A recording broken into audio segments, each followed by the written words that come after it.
Graphic audio. A movie in your mind.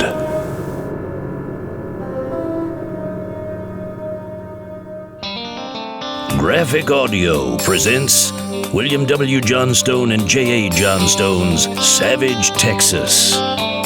Narrated by Terrence Aselford, with performances by David Coyne, Danny Gavigan, Bradley Smith, Casey Platt, Michael Glenn, David Harris, Scott McCormick, Evan Casey, Tracy Lynn Oliveira, Alyssa Wilmoth, Thomas Keegan, Eric Messner, Richard Rowan, James Lewis, Tim Carlin, Gary Tells, Dylan Lynch, Nanette Savard, Jonathan Watkins, Tim Pabone, Christopher Graybill, Tim Getman, Kimberly Gilbert, Drew Copas, Michael John Casey, Colleen Delaney, and Mort Shelby.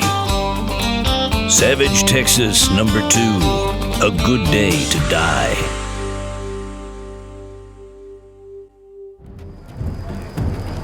On a night in late May 1866, Comanche Chief Red Hand took up the fire lance to proclaim the opening of the warm weather raiding season, a time of torture, plunder, and murder. For warlike Comanche braves, the best time of the year.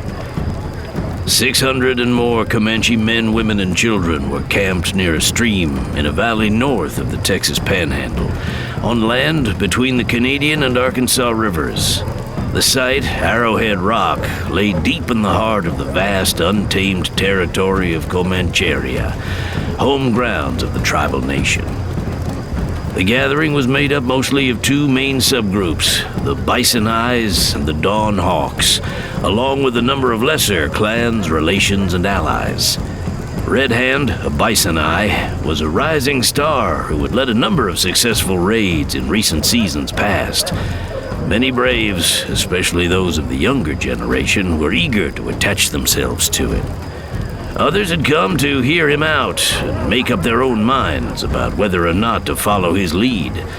Not a few had come to keep a wary eye on him and see what he was up to. All brought their families with them, from the oldest squaws to the youngest babes in arms.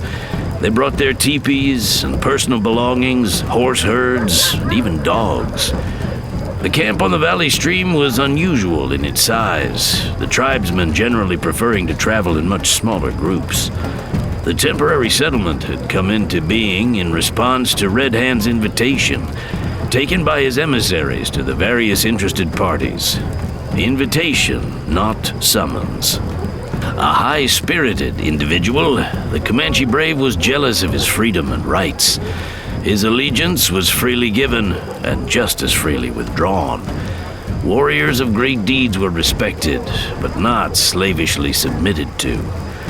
A leader gained followers by ability and success.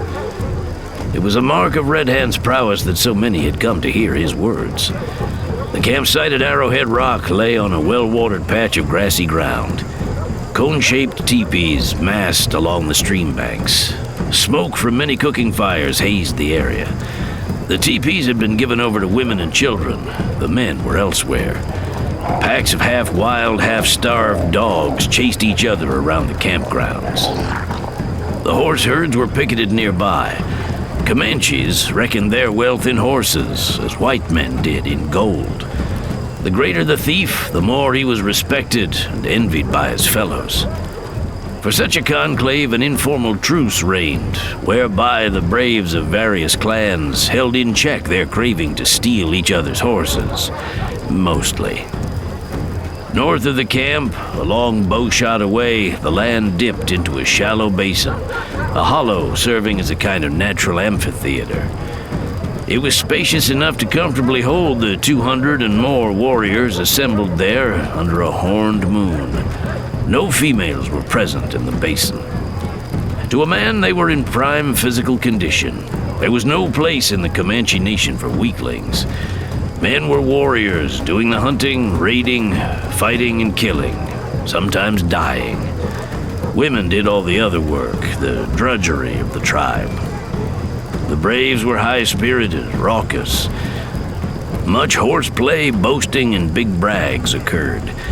It had been a long winter. They looked forward to the wild, free life of raiding south with eager anticipation.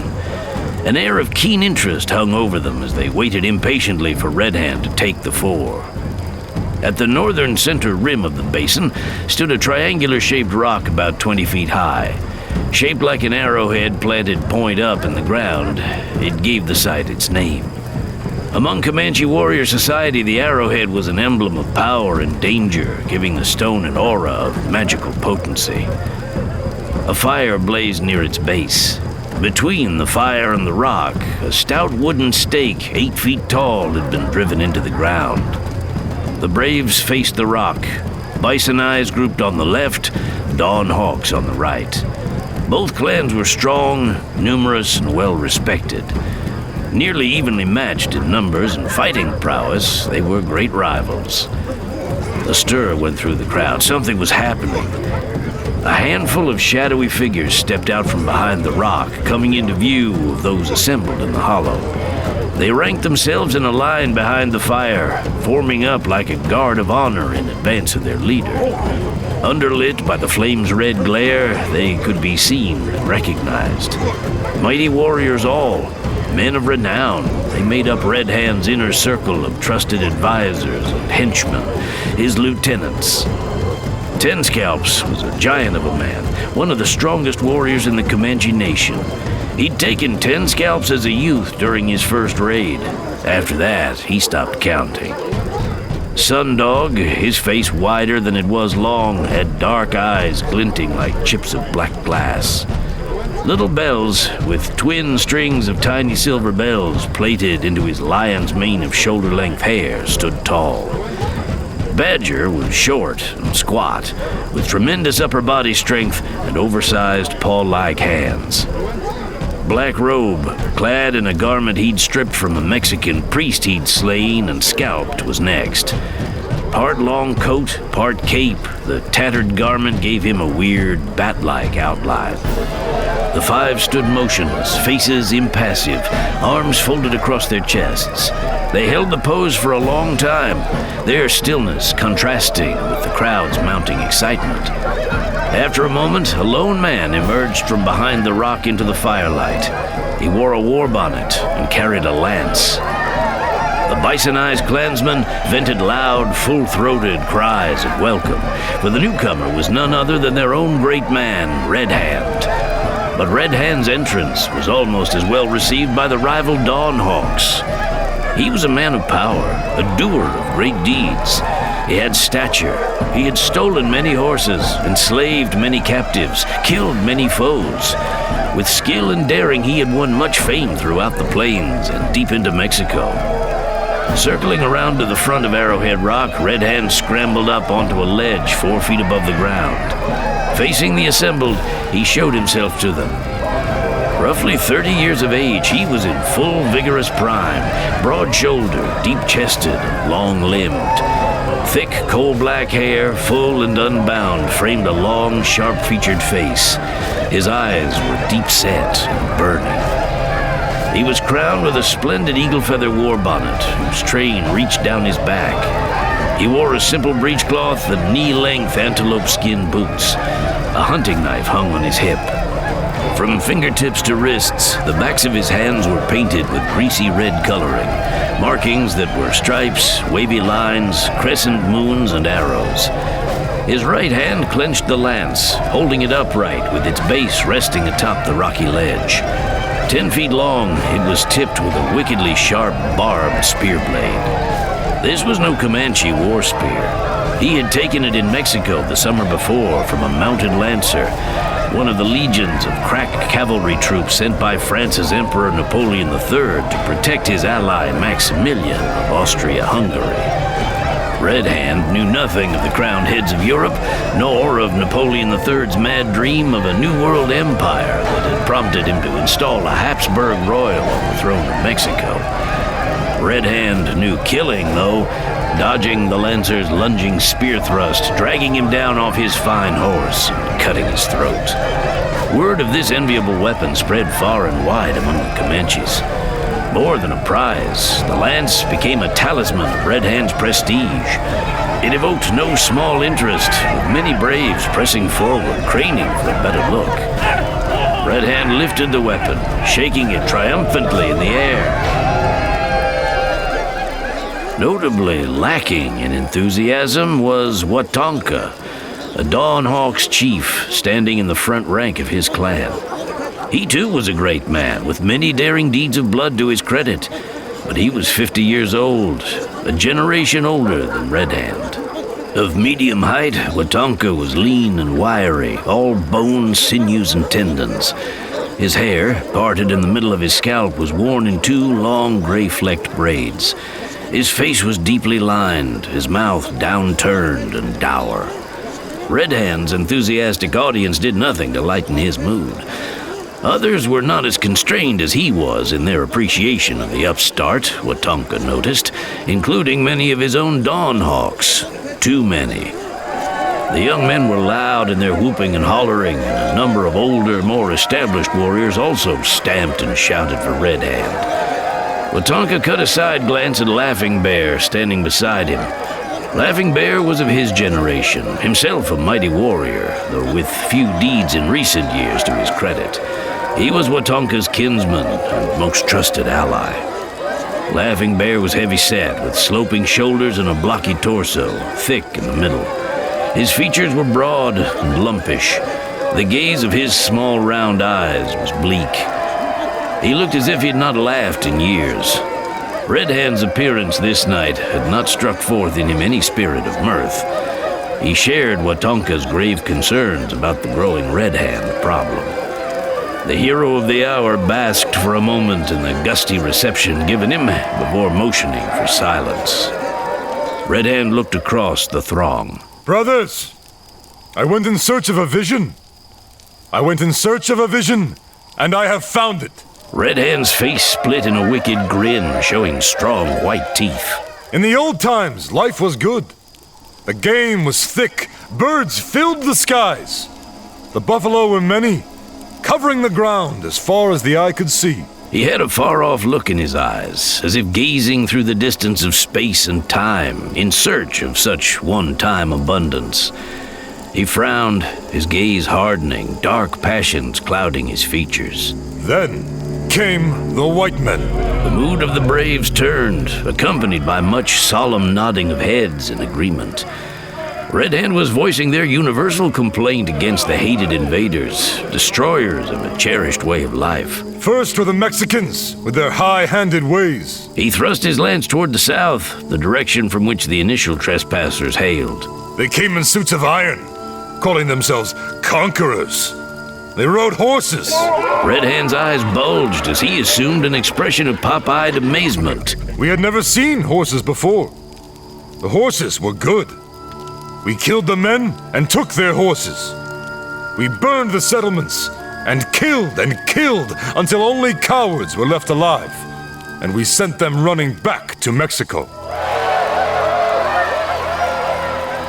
From that day till now, they have never dared return to our hunting grounds. We could have wiped them off the face of the earth, chasing them into the great water had we so desired. Aye, for we Comanche are a mighty folk, and a warlike one. But we were merciful. We took pity on the poor, weak creatures and let them live, so they could keep on breeding fine horses for us to steal. One black day, out from where the sun rises, came the Texans. Texans, the Comanche's generic term for Anglos, English-speaking whites. Texans!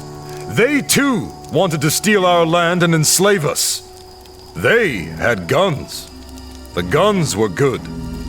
So we killed the Texans and took their guns, and killed more, whipping and burning until they wept like frightened children. Not all did we kill, for we Comanches are a merciful people. We let some live, so we could take more guns and powder and bullets from them. Their horses are good to steal too, and their women. But the Comanche is too tender-hearted for his own good. For a time, all was well, but no more. The Texans forget the lesson we taught them in blood and fire. They come creeping back, pressing at our lands in ever greater numbers. They will eat up the earth if they are not stopped. What to do, brothers? What to do? I prayed to the Great Spirit to send me an answer, and I dreamed a dream. The sky cracked open, the clouds parted, and an arm reached down between them.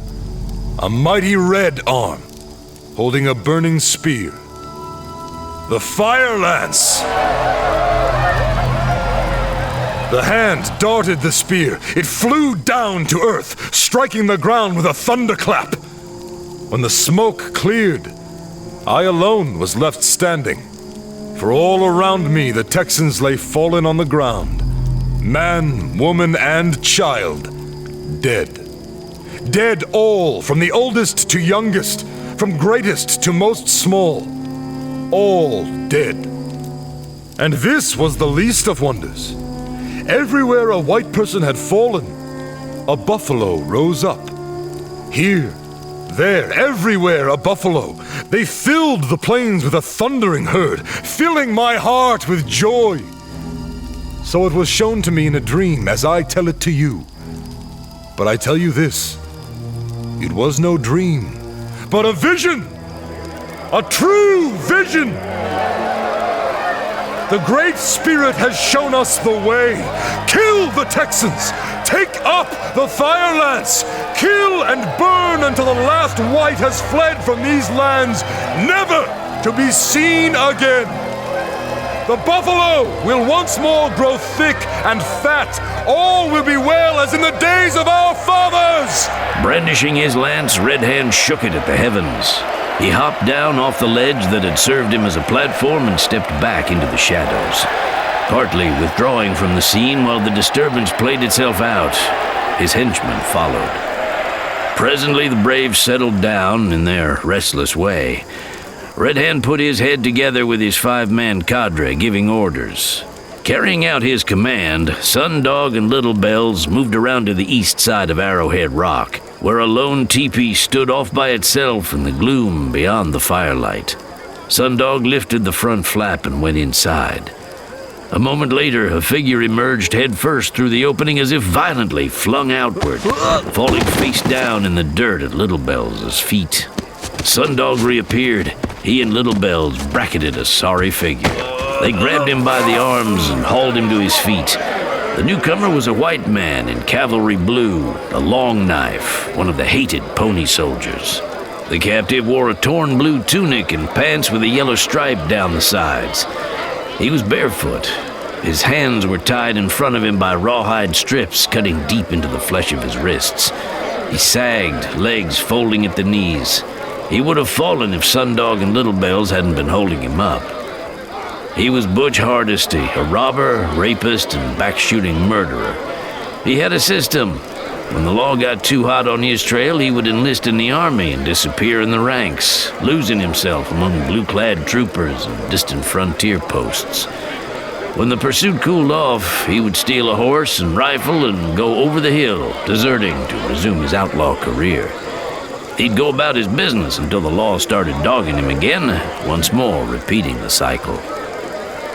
In the last years of the war between the states, he worked his way west across the country, finally winding up at lonesome Fort Pardee in north-central Texas.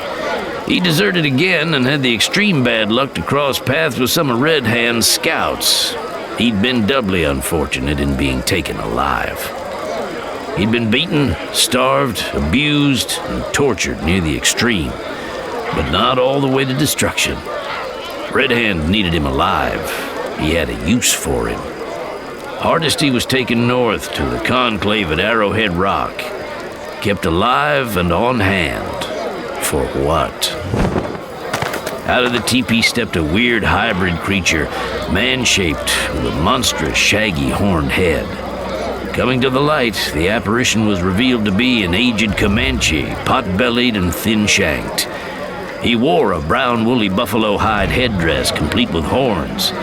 He was Medicine Hat, Red Hand's own shaman, herbalist, devil doctor, and sorcerer. Half carrying and half dragging Hardesty, Sundog and Little Bells hustled him to the front of the rock. Medicine Hat shambled after them, mumbling to himself. The cavalryman produced no small effect on the crowd, like a magnifying lens focusing the sun's rays into a single burning beam. The trooper provided a focus for the brave's bloodlust and demonic energies. Hardesty was brought to the stake and bound to it. Ropes made of braided buffalo hide strips lashed him to the pole with hands tied above his head. Too weak to stand on his own 2 feet, the ropes held him up. When Comanches took an enemy alive, they tortured him, expecting no less should they be taken. Torture was an important element of the warrior society. How a man stood up to it showed what he was made of. It was entertaining, too, to those not on the receiving end. Hardesty bore the marks of starvation and abuse. His face was mottled with purple-black bruises, features swollen, one blackened eye narrowed to a glinting slit. His mouth hung open. His shirt was ripped open down the middle, his bare torso having been sliced and gouged. Cactus thorns had been driven under his fingernails and toenails. Twigs had been tied between fingers and toes and set aflame. The soles of his feet had been skinned, then roasted. Firelight caused shadows to crawl and slide across Hardesty's bound form. He seemed as much dead as alive. Black Robe now went to work on him with a knife whose blade was heated red hot. Badger shot some arrows into Hardesty's arms and legs, careful to ensure that no wound was mortal. It was great sport. Hardesty was scum and he knew it, but he played his string out to the end. The joke's on you ignorant savages!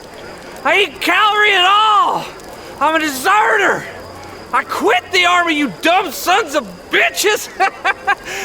How do you like that? You heathen devils! A few Comanches had a smattering of English, but were unable to make out his words.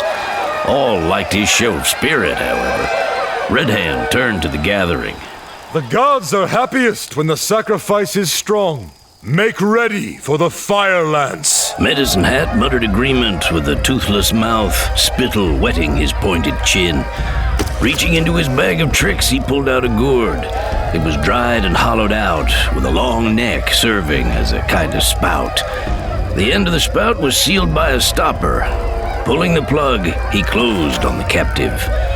Hardesty slumped against the ropes, head down, and chin resting on top of his chest.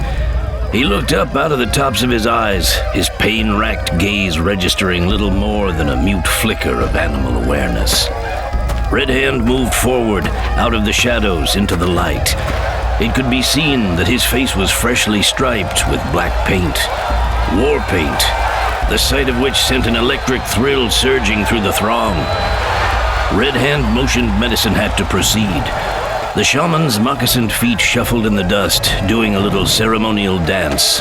Mouthing spells, prayers, and incantations, Medicine Hat neared Hardesty, then backed away, repeating the action several times.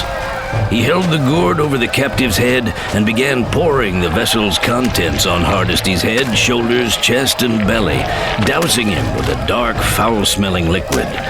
Compounded of rendered animal fats, grease, and mineral oils, the stuff was used as a fire starter to quicken the lighting of campfires. Groans escaped Hardesty as his upper body was coated with the stuff. Medicine Hat poured until the gourd was empty. He stepped away from Hardesty, who looked as if he'd been drenched with glistening brown oil. Red Hand moved forward, the center of all eyes. The shaman was a great one for brewing up various potions, powders, and salves. Earlier, he had applied a special ointment to the spear blade of Red Hat's lance. The main ingredient of the mixture was a thick, sticky pine tar resin blended with vegetable and herbal oils. It coated the blade, showing as a gummy residue that dulled the brilliance of the steel's metallic shine. Holding the lance in both hands, Red Hand raised it horizontally over his head and shook it at the heavens. Lowering it, he dipped the blade into the heart of the fire. A few beats passed before the slow-burning ointment flared up, wrapping the blade in blue flames. Red Hand lifted the lance, tilting it skyward for all to see. The blade was a wedge of blue fire, burning with an eerie, mystic glow. A ghost light, a weird effect, both impressive and unnerving. Lo! The fire lance! He touched the burning spear to Hardesty's well-oiled chest. Blue fire sparked from the blade tip, leaping to the oily substance coating the captive's flesh. The fire-starting compound burst into bright, hot flames, wrapping Hardesty in a skin of fire, a human torch. He blazed with a hot yellow-red-orange light. Fire cut through the ropes binding Hardesty to the stake. Before he could break free, he was speared by Red Hand, who skewered him in the middle. Red Hand opened up Hardesty's belly, spilling his guts. He gave a final twist to the blade before withdrawing it. He faced the man of fire, lance leveled for another thrust if needed. Hardesty collapsed, falling in a blazing heap. The fire spread to some nearby grass and brush, setting them alight. At a sign from Red Hand, members of his 5-man cadre rushed up with blankets, using them to beat out the fires. Streamers of blue-gray smoke rose up. The night grew thick with the smell of burning flesh. Red Hand thrust the blue-burning spear blade into a dirt mound. When it was removed, the mystic glow was extinguished, the blade glowing a dull red. Take up the fire lance! Kill the Texans! Much later, when all was quiet, Watonka and Laughing Bear stood off by themselves in a secluded place, putting their heads together. The horned moon hung low in the west, the stars paling, the eastern sky was lightening. Laughing Bear looked at Watonka. What should we do? Watonka looked into the creases of his palms as if they might hold an answer. What can we do? Go with Red Hand to make war on the whites. Any raid is better than none. That is true. We shall see if the Great Spirit truly spoke to Red Hand, if his vision comes to pass. If not, may his bones bleach in the sand. The town of Hangtree, county seat of Hangtree County, Texas, was known to most folks, except for a few town boosters and straight-laced respectable types, as Hangtown. So it was to Johnny Cross, a native son of the region. Located in north-central Texas, Hangtree County lay west of Palo Pinto County and east of the Llano Estacado, known as the Staked Plains, whose vast emptiness was bare of towns or settlements for hundreds of square miles. Hangtown squatted on the tip of that unbounded immensity. The Old Cross Ranch lay some miles west of town, nestled at the foot of the eastern range of the Broken Hills, called the Breaks. Beyond the Breaks lay the beginnings of the Staked Plains. Johnny, the last living member of the Cross family, had come back to Hangtree after the war. He lived at the ranch with his old buddy Luke Pettigrew, two not-so-ex-rebels trying to make a go of it in the hard times of the year following the fall of the Confederacy. They were partners in a Mustang venture. Hundreds of Mustangs ran wild and free in the Breaks, and Johnny and Luke sold whatever they could catch. Growing up in Hangtree, Johnny and Luke were boyhood pals. When war came in 1861, both were quick to fight for the South, like most of the menfolk in the Lone Star State. Luke joined up with Hood's Texans, a hard-fighting outfit that had made its mark in most of the big battles of the war. In the last year of the conflict, a Yankee cannonball had taken off his left leg below the knee. A wooden leg took its place. Johnny Cross had followed a different path.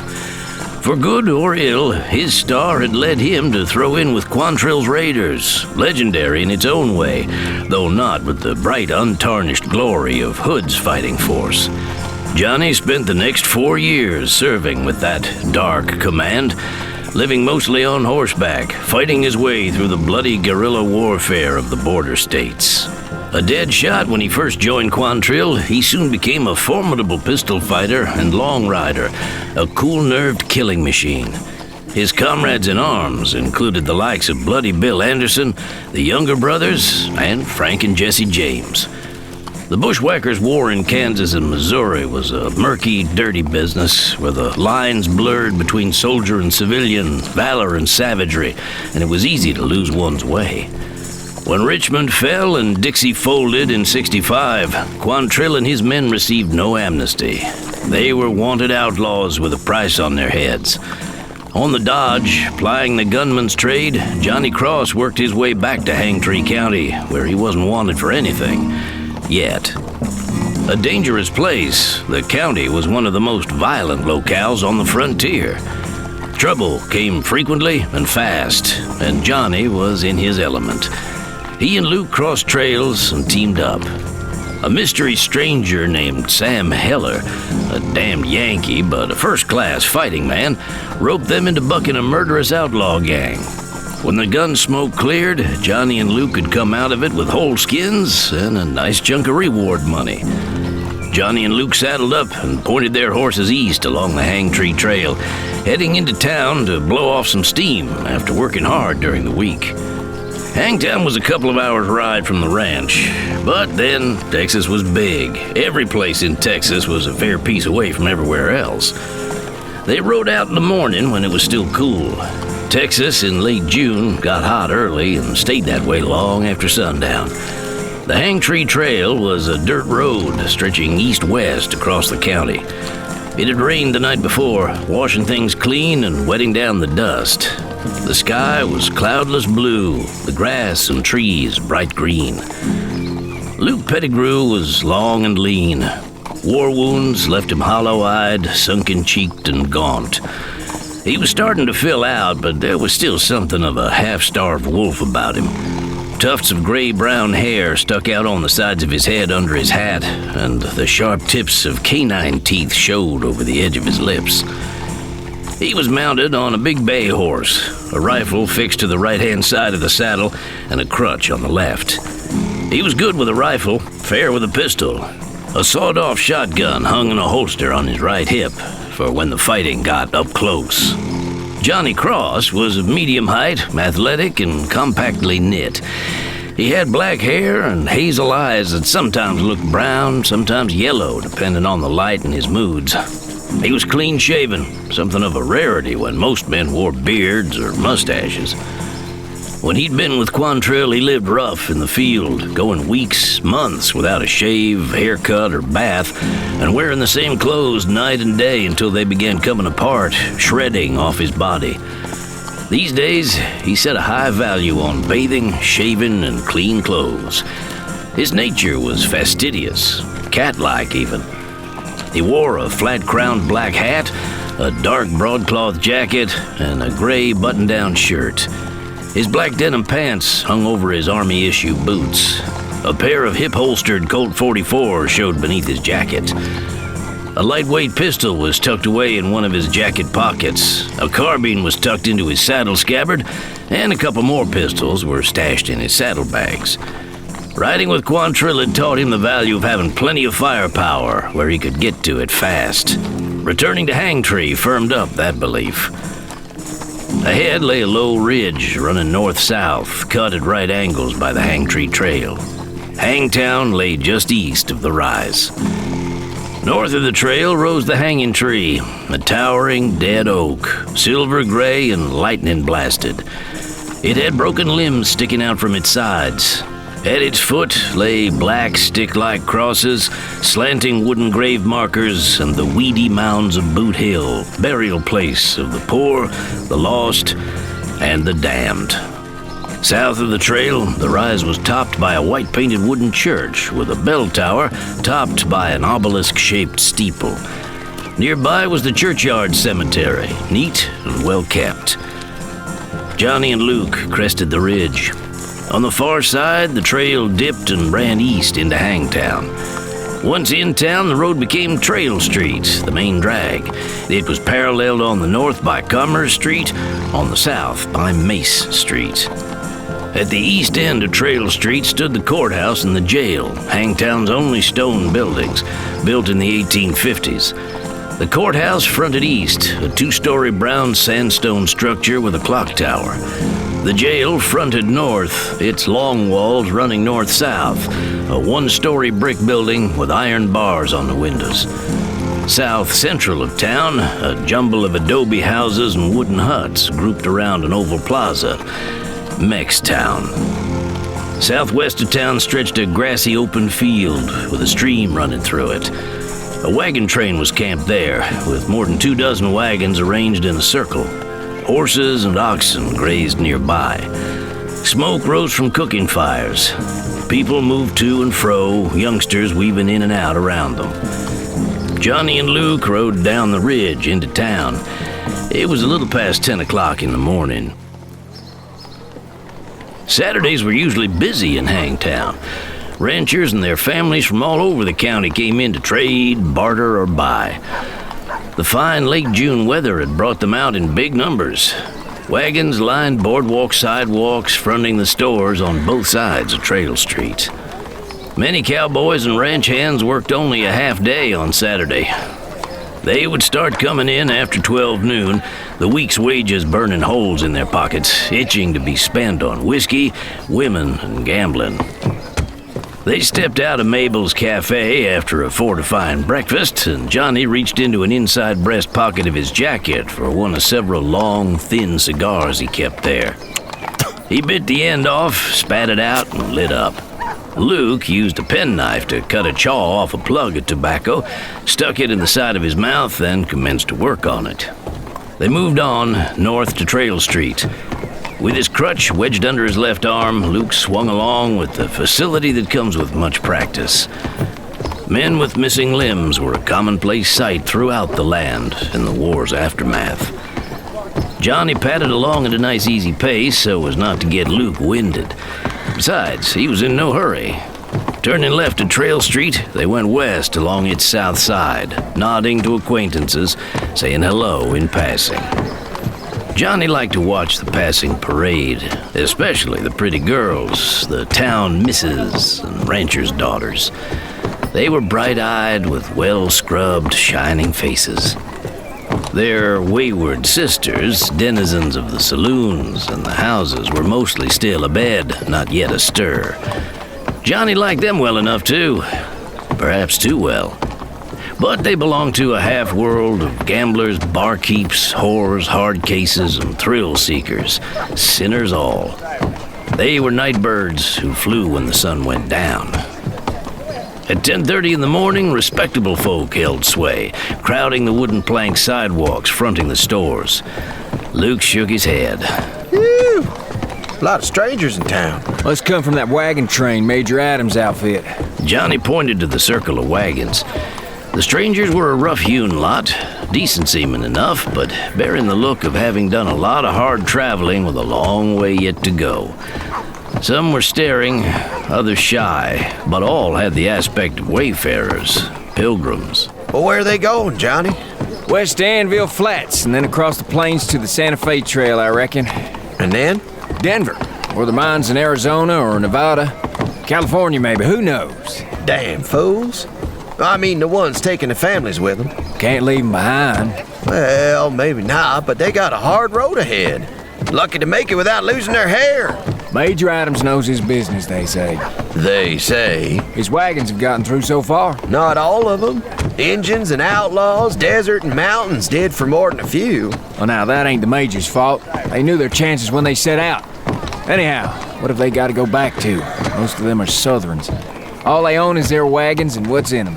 Yeah, they're lucky Billy Yank left them that much. They crossed the street to the Cattleman Hotel with its raised front porch and veranda.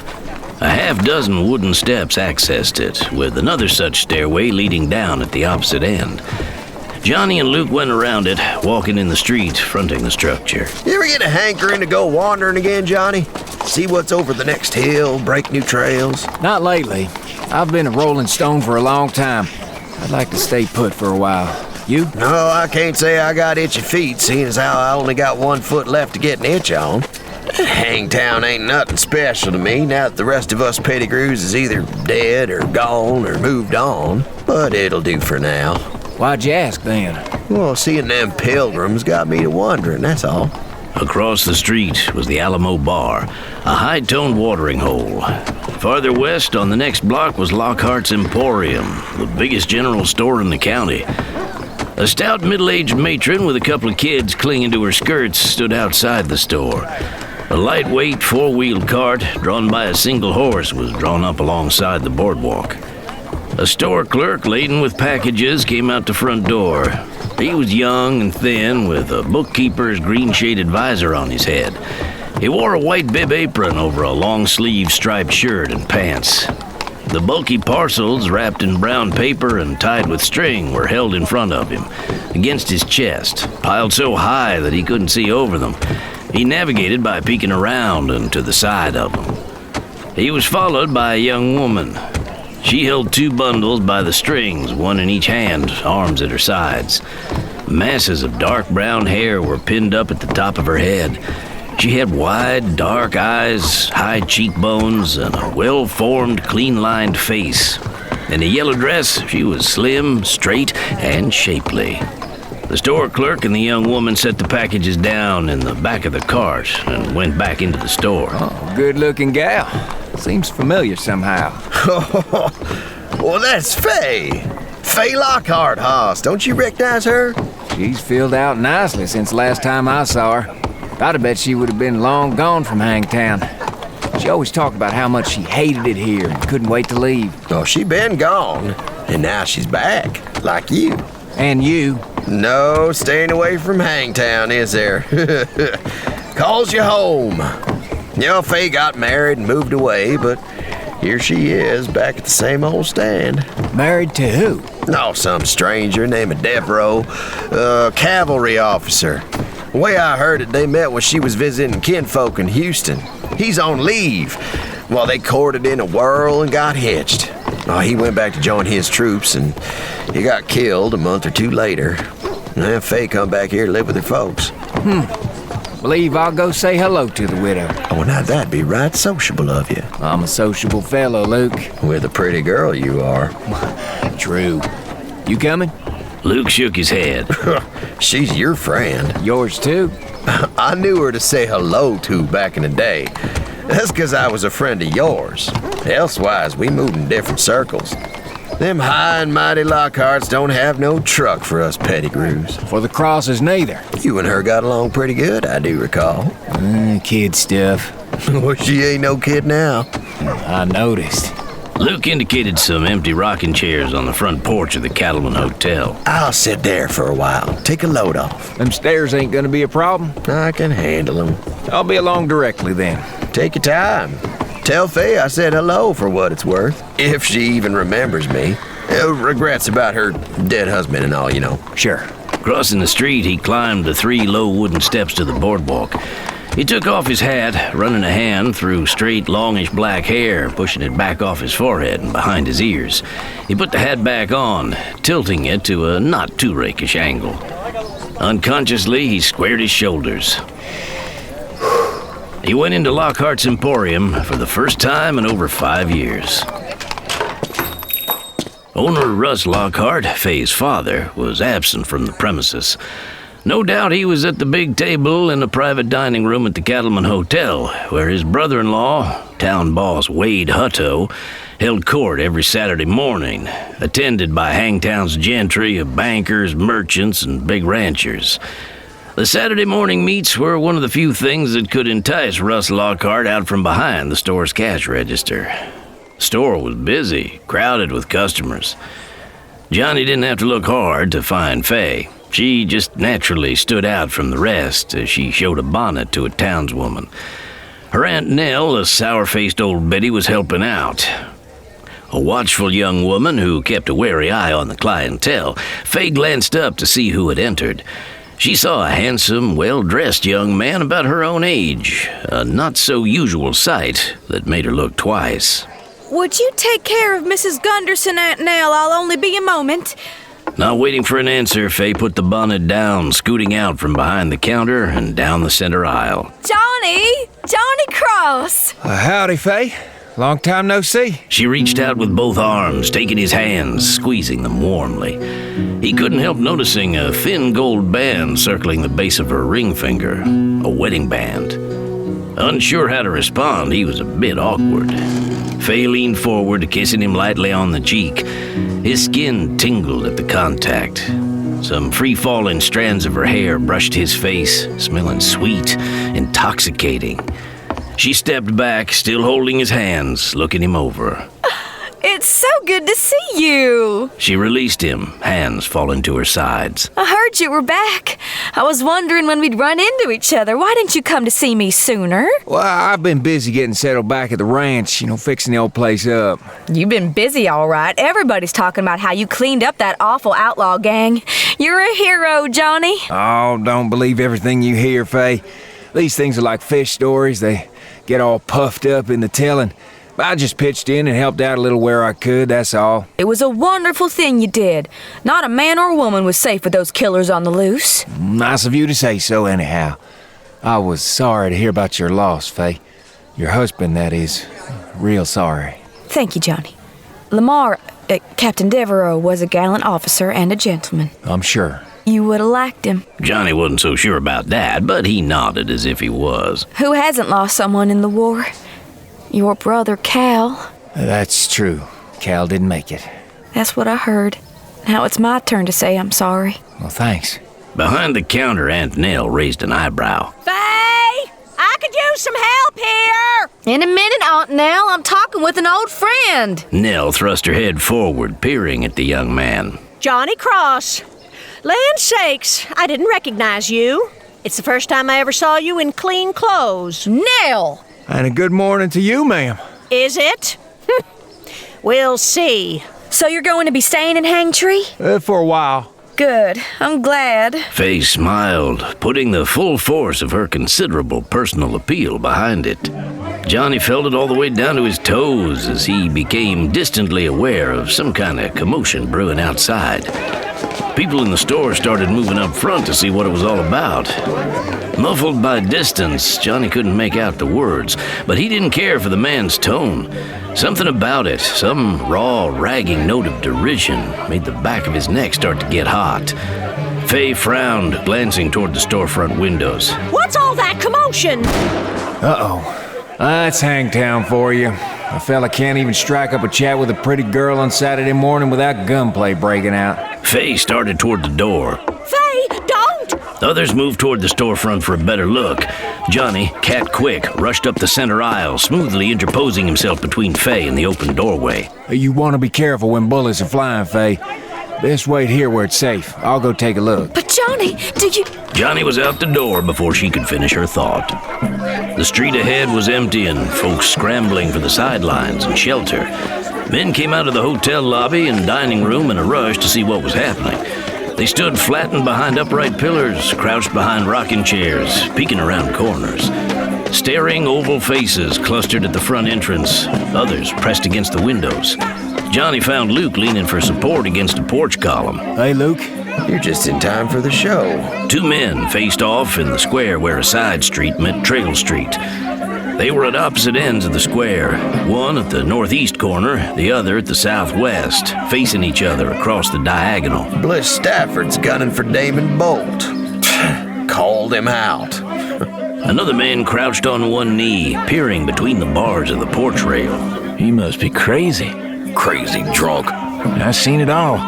Damon was going to the barber shop when young Stafford ran out of the hotel and drew on him. He must have been inside laying for him. Damon Bolt was the owner of the Golden Spur, a saloon and gambling hall frequented by a fast, hot-blooded sporting crowd. A riverboat gambler from New Orleans, he'd come west after the war, settling in Hangtown. Johnny knew him casually. He liked the man, what he'd seen of him, liked the way he handled himself. Bliss Stafford was unknown to him. It was the first time he'd heard the name. Stafford stood with his back to the hotel. Hatless, he showed a mop of yellow gold curls. His expensive clothes were rumpled and wrinkled as though he'd slept in them. He crouched with a smoking gun in his right hand, swaying as though reeling under a wind only he could sense. Opposite him stood Damon Bolt. His right hand rested near the butt of a holstered gun, worn low on the right hip. He was tall and thin, almost gaunt, with a high, pale forehead and deep-set dark eyes. The hair on his head and his mustache were raven black. He wore a brown morning coat, red cravat, tan waistcoat, and brown pants. His neat, small feet were encased in shiny brown boots. He seemed calm and self-possessed, oblivious of being under a drawn gun. Bliss Stafford circled around to one side, angling for a better line of fire on Damon. Johnny nudged Luke. Who's this here Stafford? Stafford family came in last year. Rangers, hard-nosed bunch. Bought up some prime land on the South Fork. Ramrod Ranch, they call it. They got more gun hands than cow hands riding for the brand. Bliss is the youngest, the baby of the family. Mean drunk, and not much better sober. He must be a damn fool calling out Damon Bolt. Walk soft, strangers. Bliss has killed his man and more. All the Staffords have. Bad outfit to buck. I'll take my chances, but thanks for the advice. I'm calling you out, gambler. I have no quarrel with you, Stafford. I got a quarrel with you. You should never have got between me and Francine. This hardly seems a time or place to bandy words about a lady, sir. Things were fine between us until you horned in. You are mistaken, sir. Miss Hayes has made it clear your attentions to her are unwelcome. You're a liar! Damon shook his head, seeming more in sorrow than in anger, almost pitying the young man. You're a fine one with all your fancy talk, making out like you're a real Southern gentleman. You ain't fooling nobody. Everybody in town knows what you are. A four-flushing tin horn and whoremonger. Have a care, sir. Say what you will about me, but I don't care to hear the ladies in my employ being abused. Oh, you don't, huh? Yeah? What are you gonna do about it? You the one with the gun. What are you gonna do? I'm gonna kill you. A man stood at the head of a press of spectators thronging the front entrance of the hotel. He pushed forward, starting across the porch. He wore a broad-brimmed hat, good clothes, and shiny boots. He was 50-ish, trim, with a handsome head of silver hair, a neatly trimmed mustache, and the beginnings of a double chin. He was Wade Hutto, a powerful man in the town and the county. He descended the front stairs into the street, circling around into the intersection. Moving at a measured pace, he approached the face-off from the side, showing himself to both men, yet careful not to get between them. Johnny nudged Luke with an elbow. Looks like the bull of the woods is sticking his horns in. There must be something in it for him. Old Wade don't stick his neck out for nothing. What the devil are you two playing at? Ask Stafford. He threw down on me. You got a gun? Use it. Put that gun away, Bliss. Like hell. This is no business of yours, Hutto. Back off before you get hurt. Everything that happens in Hang Tree is my business, you young jackanapes. You might throw some weight with these toothless townmen, but nobody tells Bliss Stafford what to do. Vince might see it different. Yeah, well, Pa ain't here now. A good thing for you he's not. Otherwise, he'd knock some sense into you. I've got a lot of respect for Vince. Too much to let you go off half-cocked and get yourself into bad trouble, Bliss. I kicked over the traces a long time ago. Now I do what I please, and it pleases me to give this tin horn what he's got coming to him. Hutto turned to Damon. Maybe I can get a straight answer out of you, Bolt. What's this all about? It's about my girl, Francine. Damon's trying to keep me from her, keep us apart. That's why he's gotta die. You're playing with fire, Bliss. Vince told you to forget about Francine Hayes. Oh, what does Pa know about it? He's old. I'm young. I got blood in my veins. Hot blood, not ice water. Francine belongs to me. She's mine. Slap leather, gambler. Oh, against a drawn gun? I think not. Bliss Stafford thought that one over. From his deeply lined brow and fierce frown, it could be seen that thinking was hard work for him. Coming to a decision, he shoved his gun back in the holster. There. Now we're even up. The odds good enough for you now? There's nothing to stop you from reaching. Why don't you draw? It's too nice a morning for killing. Draw, damn you! Now you see how it is, don't you, Hutto? Ain't no reasoning with the boy. Boy? Oh, who you calling boy? You see a boy around here, kill him. Because I surely mean to kill you. Don't do it, Bolt! You're my witness, Hutto. You and everyone else here. Now, I gave him every ounce. Enough talk! I count to 3 and then I'm coming up shooting. You're making a big mistake, Bliss. 1, You still got time to back off and save yourself. 2, Shooting me damn, then. 3! Bliss jerked as a slug tore into his chest. The impact spun him around halfway, his leveled gun unfired. Damon's gun was held hip high, pointed at Bliss. A puff of gun smoke hovered around the muzzle. Bliss looked surprised. He crossed gazes with Hutto, whose face showed pity mingled with contempt, but no surprise. Bliss toppled, falling sideways into the dirt. Hurrying west on Trail Street, too late, came Sheriff Mac Barton and Deputy Clifton Smalls. Damon stepped back. Turning, he covered the newcomers with his gun. The lawmen slowed to a halt. Barton, in his mid-40s, had a face like the butt end of a smoked ham. A wide, straight torso hung down from broad, sloping shoulders. His legs were short and bandy. He wore a dark hat, gray shirt, black string tie, and a thin black vest with a tin star pinned over the right breast. A Colt .45 was holstered on the right hip of a well-worn gun belt. He stayed alive for a long time by not rushing into things blindly. He was not about to start now. Deputy Smalls was tall, thin, and reedy, stork-like. His gun stayed holstered, too. He took his cue from his boss. Wade Hutto hauled from his jacket pocket a handkerchief the size of a dinner napkin and mopped his face with it. He'd sweated plenty during the face-off. Nice work, Sheriff. You managed to get here too late to stop it. Few dared talk to Barton in that tone, including Hutto, except when he was rattled, as he was now. You got no call to speak to me like that, Wade. Hutto had put Barton in as sheriff. For most intents and purposes, he was Hutto's man. But Barton had a stubborn maverick streak that showed itself when he was crowded. He was a real son of Texas. There was no sense in getting on his bad side any time, but especially with a potential crisis brewing. You're right, of course, Sheriff. I spoke out of turn in the heat of the moment. Sorry. It's all right. This is a hell of a mess. Damon eased his gun into the holster, hand loitering not too far from the gun butt. Barton motioned to the deputy. Might as well inspect the damage. Barton and Smalls edged around the body, Hutto joining them. Bliss Stafford lay twisted on the ground, upper body turned face up. A dark red hole marked his left breast. Barton glanced down at the body, making his quick, expert appraisal. Dead. Deader than hell. Hutto turned to Damon. You went and did it. You couldn't just wing him. Oh, no, you had to kill him. Now it's Katie bar the door. Oh, there'll be hell to pay when Vince hears of this. Why didn't you shoot the gun out of his hand or just wound him? Well, who do you think I am, Bill Hickok? You got him right through the heart. I call that pretty fair shooting. Damon shrugged. Barton took off his hat and scratched his head. What happened?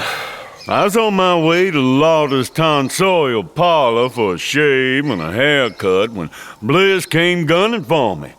I wouldn't draw, but he fired on me anyway. What for did he have a mat on? As if I didn't know. Things finally came to a head over the Hayes gal. Francine Hayes? If that's her name, yes.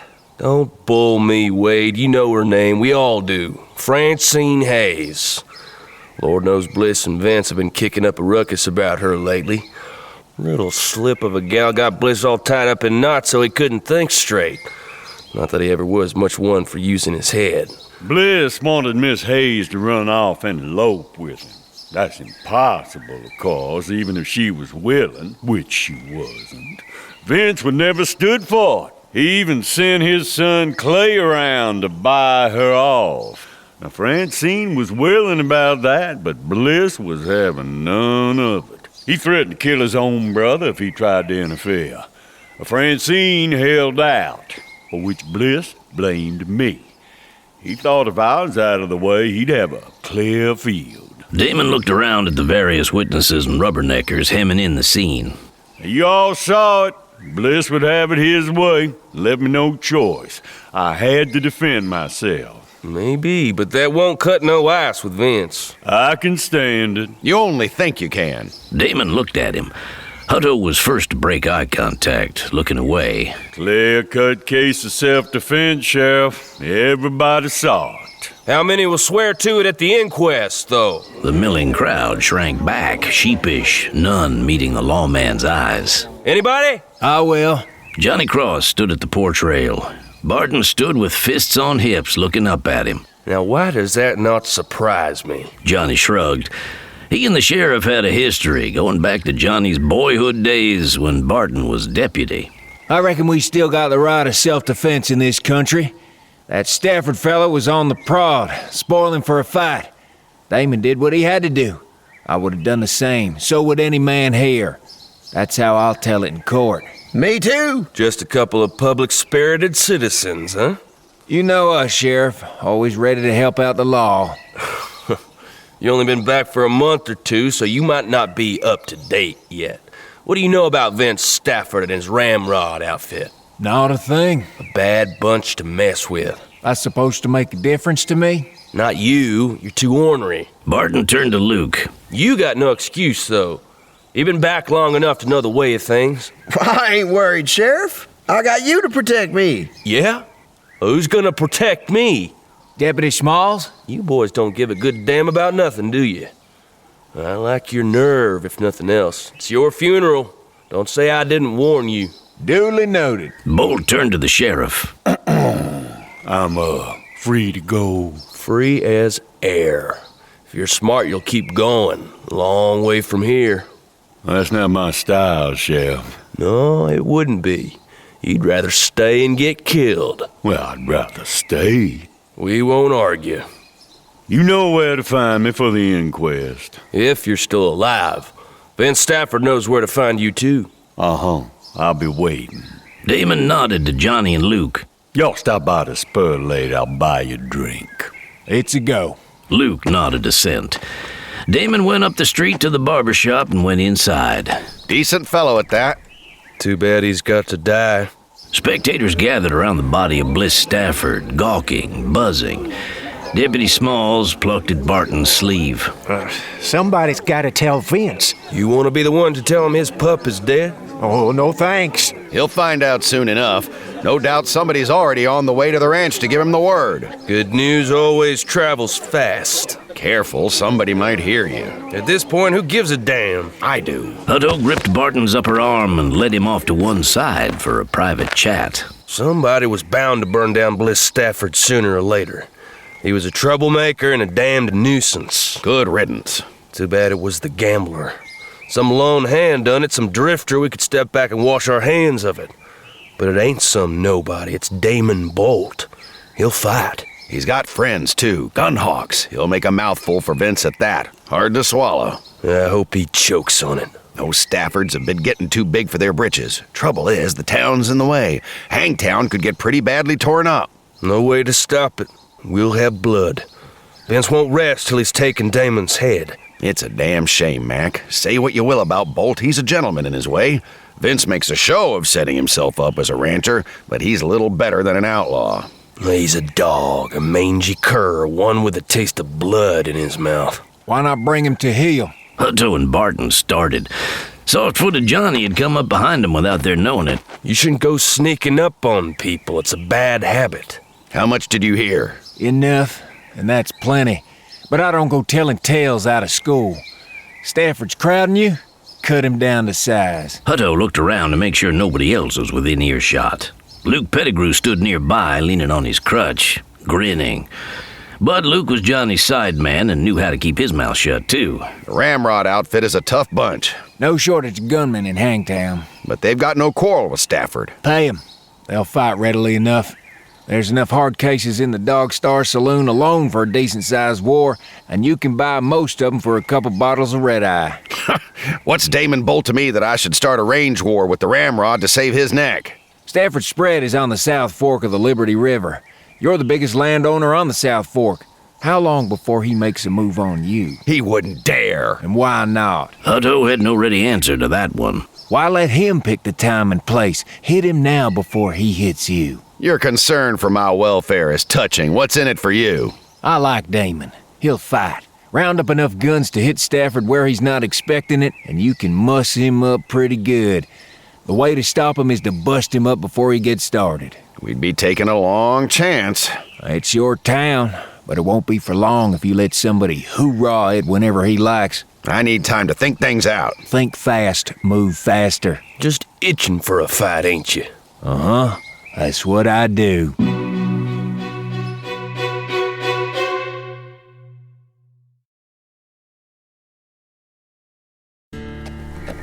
Hangtown was thick with killers, robbers, rustlers, horse thieves, card cheats, drunks, wife-beaters, whores, swindlers, pickpockets, and a host of petty crooks and mean-minded individuals. Yet in all this collection of flawed humanity, the consensus ranked Sam Heller pretty much at the bottom of the heap. Sam Heller was a Yankee. In Hangtree, Texas, June 1866, a northerner was in a potentially hazardous position. The landscape teemed with well-armed, unreconstructed rebels. The Civil War, as the government in Washington, D.C. insisted on labeling the late secessionist conflict, was officially at an end, everywhere but in Texas. A year and more after General Lee had surrendered at Appomattox, all the states of what had been the Confederacy were at peace, however uneasy, with the Union, but for Texas. The last battle of the war was fought in the Lone Star State at Palmetto Hill in May 1865, a month after Lee surrendered at Appomattox. A year later, the powers in Washington were holding that Texas was still in a state of active hostility. The federal troops garrisoned in Fort Pardee in northwest Hangtree County were as much an occupation force to overawe the local inhabitants as they were a fighting force charged with suppressing hostile Comanches, Kiowas, and Lipan Apaches. The real pains of occupation had not yet even begun. A Yankee stranger in Hangtown, Sam Heller was little better than an outcast, a pariah. A dead shot and relentless foeman who kept coming until an opponent was beaten or dead, Sam had won grudging respect from sullen and resentful neighbors. A respect born largely of fear, but no less real for that. He was known as a man not to be trifled with, best left alone. Sam was on good terms with Captain Ted Harrison, commanding officer at Fort Pardee. On several occasions, he had interceded with Army brass to mitigate some of the rigors of Hangtree's status as occupied territory. It had won him few friends.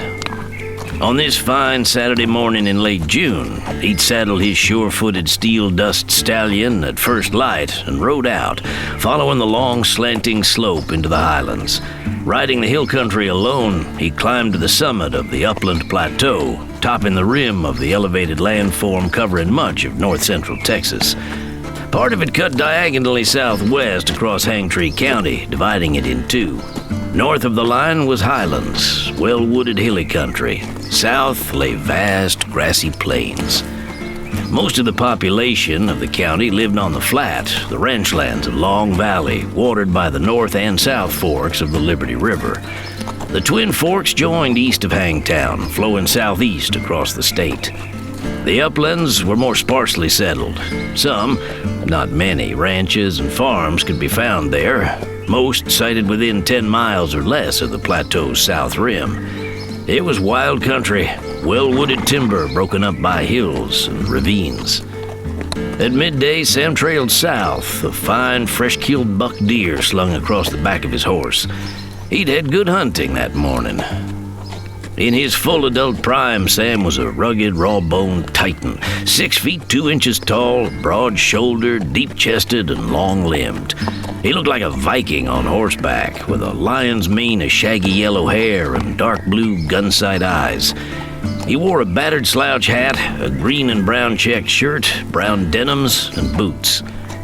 An unusual sidearm hung in a custom-made holster at his right hip, a sawed-off Winchester Model 1866 rifle called a mule's leg. Even cut down at the barrel and stock, it was still as long as his thigh bone. A pair of bandoliers loaded with spare cartridges was worn across his chest in an X. A Navy Colt .36 revolver was stuck in the top of his belt on his left side, worn butt out for a cross-belly draw. A Green River Bowie-type knife hung in a sheath at his left hip. Tied to the left-hand side of the saddle by rawhide thongs lashed to metal rings piercing the leather was a long, flat wooden box with a suitcase grip at one end. Its contents were a welcome equalizer to a man alone. Sam was an outlander, but he had business in that part of Texas. Important business. Government business. And he meant to see the job through. The hostility leveled at him by the townfolk was a bit wearing at times, and on such a day it was pure pleasure to ride off by himself into the hills and do some hunting. Deer, an animal more savory and less dangerous than man. When the hunt was crowned with success, well, that was a goodness. Dusty, the horse, didn't mind.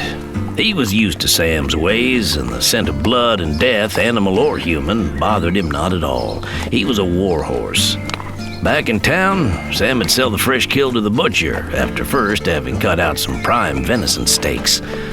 The cook at the Cattleman Hotel would grill those cuts of meat over a charcoal fire, serving them up the way Sam liked, charred at the edges and red and juicy on the inside, with fried potatoes and some cut-up fresh tomatoes. Man, Sam's mouth watered at the thought. He could all but taste it. The hills shrank into mounds, low and squat, as he rode along the trail, opening into a stretch of rolling fields. The sun was hotter without the shade to buffer it, but not too hot. Sam basked in its welcome warmth. The ground sloped upward, rising toward a ridge running east-west. The trail entered a wooded incline, putting Sam once more in the shade. He crested the hill, pausing at the top. Beyond lay a shallow valley, another ridge, and another. The series of ridges and valleys stretched some miles to the southern edge of the plateau. Behind the nearest ridge, a line of smoke rose into the sky, a thin black streak climbing into the heights. Sam frowned. Where there's smoke, there's fire. And where there's fire, there's usually people, which in these parts means caution. He hadn't ridden that way before, having topped the plateau early that morning, several miles farther east. Sighting his prey, he'd tracked the buck northwest into conical hills. Returning, he'd taken a different trail, one that went directly south, instead of retracing his original route along the southeast. The touch of his heels against Dusty's flank started the animal forward, down the far side of the hill. He crossed a valley, uncomfortably aware of its openness. He started up the opposite slope, dotted with stands of timber, and zigzagged uphill, angling from one clump of trees to the next, using them for cover. Nearing the crest, he reined Dusty to a halt and got down from the saddle. Taking the reins in one hand, his left, his right was his gun hand, he led the horse toward the summit. You're an old woman, Sam Heller, but better safe than sorry. Careful not to outline himself on the ridge, he looked into the valley below. The smoke feathered up from a charred wagon at the bottom of the deep cleft. Bodies sprawled around it, and the ground in the immediate area showed white. Powdered white, as if touched by frost. But it couldn't be frost, not in that heat. Nearing the valley floor, Sam smelled wood smoke from the burned wagon, and other less pleasant odors, including burning flesh, human flesh. The big, bulky Conestoga wagon, the kind generally favored by immigrants wending their way westward to new lands, stood about a dozen paces to one side of the dirt road. Its passengers had suffered an interrupted journey. He closed in on it. The horses were gone. They had been cut loose from the traces binding them to the wagon tongue, most likely stolen. Its canvas-topped covering had been consumed by fire. Scraps and shreds of the charred canvas littered the ground nearby. Part of the right-hand side of the wagon was scorched and burned. The rest remained intact. The white powder dusting the ground around the wagon was flour. It had been poured out of a slashed-open sack. Much of it had been poured over the dead. The wagon had been vandalized. Baggage was thrown out of it, suitcases and trunks breaking open upon impact. Ransacked contents pawed over, strewn about the ground. Various items of household bric-a-brac were broken up. Chairs, a table, a cabinet, and sacks of bean, grain, and seed. Robbery and murder were frequent occurrences on the frontier, but this outrage was marked by an emphasis on torture and murder. It was ghoulish bloodletting, executed no doubt with lip-smacking relish. The middle-aged man, squat and stocky, was tied upside down to the right rear wheel of the wagon, braided buffalo hide ropes binding him in place. Underneath him was a slow-burning fire. His face and head were burned beyond recognition. The gray-bearded oldster had been shot several times, none of them fatal. He'd been cut up pretty badly, his naked torso scored with multiple stab and slash wounds. His crotch was worked on with a hatchet, but that wasn't what killed him. He'd been scalped, alive, and then his skull was bashed in by stone-headed war clubs. Nearby lay the corpse of a young girl, thin, scrawny, and long-limbed, about 11 or 12 years old. She'd been shot once through the side of the head, a mercy killing. Sam guessed the old man had shot her before she could be taken alive by the raiders. Cheated of their fun, they'd taken their wrath out on him, killing him by slow degrees. A teenage boy lay face down in the grass, pierced with arrows. The woman, middle-aged and thick-bodied, lay on her back, face up. She'd been raped, of course, not once, but often. She'd been beaten, broken, mutilated, and scalped. The old woman had had similar treatment. As an added refinement, a tree branch had been shoved between her legs and set on fire. Sam could only hope it had been done after she was dead. Devilments! Obscene butchery was nothing new to Sam Heller. This outrage figured to be the handiwork of Comanches. Recent reports had reached Hangtown of Comanche raids on the plains west of the Breaks. Isolated incidents, as yet brutal and alarming, prompted the commanding officer at Fort Pardee to detail a cavalry troop to meet Major Adams's wagon train at Anvil Flats and escort it safely to the Santa Fe Trail. There it would be met by another cavalry troop from a New Mexico fort. That rendezvous was scheduled for sometime that day. Sam's scalp tingled, with good reason. He wore his yellow hair long, scout style.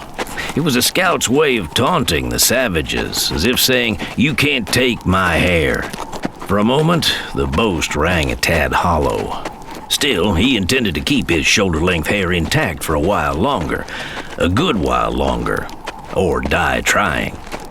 Sam examined the sign. The Marauders' tracks went east along Rimrock Road through the valley. He cut the deer carcass loose and threw it in the brush. Pointing Dusty's head south, he moved forward, climbing the north slope of the far ridge, up and out of the valley, away.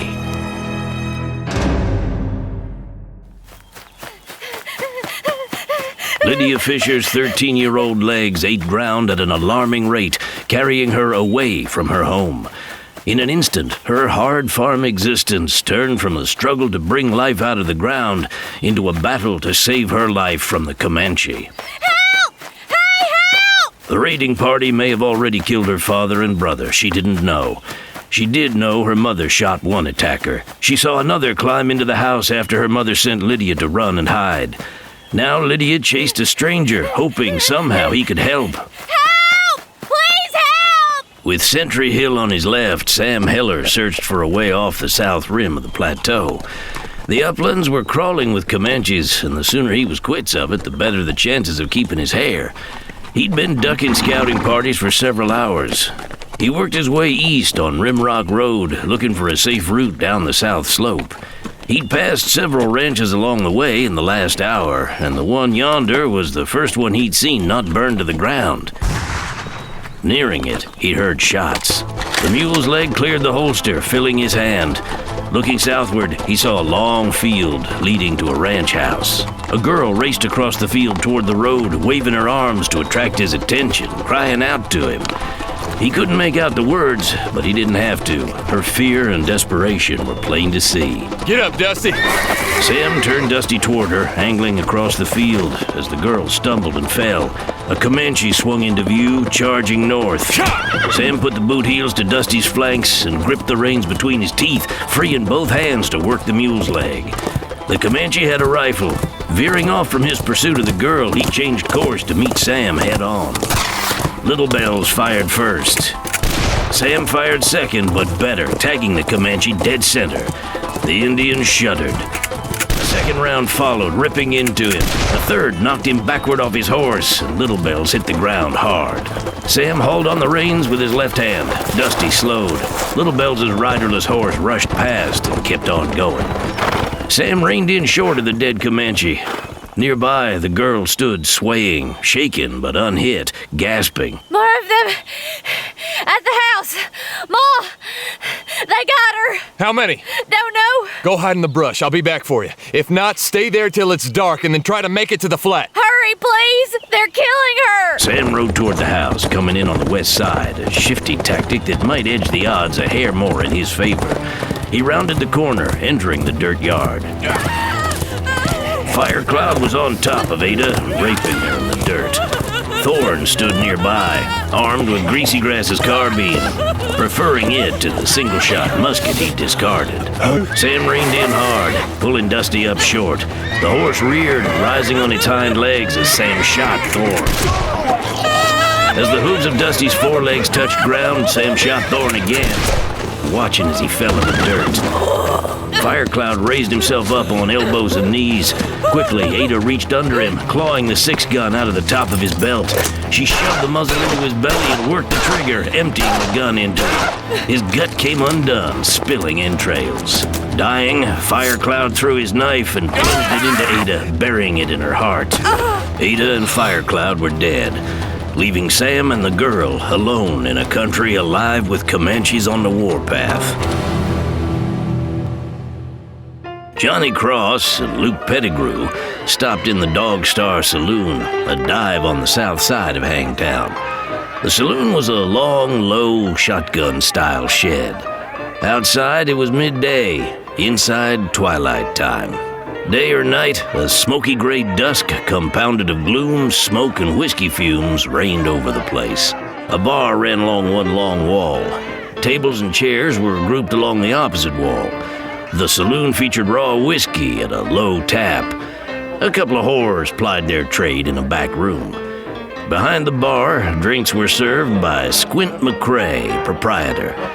2 men, shiftless, lazy loafers who were reasonably honest as long as he had his eye on them, worked for him. Some joked that he'd developed the squint from watching the help closely. That was untrue. The squint was the result of a wound sustained in a knife fight, causing one of his eyelids to have a permanent droop. The undamaged eye glared fiercely, as if outraged at having to do the work of 2 good eyes. McCrae preferred to hire relatives. The men were his cousins. One of the whores was his niece. The other whore was unrelated to him, McCrae having no other female kin in that line of work. When he caught kinfolk in one of their petty dishonesties, as he inevitably did, he made allowances for them. Being family, he let them off with a roughing up or at worst a beating. He didn't have to bust them up bad, club them, cut them, or shoot them, as he might have felt duty-bound to chastise those with whom he shared no ties of blood. As for the whore who was no kin of his, she was scrupulously honest.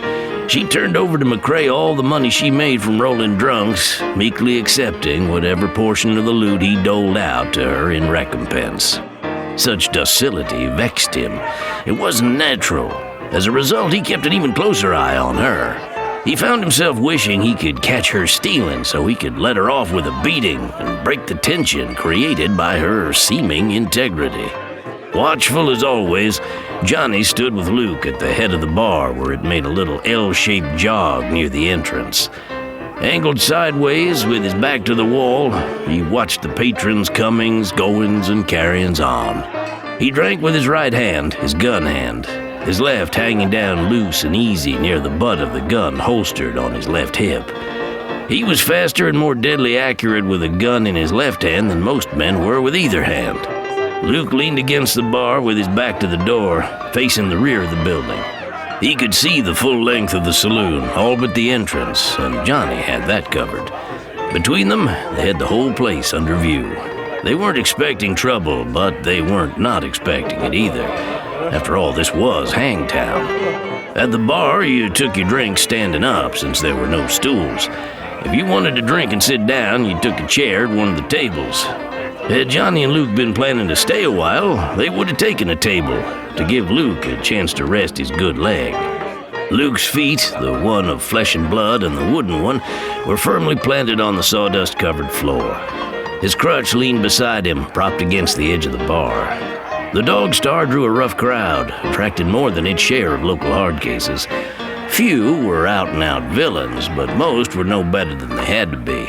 Small ranchers who weren't above using a running iron to put their brand on other men's cattle, cowboys too ornery or alcoholic, or both, to hold a job for long, horse thieves, gun hawks, drifters, tin horns, skirt chasers, saddle tramps, a lively crew. The saloon was packed with them, thronging the bar and the tables. Johnny caught Squint's eye, the good one, a round and fiercely glaring orb. He motioned for a refill. McCrae nodded, reaching under the bar for a bottle of the higher line brand of whiskey he kept for more demanding, better paying customers. He filled Johnny's cup, a wooden tumbler, and Luke's too while he was at it. All the cups in the saloon were made of wood. They cut down on breakage, especially during brawls. Fridays and Saturdays were usually good for a half-dozen brawls each night. Have one on me, Squint. Don't mind if I do. McCrae grinned, showing the few teeth he had, black and broken. Setting another cup on the bar top, he poured himself a drink. He raised it. Bud in your eye. He didn't mind having fun with his name, so long as he was instigating it. Let somebody else make sport of it, though, and there could be trouble. Here's how. Health. Luke raised his cup. They drank up. McCrae tossed his back like it was water, with as little seeming effect. Johnny drained his cup without flinching, but a deep red flush overspread his bronzed face. Luke did the same, eyes watering, an involuntary twitch firing a couple of times at the corner of his mouth. Good for what ails you. Smooth. Yeah. It's my special brand. For them what appreciates the quality. The secret's in the aging. Oh, a whole week, huh? 8 days. It's that extra day that makes the difference. As long as you're in the neighborhood, might as well hit 'em again and don't skip yourself. McCrae refilled the 3 tumblers. This one's on the house, boys. Thank you kindly, Squint. That's right generous of you. They all 3 drank the round slower, a sip at a time. Ain't seen much of you boys lately. We been out at the ranch, mustanging. Picked a good day to come in, what with the shooting and all. You see it, Squint? And leave the place to those no-account thieving kinfolk of mine? Not on your life, brother. Although it almost would have been worth it to see Bliss Stafford get a belly full of lead. No belly full. Shot through the heart. You seen it, huh? McCrae leaned forward eagerly, elbows on the bar. Sure enough. A sweet piece of gunplay it was, too. Worked out good for me. How's that, Squint? McCrae looked around the saloon, his good eye glinting. Nothing like a killing for bringing them in. Saturdays is always good, but we're doing a land office business. It's the shooting what done it. Folks like to talk it up over their cups, kick it around. What are they saying? McCrae looked around, then leaned in farther. There was little worry about being overheard amid the noise and tumult of the hard-drinking, rowdy crowd. But the Dog Star was the kind of place where patrons naturally put their heads together as if cooking up some scheme. Crooked, more likely than not. McCrae was just being confidential and cautious. You ain't gonna find too many tears being shed over Bliss Stafford. Too bad about Damon, though. What for? He ain't the one who got killed. Not yet, but he's not long for this earth. McCrae shook his head, the corners of his mouth downturned. Damn shame, though. Him being a genuine hero of the Confederacy and all. Is that right? Ain't you heard? Damon was part of that outfit that whooped that Yankee General Banks and his army. Chased him clear out of the Red River country. Well, that's hard country. Swampland when it rains, near desert when it don't. And not much good anytime. Sounds like you've been there. Just passing through. After the war, he'd knocked around for a while in the East Texas-Louisiana borderland with Lone Star Hellions Cullen Baker, Bill Longley, and such. Johnny was still wanted in those parts. Reckon the Staffords will come gunning for Damon? Depend on it. The old man's a mean one on the best of days, and this ain't gonna be one of them. Not with his fair-haired boy dead with Damon's bullets in him. A fair duel. That won't make no never mind to Vince Stafford, no sir. Them other sons of his are a handful too. Fact is, they could all use killing. Hard to beat though. Clay's pure hell with a gun, and Quint's meaner than a rattlesnake. And they won't come alone. They'll bring the whole ramrod bunch, and that's a passel of bad hombres. 2 men came in through the front door, one at a time, cutting the conversation short. The first was about 40, round-faced with a neatly trimmed black beard. His eyes were bright, calculating. He looked like a prosperous rancher or businessman, well-fed, well-dressed. Those types were at a premium in Hangtown, in all of post-war Texas, for that matter. A pair of big-caliber guns were worn holstered low on his hips, below a soft swelling roundness of belly. The bright, shrewd eyes and low-slung guns didn't quite fit the image of a man of affairs that he presented. The second man was in his mid-20s. His hat was set back on his head so the brim tilted up at a near vertical angle. A brown hat with a round crown, broad, flat brim, and a snakeskin hatband. He was thin, bony, sharp-featured, with slitted eyes, a knife-blade nose, and a thin-lipped mouth. A holstered gun was slung low on his right hip, his hand hovering near it. The duo moved apart so that neither stood with his back framed by the open doorway. They stood at the front of the saloon, facing the rear, eyeing the place as if looking for something, or more likely someone. Johnny recognized them. The older man was Wick Jocelyn. The younger was known only as Stingery. Jocelyn was a gun for hire, a professional with many kills under his belt. Johnny had heard that Jocelyn had tried to sell his services to town boss Wade Hutto, but Hutto already had Top Gun hand Boone Lassiter on his payroll and wasn't hiring. He wasn't looking to make trouble either, not with a Yankee cavalry troop garrisoned up country at Fort Pardee. Stingery was a fast young gun looking to make a name for himself. Jocelyn and Stingery were regulars at the Alamo Bar, a pricey establishment patronized by a high-living, free-spending crowd. A fella could burn through a lot of money fast at the Alamo. Both being at somewhat loose ends, the two had fallen in together. They were suspected of having pulled several stagecoach and highway robberies farther east in Palo Pinto and Tarrant counties, but nothing had been proven against them yet. They'd stayed out of trouble in Hangtown, giving Sheriff Mac Barton no cause to brace them. Wick Jocelyn's restless gaze brushed Johnny's, making eye contact for a brief beat. Johnny nodded, tilting his head an inch or two in casual acknowledgement, not making a thing out of it one way or the other. Jocelyn's gaze moved on, looking beyond Johnny to others, seeking.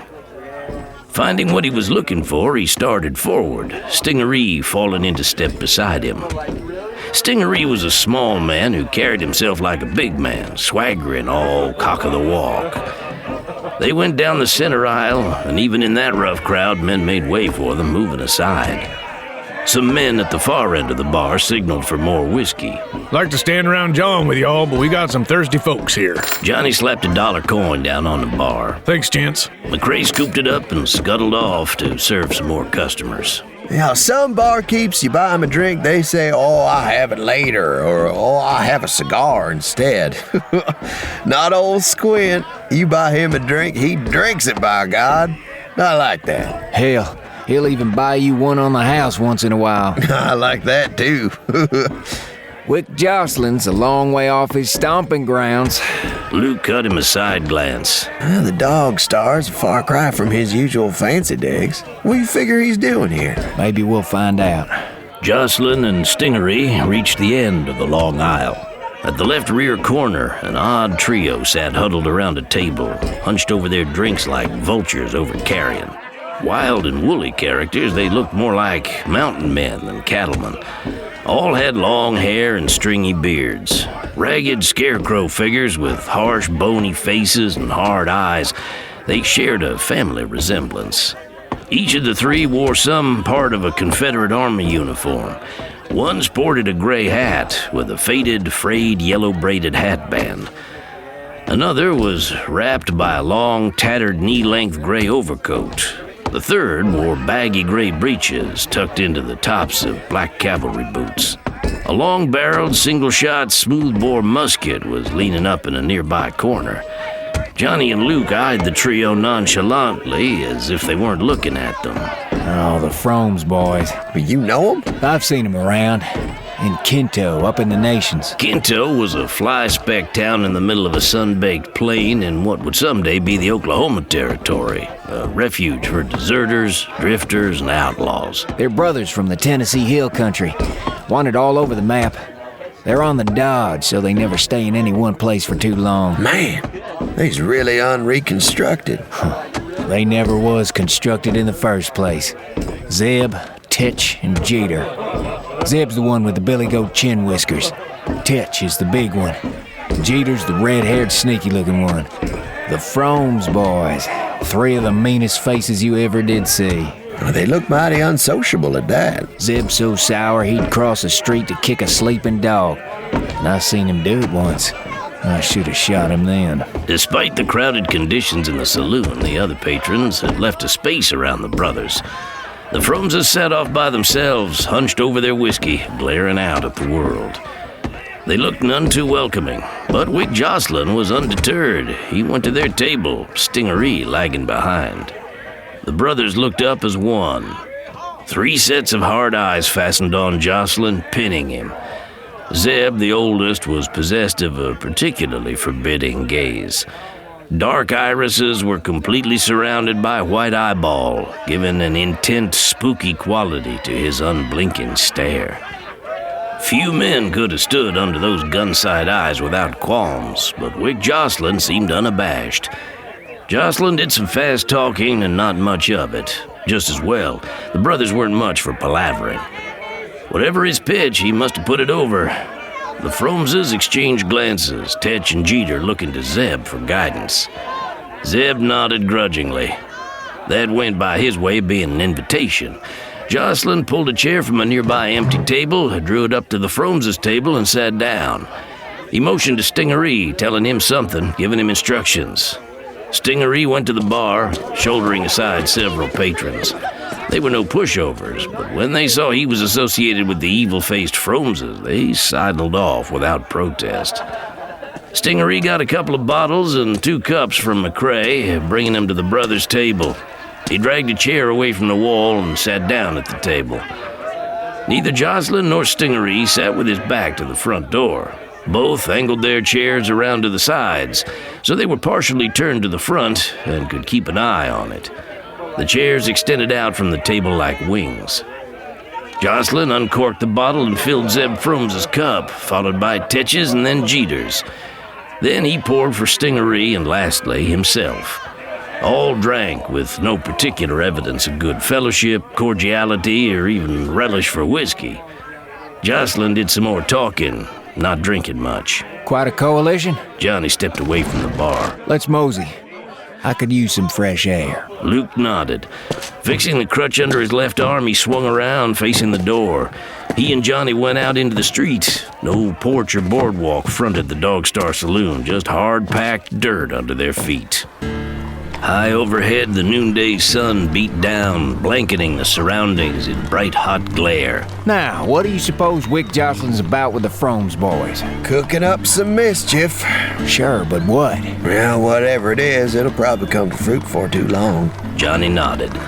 South of the Dog Star, the buildings were few and far between. A wide expanse of bare dirt mixed with patches of short, tough grass was broken by a handful of straggly trees and bushes. Beyond lay Mextown, where the Spanish-speaking people of the town lived. A cluster of whitewashed adobe huts and wooden shacks grouped around an oval plaza centered by a shallow, water-filled basin. The area was watered by irrigation troughs, fed by a stream snaking across the plains south of town. Small yards and vegetable gardens were marked off by wooden pole fences. A burro, hitched to a pole, walked around in circles, turning a water wheel. A youngster walked beside the animal, beating its hindquarters with a stick when it slowed. West of Mextown lay a big open green space with a rivulet running through it. It was used as a camping ground by westbound wagon trains, Hangtown being the last settlement in New Mexico. The site was occupied by Major Adams's outfit. About 24 wagons were in motion. Most were Conestoga-style covered wagons, but there were some freight wagons and even 1 or 2 high-sided caravan wagons. Hitched to the wagons were teams of horses, mules, or oxen. Scores of men, women, and children thronged the scene. Families for the most part, along with scouts and others of Major Adams's crew.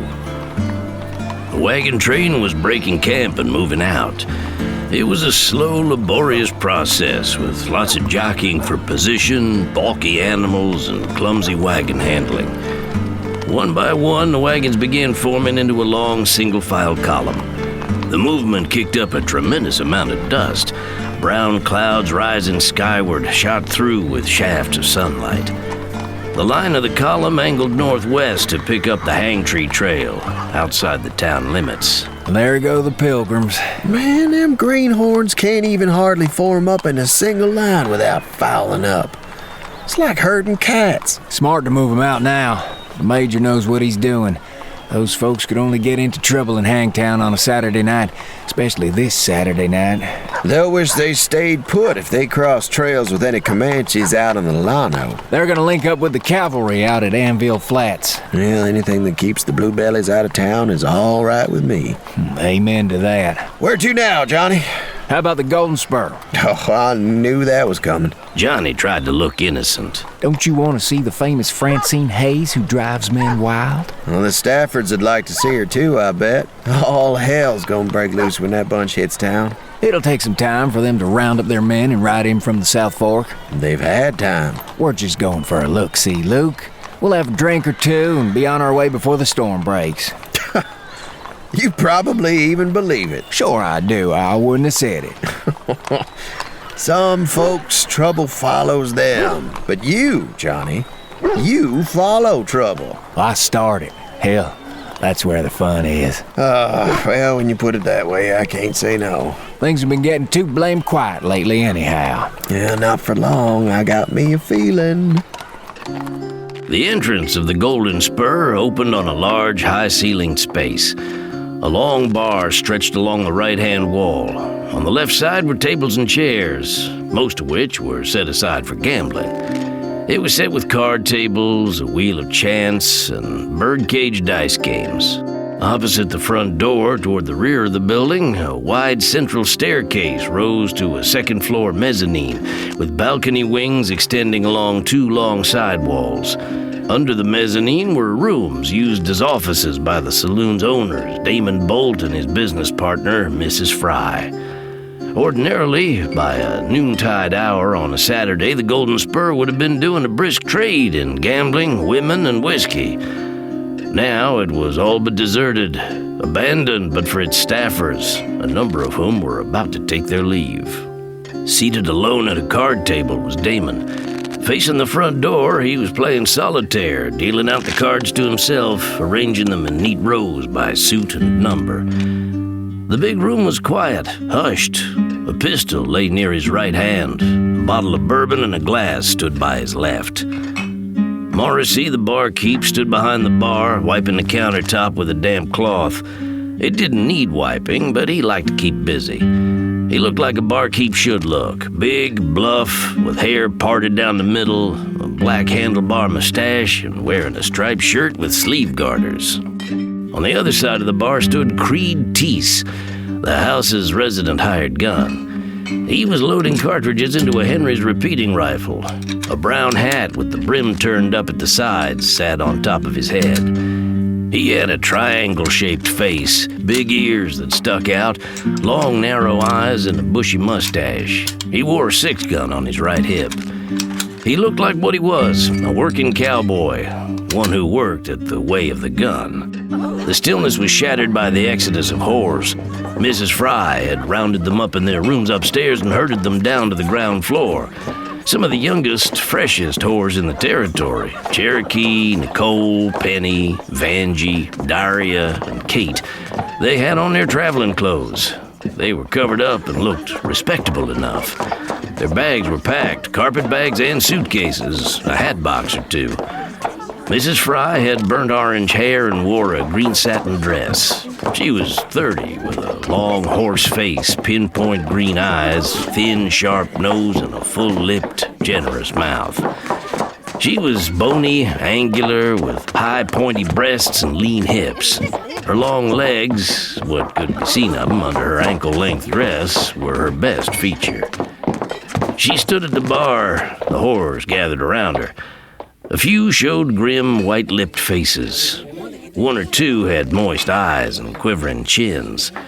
They would have taken it a lot harder if Mrs. Fry hadn't already paid them off for their work up to date. That was Damon's idea. He always paid his debts, for good or ill. At Mrs. Fry's prompting, Morrissey poured out shots for all. She raised her glass.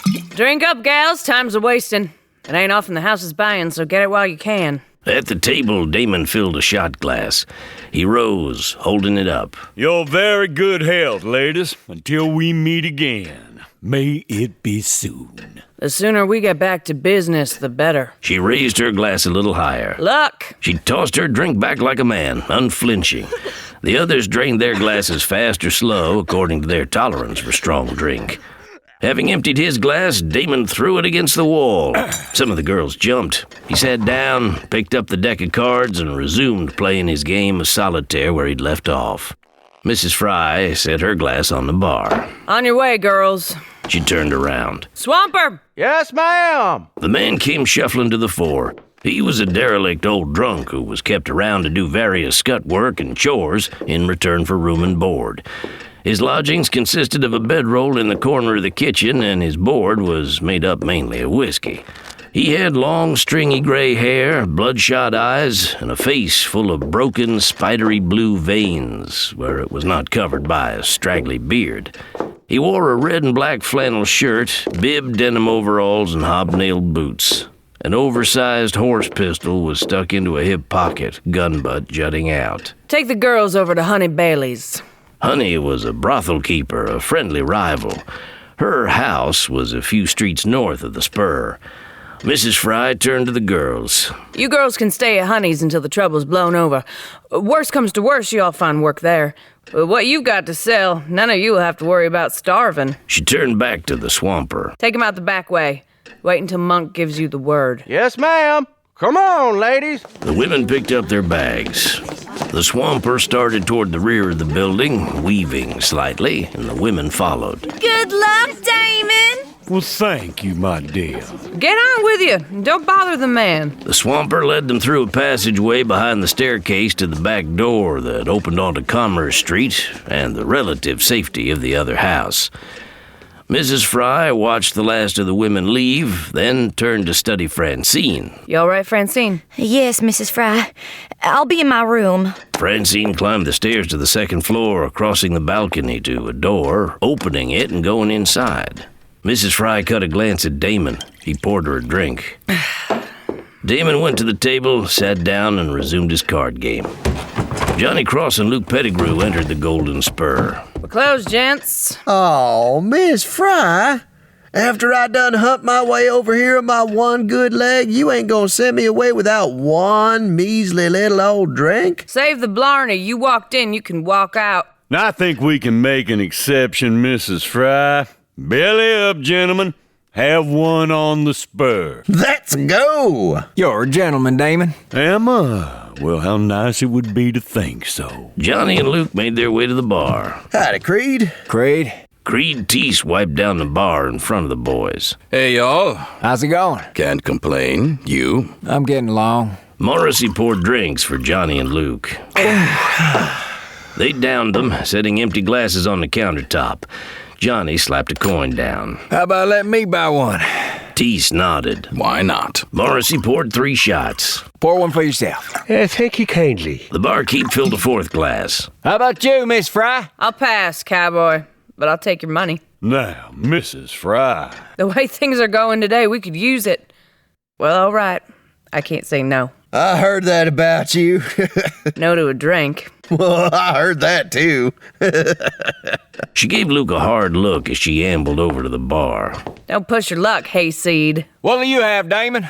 This'll do me just fine, thanks. Damon reached for the bottle on the table and refilled his glass. Mud in your eye. They drank. Enjoy yourself while you can. The climate here's liable to turn distinctly unhealthy any time now. That's so? Too much lead in the air. Maybe sooner than you think. Wick, Jocelyn, and Stingery came in through the front door. They dogging us, Johnny? Dogging somebody, maybe. Keep a close hand by that scatter gun. Always do. Creed Teese glanced at the newcomers, his gaze hooded. Something I should know about. Stay loose and ready. Those two clowns. They've been making some new friends lately. Damon kept turning up the cards and placing them down, slowly and deliberately. Mrs. Fry went into the office, closing the door behind her. Wick Jocelyn walked softly, carefully putting one foot before the other as he advanced toward the end of the bar nearest the entrance. Stingaree swaggered alongside him, all loose-jointed. They stopped more or less on a line with where Damon was sitting. The saloon owner went on playing cards, seemingly oblivious. Wick Jocelyn looked around, scanning the scene. His gaze took in Johnny and Luke, and he nodded to them. Looks like you boys had the same idea as us. Oh? What's that? To have a drink here, what else? Jocelyn rapped his knuckles on the bar. Whiskey, barkeep. Make it 2. Morrissey picked up 2 glasses and a bottle, carrying them to the end of the bar. He set down the glasses and poured. Wick Jocelyn laid a few coins on the counter. He turned and raised a glass in his left hand. Nice shooting today, Damon. Damon glanced up. I'm still here. Couldn't have done it better myself. No? Hell, Wick's just being modest. He could do better. Well, could be. Damon turned over the cards. Wick Jocelyn's face split in a broad grin. My young friend here tends to get overly excited. Something about a gunfight does that to him. Don't mind him. Oh, I don't. He snapped down a card, black 10 on red jack. You got my admiration. It takes plenty of guts to go against Vince Stafford. Creed Teese eyed Jocelyn. You a friend of his? I don't even know the man. I know of him, though. Hard not to. He throws a long shadow. Him and that ramrod outfit of his. He spoke not to Teese, but to Damon. Stafford's not likely to take too kindly to you putting his boy in the graveyard. Uh-huh. So where do you come in? Another card snapped down on the table. Red 5 on black 6. Stafford's got a lot of guns riding for his brand. Maybe you could use a couple good guns on your side to kind of even up the odds. Black 8 on red 9. You selling? You buying? Our guns are for hire, Stingaree and me, but we don't come cheap. Jocelyn indicated Johnny and Luke. Maybe you've already hired on those two. Leave us out of it. We came in for a drink. I'm a lover, not a fighter. So much the better. That leaves us a clear field to play. Any gun can play. Wick Jocelyn looked around. Nice place.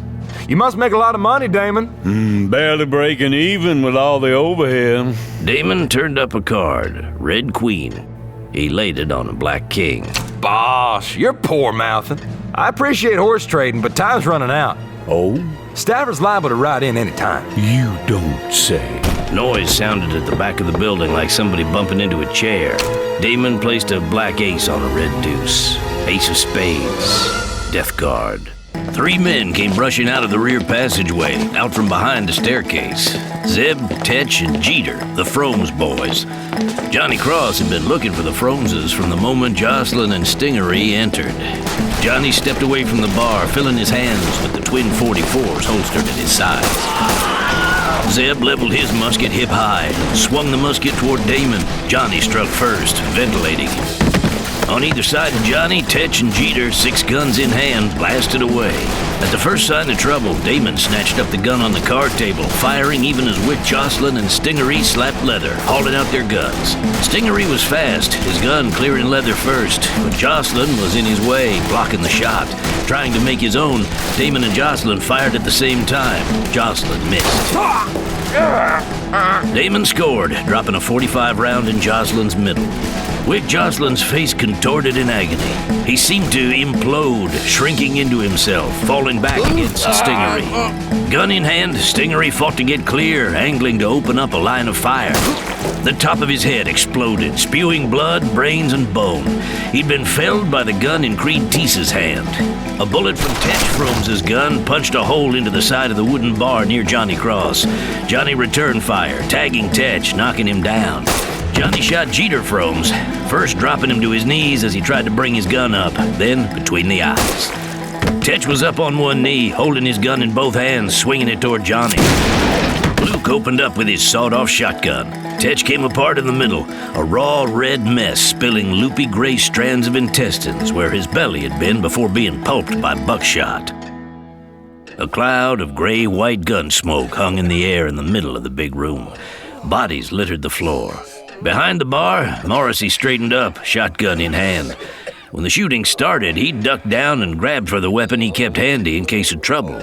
But by the time he brought it up and clear of the bar, he was too late. That's how fast the action had gone down. The victors looked around, guns in hand. No more challengers presented themselves. The bullet-pierced mirror came undone all at once. Finally, the office door at the rear of the building opened, an orange-haired head cautiously peeking around the corner of a doorframe. Mrs. Fry looked out, surveying the carnage. Oh, God. You can come on out now. At the left rear corner of the second floor, a vertical wooden ladder bolted to the wall rose to a square-shaped hatch in the ceiling. A head and a pair of shoulders came thrusting out of the hatch. Monk looked down at the main room below. You okay, boss? Oh, yes. Anybody hurt? Nobody important. What happened? Somebody made a bad bet.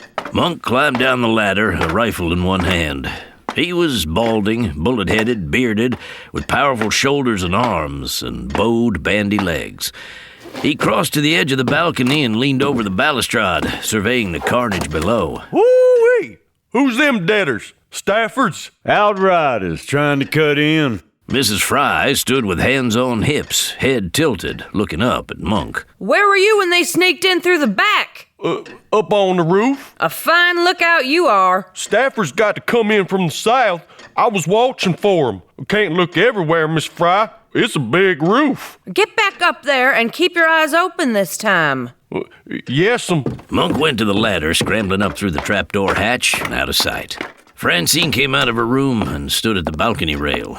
Everyone all right? The ones on our side are. Come down and join the party. Oh, no thanks. I think I'm gonna be sick. Turning, she hurried back into her room. Damon faced Johnny. That's gutsy play, that, turning your back on Jocelyn and his partner to shoot it out with the brothers. I'm a betting man myself. I figured you and Creed could handle Wick and Stingery. Oh, quite a gamble. Johnny shook his head, smiling. A sure thing. Now, your faith in us is heartening, if possibly misplaced. In any case, I thank you, sir. I thank you both. And now, I suggest you clear out while you can before Stafford arrives. What, and miss all the fun? Fun, he calls it. If you think tying into 24 red-hot killers is fun. Happens I do. It wouldn't be the first time, neither. Why buck the ramrod? Vince Stafford's got no grudge against you. It's early yet. Wait till he gets to know us a little better. I don't get it. What's in it for you? I mean, why make this your fight? Damned if I know. Maybe because the Spur is the one place in town with square deals, straight-up card games and dice. No crooked tables or watered-down whiskey. Maybe I like the way you handled yourself, Damon, when young Stafford braced you. Or maybe I was overdue to kill Zeb Fromes for kicking an old hound dog who never did him any harm. I got distracted that day and Zeb got away from me. Could be I'm just a natural-born rebel with the liking for lost causes and kicking up trouble and siding with y'all's promises to deliver plenty of both. Who knows? Like I said, I ain't entirely sure why myself. Mrs. Fry gave Luke the once-over, appraising him with cold-eyed calculation. And you? Where do you fit in all this? Me? Oh, I'm with him. A slight smile played around Damon's lips. Betting on the Golden Spur now could be considered a long shot. Them's the kind that pays off best. Damon reached into one of his pants front pockets, pulling out a fat roll of high-denomination greenbacks. The house always makes good. Whoa, put your money away. I ain't sniffing around for a payday. The workman is worthy of his hire, they say. When I sell my gun, that's business. When I side with a man, that's different. Money's got nothing to do with it. Damon stuffed the roll back in his pocket. Well, my apologies, sir. I misread the situation. No insult meant or implied. None taken. A couple of go-to-hell Texas gun hawks in for the fun of it.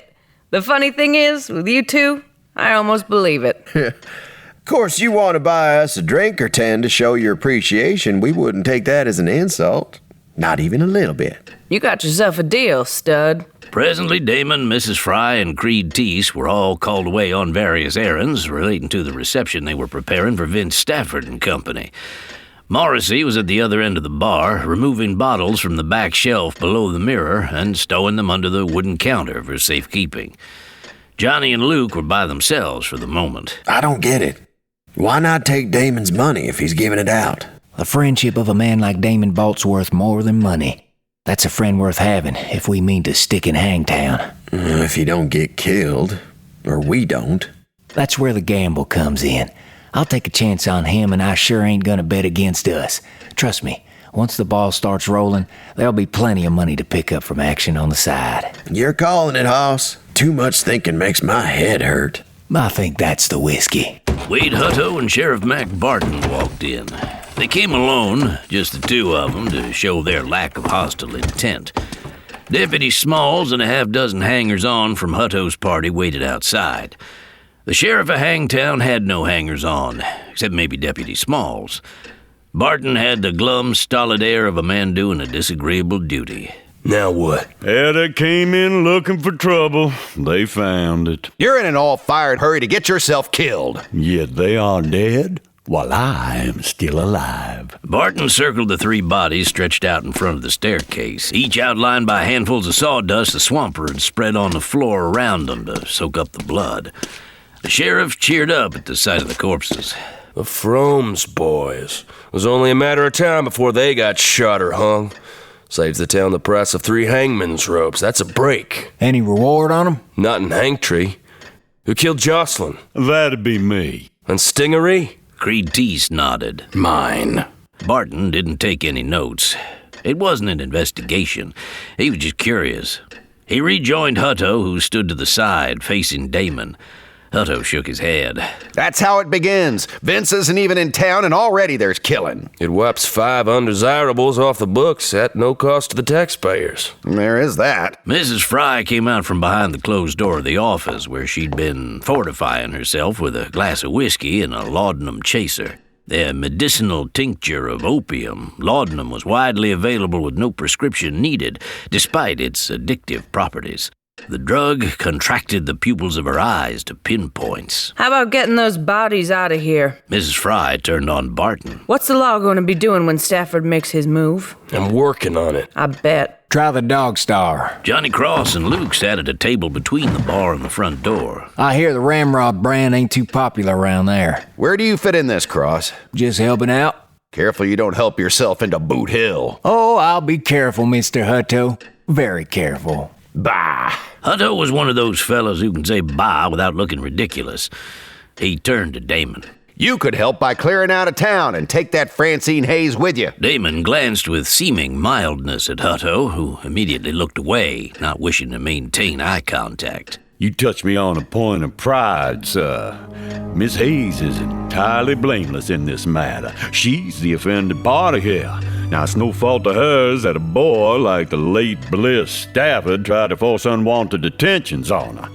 Now, I'm sure you agree that I did what I had to do, and that no Southern gentleman could do less. I'm not arguing the point. Legally, you were in the right. Isn't that so, Sheriff? A clear-cut case of self-defense. But Vince Stafford won't see it like that. He'll make it a blood feud. Him and Clay and Quint, they'll have 20 guns and more backing them up. You're a gambler. You know better than to buck those odds. Get out of town. That would make things easier for you. You're damned right it would. If you were me, would you run? I'm not you, and right now I'm damn glad of it. And you, Sheriff, would you run? It's not the same. Barton fidgeted, uncomfortable with the question. Why not? I wear a badge. A lawman who runs is finished, washed up. It's the same with me. You're dead if you stick. Well, I'll take that bet. Oh, your fine talk about the law. What about Damon? The law's supposed to protect him, too? Where's Hangtown gonna be if you let Stafford ride roughshod over it? Hutto was silent. I'll do what I think is best for every man, woman, and child in Hangtree. What happens to them if I get killed trying to keep Vince from doing what he's hell-bent for leather on doing, namely evening up on Damon for killing Bliss? Who stands between him and them, then? I'll do what I can to head him off, but don't expect miracles. You're not a gambling man, Sheriff? Not when the whole town is part of the ante. Sorry. That's all right. I'll pull my own chestnuts out of the fire. We're through here. Coming, Barton? Yeah. Hutto started for the front door. Barton followed, taking a few steps and then turning back. I'll do what I can, but I ain't making no promises. I can't ask for more than that. For what it's worth, good luck. Sam stepped out of the settler's house to see the girl standing at its southwest corner, her flat-eyed gaze taking in the whole scene. She stood very straight, hands clenched into fists at her sides. Her face was deathly pale. Sam went to her, trying to get between her and the bodies to block her view. He hoped she wasn't going to scream. He was in a tight enough spot without her going into hysterics. They both were. Not that he would have blamed her for throwing a fit. Sam studied her face. Her eyes were wide, dry. A nerve twitched in the corner of her mouth. No way to sugarcoat it. Best say it the way it was. Your people are all dead. I'm sorry. She started forward, but he stood in her way, stopping her. There's nothing you can do for him. I checked. She nodded, holding herself so taut that Sam wouldn't have been surprised to hear her corded neck muscles twanging with the movement. He watched her intently. She didn't scream, didn't faint. Are you hurt? She shook her head. I've got to leave you for a minute to check on those 2 braves behind the house, make sure they're dead. Will you be all right? She nodded yes. If you hear any shots, that'll be me, so don't let it scare you. I'll be right back. Then we're gonna get out of here. Sam stepped around her, starting forward, then paused. Your folks are safe from hurt now. Best not to look if you can. You don't want to see them. She was silent, staring at the bodies. Sam went around to the back of the house, drawing the mule's leg. He fired a shot into the head of each brave, loaded 2 fresh cartridges into the receiver to replace the ones he'd expended, and returned to the front of the house. The girl was nowhere in sight. Sam's flash of alarm was stilled by the sound of movement coming from inside. She came out through the doorway carrying a stack of folded blankets. Setting them down beside the body of her mother, she took the blanket off the top of the pile, unfolded it, and spread it over the corpse. Sam was reassured somewhat. The youngster was taking it better than he had thought she might, having just survived the slaughter of her family. Plenty of adults, even hardened frontier types, would have gone to pieces from the experience. But she might shatter any time at the drop of a hat. Sam knew they had to keep moving. Picking up a blanket, he covered the man-boy, most of him. A few body parts were scattered out of reach of the blanket. He helped the girl lay a blanket over her father. She turned, starting toward the house. Where are you going? Getting a gun? Sam had been unsure if she had been shocked into speechlessness. That she could talk was heartening. He needed all the encouragement he could get. Things looked mighty grim for them. He'd been lucky to evade several bands of braves earlier after first encountering the slain emigrants in their half-burned wagon. Alone, it would have been touch and go whether or not he could slip the net of Comanches he'd seen covering the area. With a youngster in tow, the odds against him went up dramatically. Make it fast, we gotta move. Lydia went inside, making no reply. A minute or two later, she returned, carrying a rifle and a box of cartridges. It was a Henry's, a repeater, a good gun. She took some cartridges out of the box and started loading it. She handled it like she knew what she was doing. We're in a heap of trouble, miss. The upland is thick with Comanches. Looks like the whole blamed tribe is on the warpath. More could come along any minute. We've got to get down to the flat fast. Later, when it's safe, we can come back and give your folks a Christian burial. But now we gotta run. Savvy? I savvy. Good. Let's mount up and ride. I'll take Brownie. Brownie, who's that? My horse. I'm not leaving him behind. Brownie, a strong, solid-looking gelding with good lines, was in the corral. The girl calmed the animal, skittish from the blood and violence. She saddled him, then stuffed her deep pockets with cartridges for the rifle, while Sam corralled the Indian ponies and the other animals. He didn't want them wandering off, attracting Indian scouting parties to the ranch. My name's Sam Heller. What's yours? Lydia's eyes narrowed. Why? So I can call you something besides Miss. You talk funny. You're a Yankee. That's right.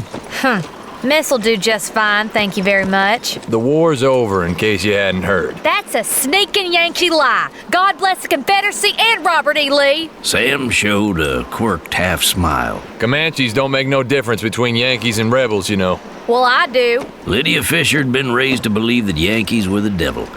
The stranger had no tail, and if he had horns, they were hidden under his hat, but she trusted him no more than she had to. Trouble was, she had to. At least until she was off the plateau and safe among decent, civilized Southern folk. As Sam mounted up on Dusty, Lydia swung herself up on Brownie's back. The horse's eyes bulged, nostrils flaring. He pawed the ground, sidling. Leaning forward, Lydia patted Brownie's muscular neck. Easy, Brownie, easy. We'll be all right soon. Easy, boy. You sure you can handle him? Don't worry about me, Mr. Yank. Brownie'll be okay once we get away from here. What's the fastest way off the plateau? Can we get down from there? Sam pointed directly south where a ridgeline screened the edge of the plateau from sight. Can't go that way, it's too steep. No way down. The nearest trail's Hopper Glen, a half a mile or so down the road. Can we go through the woods? Any trails? The brush is too thick. Gotta take the road. Great. Sam and Lydia rode between the house and the woods, north across the field. Sam rode ahead to scout Rimrock Road, bordering the edge of the property. It was empty in both directions, as far as the eye could see. Lydia came alongside him. They turned right on the road, going east.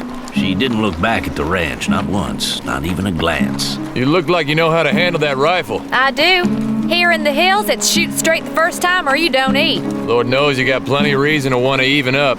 But don't shoot straight off if you see a Comanche. Make sure he sees us first. What do you expect me to do, throw flowers at him? Just don't give away our position if you don't have to. After a fifth of a mile, the belt of woods on the south gave way to fields dotted with dirt mounds and stands of timber. Let's stay off the road if we can. The Comanches are out in force.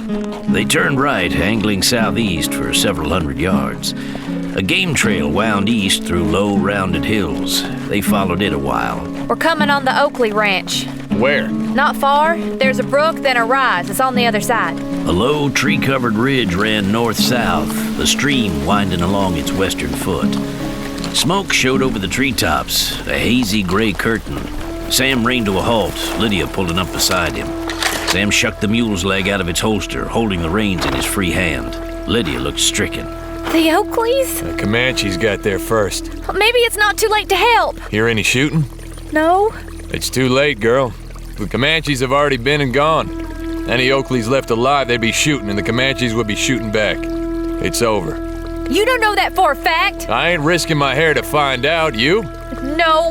Let's get clear. If we can. Sam pointed his horse north, Lydia following.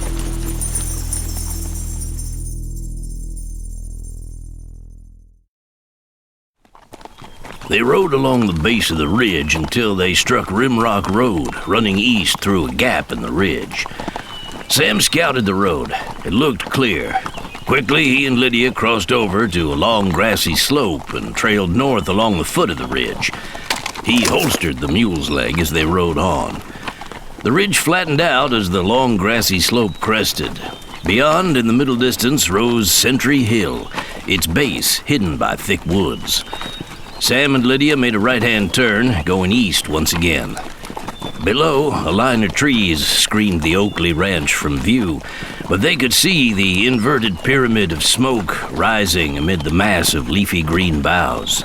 Black at the base, it lightened to gray as it fanned out into the sky. The fugitive duo crossed an open space, coming to a thicket of woods. Riding south along the tree line, they searched for an opening. A gap showed, revealing a game trail winding east through the brush. Sam and Lydia entered the narrow passage, forcing them to ride single file. Sam took the point, Lydia following. Shady groves alternated with sunny glades. The trail bent southeast, the ground sloping downward. Once again, they crossed Rimrock Road.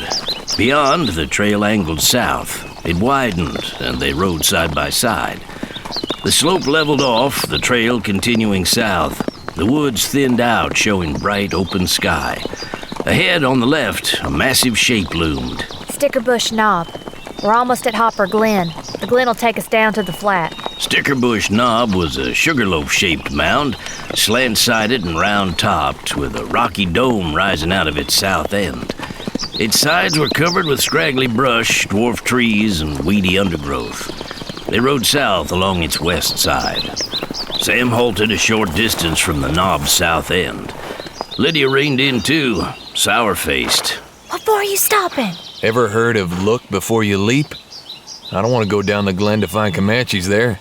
I'm gonna climb the mound and take a look-see. Sam hitched the reins to the branch of a bush. Sit tight. I'll be back directly. What if Redskins get you? Then I won't be back. What'll I do? Run. How'd I know they got you? If you hear shooting and war whoops, ride out. Leave Dusty behind in case I make it. I'll wait. Lydia looked doubtful. She loosened her rifle, holding it across the saddle, her eyes wide and watchful. Sam didn't blame her. He felt doubtful himself. But it was dangerous country, and he'd feel better if he got the lay of the land. Trust the Comanches to set scouts watching the south slope to look for escapees.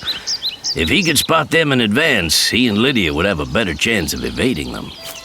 He padded to the foot of the mound, glad he had on hunting moccasins instead of boots.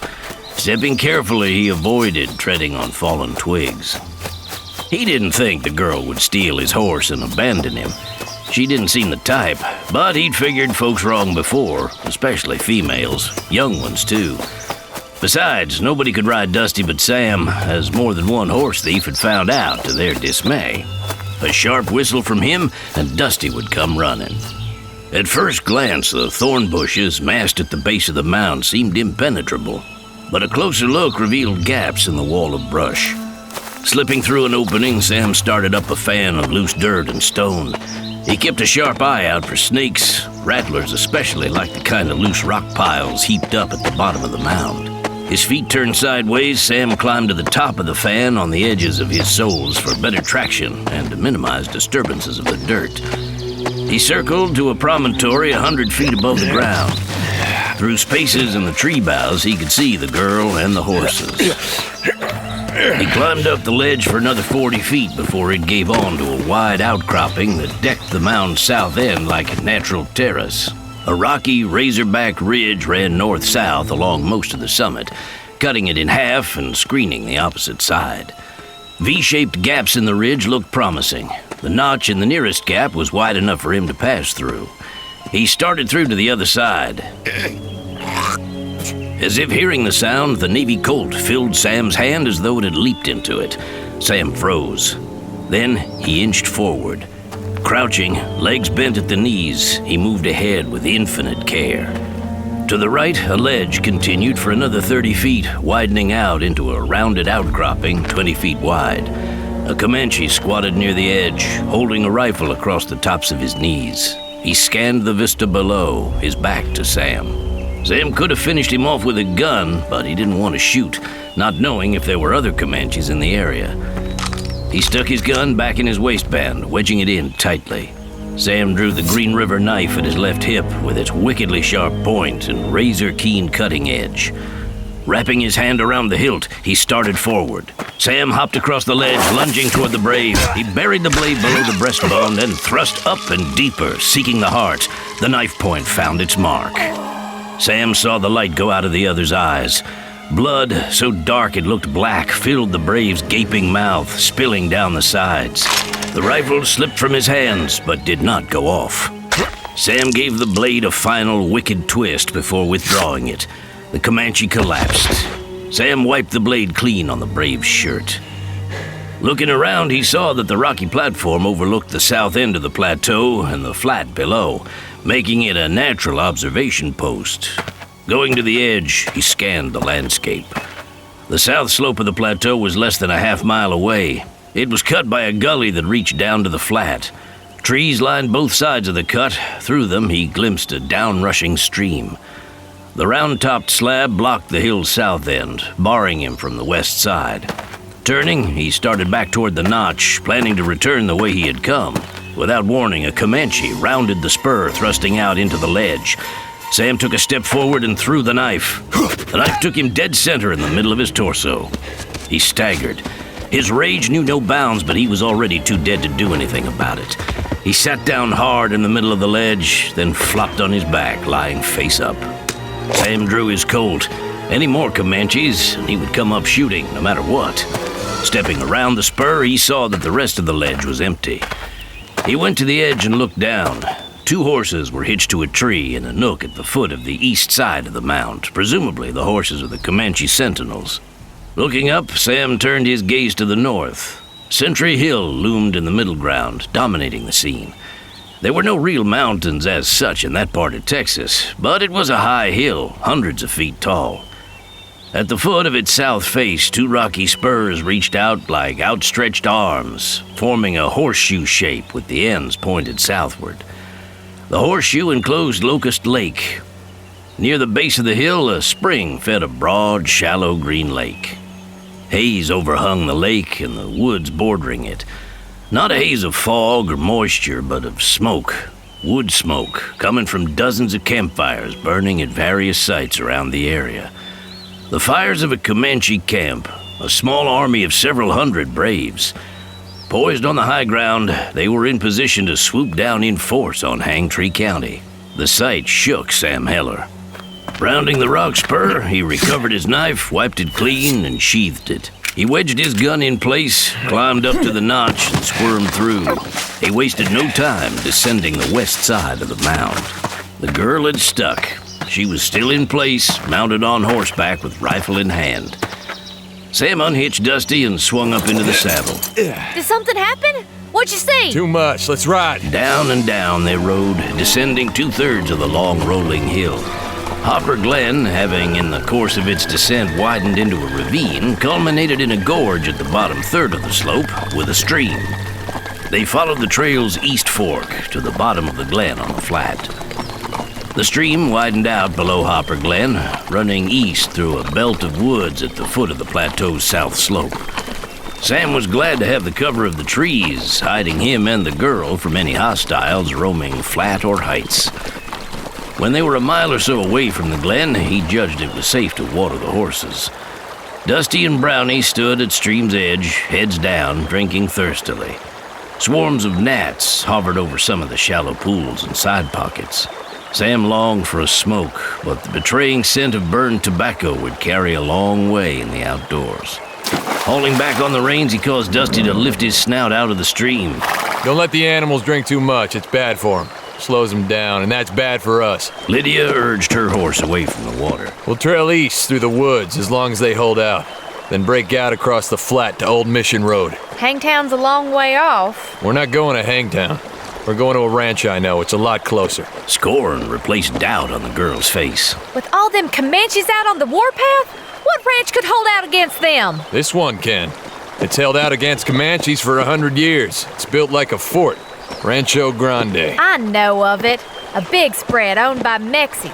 They got no use for Anglos, Mr. Yank, in case you ain't heard. I know a few folks there. Friends of yours? Yes and no. If that ain't a Yankee for you. Talking out both sides of your mouth and not a straight answer out of either. It's complicated. I've got a few amigos there and some others who cheerfully cut my throat. But even enemies put aside their differences when Comanches are on the loose. They'll be glad of an extra gun. 2 guns. I can shoot 2, and I got me some evening up to do. Sam nodded, urging his horse forward. The girl followed. Yankees and Mexies. This stain is sure going to the dogs. Well, let's hope it doesn't go to the Comanches. Lydia was silent after that. They rode on. The woods were thick with wildlife. Birds flew overhead, and small critters such as hares, chipmunks, and red and gray squirrels scurried through the underbrush. Deer tracks showed on muddy stream banks. Sam regretted the prime deer carcass he'd had to cut loose on the heights. A mile went by, and then 2. The woods followed the base of the slope. When the slant began to curve north, away from where Sam wanted to go, they paused at the edge of the tree line, scanning the broad, empty plains. Sam took a piece of jerky from his saddlebag, cut off a slice, and offered it to Lydia. I ain't hungry. It'll help you to keep up your strength. You might need it. Can't eat. Ain't got the stomach for it. When you want some later, just sing out. She shook her head. Looks clear. Might as well head out. They rode out from under the trees into the open, under the high and hot sun. The flat stretched out toward the horizon, a vast, sprawling tableland under the big sky, almost dizzying in its size and scope. Rolling plains were broken by rises, hollows, and stands of timber. The grass was a rich, bright green, slightly yellowing at the tips and edges. Good grazing land for cattle, and not so very long ago for buffalo. But the buffalo herds were thinning out, their numbers shrinking every season. The prime source of sustenance for the Comanches, buffalo supplied them with meat, hides, sinews for bowstrings, bones for tools and implements, and hooves for glue. They followed the herds, hunting them when they weren't busy hunting two-legged prey. A rock wall running north-south far in the western distance were the Broken Hills, that jumble of peaks, cliffs, and promontories known as the Breaks. A scant handful of bold and/or solitude-minded settlers lived along its eastern edge, dangerous country to roost in. Sam wondered how many would be left alive once the Comanche raid had run its course. He steered a course to the southeast. The hollow feeling in the pit of his belly deepened as the covering thicket of the woods fell behind. From time to time, he turned in the saddle, looking back to scan the scene for hostiles. The horses moved along at a brisk gait. Sam set a not-too-fast pace, leaving the horses plenty of reserve in case they had to run. He also didn't want to raise a telltale cloud of dust that would finger them to enemy eyes. The girl wasn't much for talking, which suited him fine. Not that he blamed her. On the other hand, he didn't want her thinking over much on what she'd experienced. Still, how could she not? Sam's eyes were active in a stony face as he surveyed the landscape. Several miles passed. The land rose and fell like long rolling swells on the open sea, but it was a sea of grass. The duo crossed two streams, or maybe the same stream twice, winding and doubling back on itself. It was hard to judge such things in the lonesome Titan immensity. Sam devoutly wished it would stay lonesome. He and Lydia rode side by side. At last, she broke the silence. What are you doing in these parts anyhow? Ain't Yankee land good enough for you? I like to roam. Reckon you wish you kept on moving instead of lighting in hang tree. Something like a smirk showed on her mouth for an instant. You might have something there. What for you come up on the hills? A day's hunting. Now you're being hunted. How do you like that? How do you like it? The girl fell silent, her face set in a sullen cast. We're getting close. This trail runs parallel to Old Mission Road. It lies 6-7 miles farther south. They crossed the trail at a tangent, continuing on their southeasterly course. A long, shallow incline topped out on a grassy table dotted with stands of timber and patches of brush. Bunches of longhorn cattle wandered in the distance. A patch of dust, no bigger than a man's thumb, held at arm's length, smudged the blue sky of the southwest quadrant. Sam squinted at it. Its source, whatever it was as yet unseen. Lydia saw what he was looking at. Them? Don't know. Could be a herd of longhorns or some ranch hands out riding. There ain't no ranches here. Well, there's that. So? Let's see what they do. To run now would kick up more dust and maybe tip them off if they ain't already seen us. They say them Comanches don't miss much. They do say that. Keeping on their course, Sam fought the urge to put his boot heels into Dusty's flanks and break into a run. The patch of dust changed direction, moving parallel to their course. They're following us. Looks like. They continued across a long stretch of open ground, their progress seeming agonizingly slow. There was no cover to be had in the near or middle ground, just open flat land. The source of the nearing dust cloud revealed itself as a blur of moving black dots, marching ant-like across a green table. That seeming slowness was only an illusion caused by vastness, for the space between the duo and the unknowns was steadily narrowing. Riders, about a dozen. Run for it. You a good rider? I ain't gonna fall off Brownie if that's what you're asking, Mr. Yank. Put some speed on, but don't go all out just yet. Save something for later. Ride! The chase was on. That it was a chase, there could be no doubt. The duo's horses broke into a run. Dusty was faster than Brownie, but Sam held him back, letting the girl ride several lengths ahead of him. He wanted to know where she was at all times. As for the pursuers, he only had to look back over his shoulder to see where they were. The pack moved up fast, kicking up dust. The not-so-distant brown plume grew into a pillar rising into the sky. Comanches. Too near to be outdistanced in the long run, and no sheltering ravines or thickets of wood in which to lose them. They were hunters, not easily shaken once they had the scent of blood in their nostrils. They were still a fair piece off, but the gap was steadily decreasing. Sam had a plan, desperate though it might be. He was looking for more advantageous terrain to set it in motion. Up ahead, he saw a slight break in the unreeling emptiness of the flat. A rock outcropping, a handful of boulders, a couple of scraggly trees. Sam pointed it out to Lydia. Make for the rocks! What do we do there? Fight! That seemed to satisfy the girl. She rode all out for the rocks, leading far forward on the coursing horse, almost doubled over Brownie's muscular, dark-maned neck. A good little rider at that, Sam noted approvingly. The landscape was a breathless blur as they closed on the rocks. Some man-sized boulders stood heaped around a gnarly mesquite tree, a scruff of brush. Sam and Lydia pulled up to a halt in the lee of the boulders. Their bases were planted deep in the turf. Behind the rocks was a bowl-shaped depression, little more than a foot deep and about 10 feet wide. What good's this? Engines will just ride around it. It's a place to make a stand. Better than you might think. Pulling his blade, Sam cut the rawhide thong securing the long, flat wooden box to the metal rings in the side of the saddle. Gripping the case by its suitcase handle, he carefully set it down against a rock. Taking hold of the bridle, he pulled his horse's head down and to the side. Down, boy, down! You know the drill. Legs bending, the animal knelt down in the bowl and lay on its side, flanks quivering as he panted for breath. It was a trick that had served him well in many a hot firefight. Sam wanted to minimize the chances of Dusty being hit by a stray slug. He set a lot of store by the animal. Brownie didn't know the trick and wasn't minded to follow suit, going by Lydia's inability to make him obey. Tie your horse to the tree. Tie him good so he can't break loose. Lydia hesitated.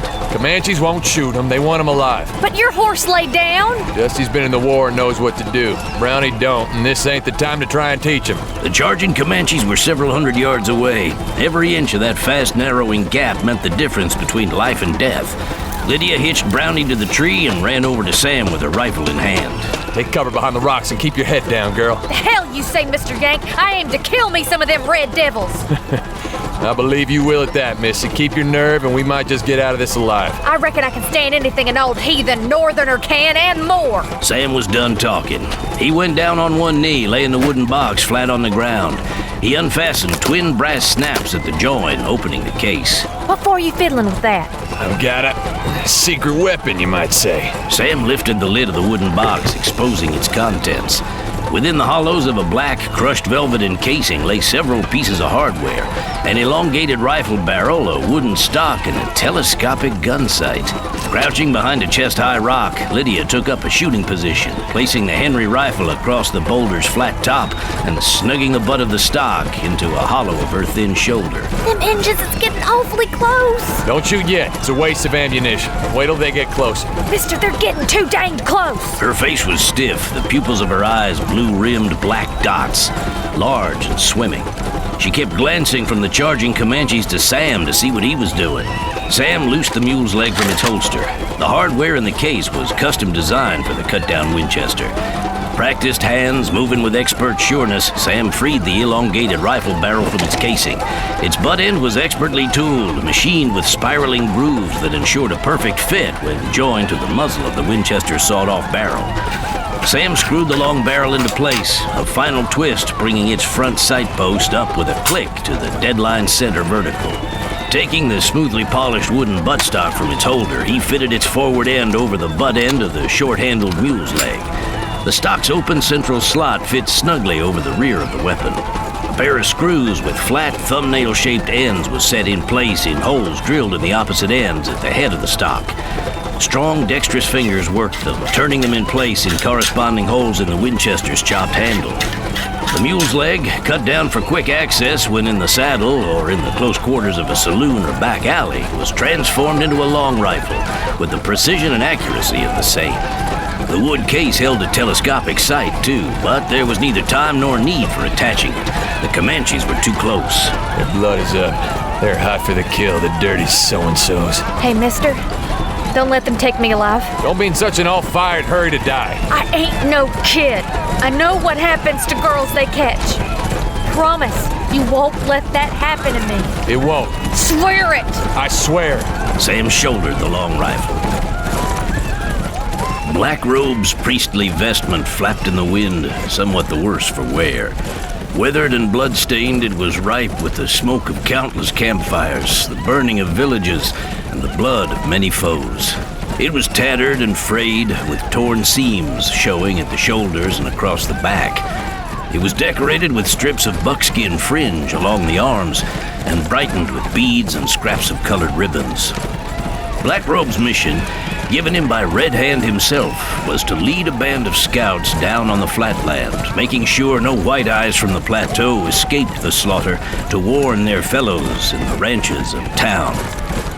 Black Robe's party was one of several advance parties operating deep in enemy territory, land the Comanches regarded as theirs by right.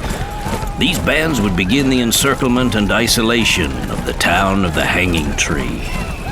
The tribesmen well knew the Hanging Tree and hated it. More than a few of their number had been caught in times past by the hated Texans and hung on a rope by the neck from the lightning-blasted tree at the edge of town. It was a bad thing, an evil act, for Comanche tradition decreed that any warrior slain by hanging was unable to enter the happy hunting ground, his spirit condemned to wander the winds forever in bodiless, endless limbo. It was good that Red Hand had united the bravest of the brave under the Firelance to take and sack the town, killing the Texans, save for such captives to be taken as slaves or given up to the torture.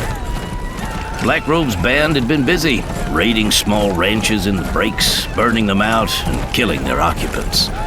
Moving east, they slew a number of hapless travelers crossing the flat. A good day in all, but the next day would be better. The next day was the day of the Great Raid. Black Robe led his band in pursuit. As always, the prey sought to escape, though their fate was a foregone conclusion. 2 against 12, miles from the nearest ranch, with no cover and nowhere to run, they were doomed. Black Robe was surprised when the fugitives broke off the chase to stand and fight. A great joke! Hey, my brothers! Perhaps 1 or 2 of them would be wounded or even killed during the fight, adding the spice of danger to the chase. So much the better. Each brave was confident his own personal power would protect him from harm and ensure that ill luck would befall one of the others. Closing on the rocks and skinny tree where the fugitives would stage their pathetically futile defense, Black Robe was chagrined to find his pony unexpectedly faltering. The animal favored one leg, causing it to lose speed. From the feel of the mount under him, Black Robe guessed the cause was nothing more serious than a pebble caught under a hoof of one of the forelegs. Had the distance been greater or the foe more formidable, he would have halted to dislodge the obstruction. But his galloping band was fast nearing the 2 in the rocks, and there was no time to waste. He resolved to ride the horse full out. If the hardship crippled or lamed it, he would replace it with one of the Texans' horses. Still, it was irritating to lose his place at the head of the charge while his fellows overtook him on uninjured mounts. As leader, he must be ever at the fore, outdoing others in deeds of valor and horsemanship. Furious, he kicked the horse's flanks with his heels, urging it to greater speed. His efforts were for naught. Worse, the animal's pace slowed even further. In battle, in the heat of the chase, rank and precedence counted for nothing. Each warrior must show himself to best effect, seeking always to surpass all others. No brave slowed to wait for Black Robe to catch up. In truth, each was delighted by the ill luck suddenly afflicting their vaunted leader, though perhaps not too openly, for Black Robe was a fierce fighter with a wicked temper, a well-respected killer. Still, he who comes first to the spoils is first served. Advancing in a loose, wide arc, the riders fanned out on both sides and rode rings around the 2 whites in the rocks. The man would be downed quickly, no doubt, but not the female. She must be taken alive and intact. A slip of a girl with a pair of yellow braids bracketing a wide-eyed, ghostly face. Like Black Robe, about a third of the band were similarly armed with repeating rifles. Others had cavalry carbines or single-shot rifled muskets. Several relied on the bow and arrow and their skill at letting loose shaft after shaft in quick succession. The Comanches opened fire. Sam had ready to take out Black Robe first, kill the leader and break the spirit of the band. But when he fell behind, Sam swung his rifle toward the Indian at the head of the charge. Lining him up in his sights, he squeezed the trigger. Tagged dead center, the lead brave fell off his horse. Sam swung the rifle slightly to one side, sighting on the next in line. The riderless horse raced away. Sam picked off a third Comanche. He was knocking them down like targets in a shooting gallery, the deed done as passionlessly as if he were clearing a row of tin ducks. Shot followed shot in quick succession from his long rifle. Each shot hit its mark, killing a man. Once or twice when Sam targeted a foe, the wounded warrior remained upright, still on horseback. With barely a pause, Sam shot again, and that man fell and died. The Braves focused their ire and weapons on the source of the furious firepower. Bullets smashed into the rock, shielding Sam like hail peppering a flat roof. A round clipped the edge of his hat brim, nicking a half-moon-shaped hole out of it. Arrows shattered on the slabs of the rock pile, spraying Lydia's face with stinging splinters, but missing her eyes. That stung her into action. Drawing a bead on one Comanche, she fired and missed. Taking aim again, she discovered her target's horse was empty, the Brave having been felled by Sam, who had already moved on to the next foe. It was done without thinking. Point, squeeze the trigger, kill a man, find the next target. A rider on the right flank of the arc of charging Braves swung farther to the right, his purpose to swing around the rocks and get behind the defenders. He was on Lydia's left. Adjusting her aim to lead him, Lydia fired. Hit the Brave spasm, the rifle slipping from his hands. He clutched his horse's flowing mane with both hands, holding on tight. Losing his grip, he slipped off the side of the horse, spilling into the dust. Of the 12 Braves who'd begun the charge, only 6 remained on horseback by the time they'd halved the distance between them and the rocks. The charge was breaking up, falling apart. The surviving Braves were stunned by the vicious counterstrike. It was like riding full tilt into a wall of hot lead. Comanches were no strangers to the repeating rifle. More than a few of them were similarly armed. But none had ever come face to face with a repeater wielded by such a dead shot as Sam Heller. Even their best marksmen were at a disadvantage. They were on horseback, charging across uneven ground. Sam, dismounted, worked from a stable firing platform. He had some cover. The Comanches had none. They were being destroyed by a sharpshooter with the world's latest and most lethal application of mechanized mass death available to a lone individual. That was the edge Sam Heller had been counting on. With his repeating rifle, he could pick off most, if not all, of the attackers before they closed with him. The last of the Comanche band was very close indeed. Outriders on the flanks turned their horses' heads, peeling off from the charge, or trying to. Sam wasn't going to let them circle around the rocks and get behind him. He picked off a Brave at his extreme left. A beat later, he felled an outrider wheeling to the right. Black Robe's rage at being undone by his lamed horse was supplanted by stunned amazement as the ranks of his band thinned visibly with each passing second. What had first seemed great sport was becoming a blistering fight for survival, one his side was losing. He took heart in the surety that all was not lost. His gods had not deserted him. What he had taken for a cruel jest of fate laming his mount had become the instrument of his salvation. Had he been at the head of the charge, he would have been the first to fall to the white eyes with the devil gun. But luck was still with Black Robe, affording him an opportunity to turn disaster into victory. Holding onto the horse's neck with one bent arm, hooking the back of an ankle around his saddle's high wooden cantle, he hung down on his horse's right-hand side. This put the animal's body between him and the foeman's devil gun, covering him as he swung right to get behind the rocks on Sam's left. Half lurching, half loping, the horse was still game, still coming on. Black Robe clutched his rifle in one hand, the barrel protruding beneath the horse's snout as he lined up for a shot at Sam. Sam was busy burning down a last lone Brave who'd almost reached the rocks on a headlong charge. He drilled him through the heart. Lydia saw Black Robe coming, but he was too well screened behind the far side of the horse to present much of a target to her. He glimpsed the girl with the yellow braids as she rose and turned, pointing a rifle in his direction. A flare rimmed the muzzle of her weapon as she fired. Thinking fast, Lydia shot not at the Brave, but at his horse. The horse stumbled, forelegs folding, tumbling head first. Black Robe was thrown, cartwheeling to the hard ground. He rolled to a stop, battered and dazed, semi-conscious. He was empty-handed, having lost the rifle in the fall. Somehow he rose, standing shakily on 2 feet. Sam shot him. Black Robe's awareness was blotted out by the darkness of complete and illimitable death. Sam Heller looked around. Dead bodies lay all about, riderless horses scattered in every direction. Like himself, the girl was unhit, unhurt. She put a hand against a rock to steady herself. Hey, mister. Sam looked at her. My name's Lydia. Lydia Fisher. Glad to know you, Miss Fisher. Lydia. She stuck out a hand. He shook it. Call me Sam. It was quiet in the Golden Spur, as if the earlier outburst of violence had never been. The dead bodies had long since been carted away. Sawdust thrown down by a swamper soaked up the blood. He swept it up, mopping the stains with a bucket of hot water, lye soap, and a scrub brush. Their washed-out shadows darkened the floorboards. Mrs. Fry looked over the work. That's enough. There'll be more later. Or sooner. The hands on the large saloon clock pointed to a little after 7 in the evening. The interior of the clock case was filled with gears and a pendulum, each tick-tock sounding as sharp and clear as a gun hammer being thumbed back into place. Damon Bolt sat in place at the table facing the front door, playing his game of solitaire. Whether it was the same game as before or a new one made no difference to him.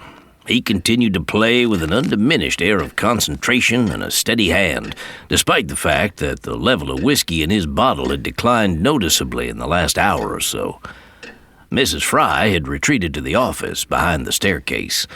She left the door open to hear anything going on outside the room.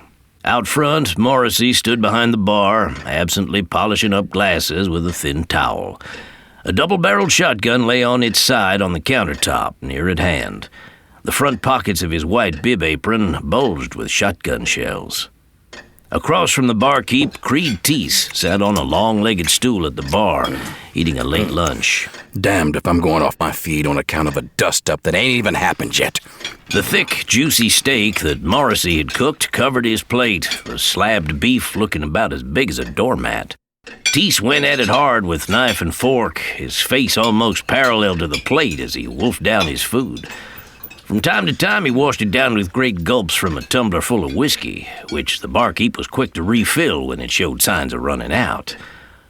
Monk, the bouncer, was still up on the roof of the building, keeping watch. Johnny Cross and Luke Pettigrew sat at a table off to the side of the bar, with a clear view of the main floor and front entrance. They drank beer out of solid, long-handled glass mugs. They'd switched from whiskey to beer earlier, to keep from getting too big a skinful too early in the day. Luke looked around. Well, we got enough hands here to work up a decent poker game. The cards only get in the way of your drinking. Well, you ain't exactly been on the water wagon yourself. Luke drained his glass, setting the empty mug down on the table. Pushing his chair back, he reached down under the table, straightening his wooden leg, which had been bent at a right angle. He extended it in a straight line out to the side. His fingers worked on the hinge screws of the artificial limb, locking it into place.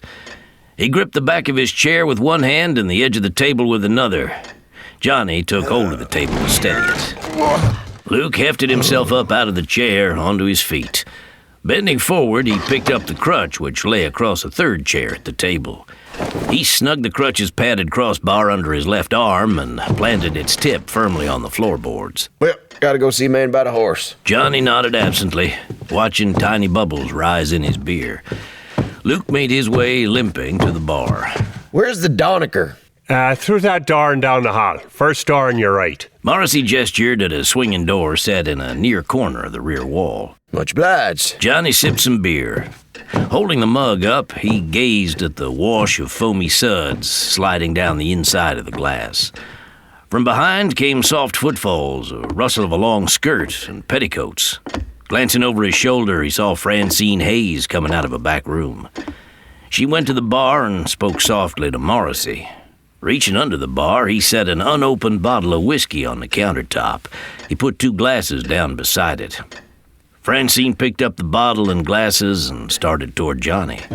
Johnny eyed her admiringly without getting overheated about it. She was a good-looking gal, a real beauty. Champagne-colored hair, blueberry eyes, a ripe red mouth that turned up at the corners. A dress of some shiny, satiny material hugged her slim, well-formed body.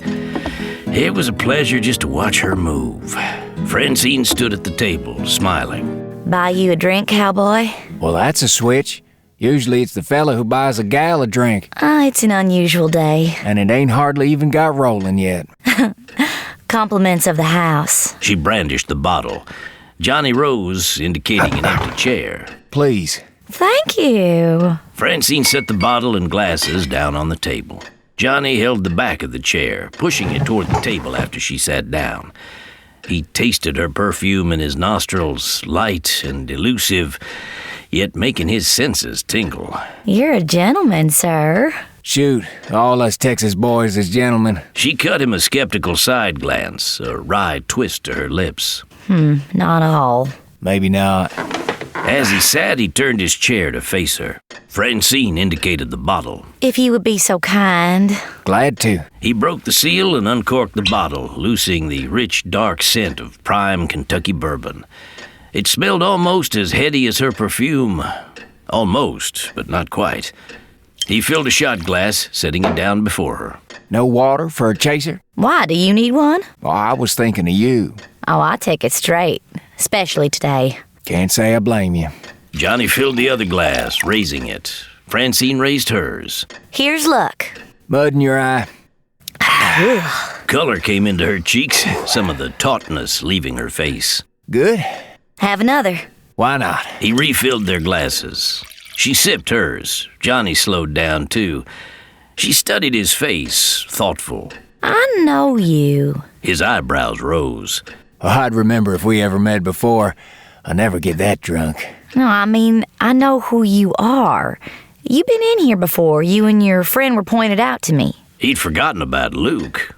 Where was he? Looking up, he saw his buddy standing at the bar, chatting with Morrissey. Catching Johnny's eye, Luke winked at him behind Francine where she couldn't see him. Johnny grinned to himself. Luke had nice timing. He knew when not to show up. Now that was a friend. Oh, you're John Cross, the gunfighter. Johnny smiled, shaking his head. I'm Johnny Cross, the Mustanger. I catch and sell wild horses for a living. Oh, why be coy? I've seen what you can do with a gun. I can take care of myself. You're very good. You're pretty good yourself, Miss Hayes. It's Francine. John. Call me Johnny, Francine. All right, Johnny. How is it we never met before? Luke and I are kind of busy out at the ranch. We don't get into town much. You're new here. I've only been at the spur for a few weeks. Long enough to get into trouble, though. No shortage of that in Hangtown. Is it too late for you to clear out? Was that polite? Trying to get rid of me when you hardly know me? Usually takes longer than that for someone to tire of me. Oh, what am I saying? I must be drunk. And here I thought you were a gentleman. You must be drunk. Not yet. I meant that the party is liable to get rough when the ramrod crowd rides in. Well, I got nowhere to go. Why are you sticking? Maybe I don't like to see a pretty gal get pushed around. I was hoping that was the reason. Francine gifted him with a full-force smile he could feel clear down to his toes. Or maybe I'm just an ornery critter that likes to fight. Well, that I believe. You like me, Johnny? Oh, sure. What's not to like? Yeah, I know you do. I can tell. I like you too. But watch out. Why? I'm dangerous. All women are dangerous. Francine's smile faded, the corners of her mouth turning down as she got serious. I mean it. Look at Bliss Stafford. He got killed 'cause of me. Oh, don't talk dumb. I saw it. Stafford got himself killed because he was a damn fool. A troublemaker who thought he was fast with a gun. He picked a fight with someone who was faster, that's all. You knew him? Hell no. Well, you described him pretty well. Oh, I know the type. There's some like him in every saloon from here to the Mississippi. Too many. Seems I happen to meet more than my share and they all want to fight me. Francine showed a quirked smile. Bliss. Bliss. Was ever anyone so misnamed? All he ever brought was heartache and trouble. He was a swine who thought he was God's gift to women. The harder I tried to discourage him, the more he wanted me. Kept after me, wouldn't let me be. No need to explain. What's done is done. No, I want you to understand. Francine put her hand on his, squeezing it. I like you, Johnny. I like you a lot. She let go of his hand. His brother Clay came to see me a couple times. Suppose you heard about that. Francine studied his face. No. In truth, he had heard a few comments along those lines earlier. Clay Stafford offered me money to leave his kid brother alone and go away, as if that would have done any good. I'd have gone away for free if I had known Bliss would follow me wherever I went. I begged Clay to ride herd on Bliss and keep him out of my life. He couldn't stop him. Not even Vince Stafford himself could hold Bliss in line. At least here I knew that Damon would protect me. Bliss ain't gonna bother you no more, Francine. No, but his father and brothers will come for my scalp. Oh, they ain't gonna bother you. Not while I'm around. And I'll be around. Johnny's youthful face set in hard lines, his eyes bright and cold. None could doubt that he meant business, and when he was in that mood, few would dare to balk him. Thanks, Johnny. You're sweet. Francine blinked back tears. Leaning forward, she rested her slim, long-fingered hands on his shoulders and kissed him on the cheek. Her long, white blonde hair brushed his face. I better go before I make a fool of myself by crying my head off. She rose from her chair and crossed to the staircase. Climbing to the second floor, she walked along the mezzanine and into her room, closing the door behind her. Luke returned to the table. What happened, Hoss? It looked like you and that little gal was getting along nicely, and then she up and jumps and runs away. Who knows why women do what they do? At least she left the bourbon. He reached for the bottle. Mrs. Fry came out of the office to check on some item of business with Damon. Standing at his side, she laid an open ledger on the table before him, pointing out an entry about which she had some questions. While they were talking, a man came in through the front entrance. He was Ace High Alcott, a car dealer employed by the Golden Spur.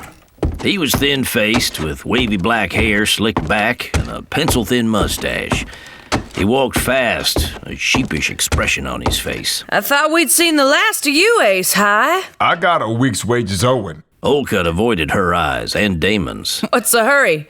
Going somewhere? I'm clearing out. Damon looked up, his expression calm and mild. He smiled gently. You quitting us, Ace High? I'm a gambler, not a gunman. And the Golden Spur always pays in full, you know that.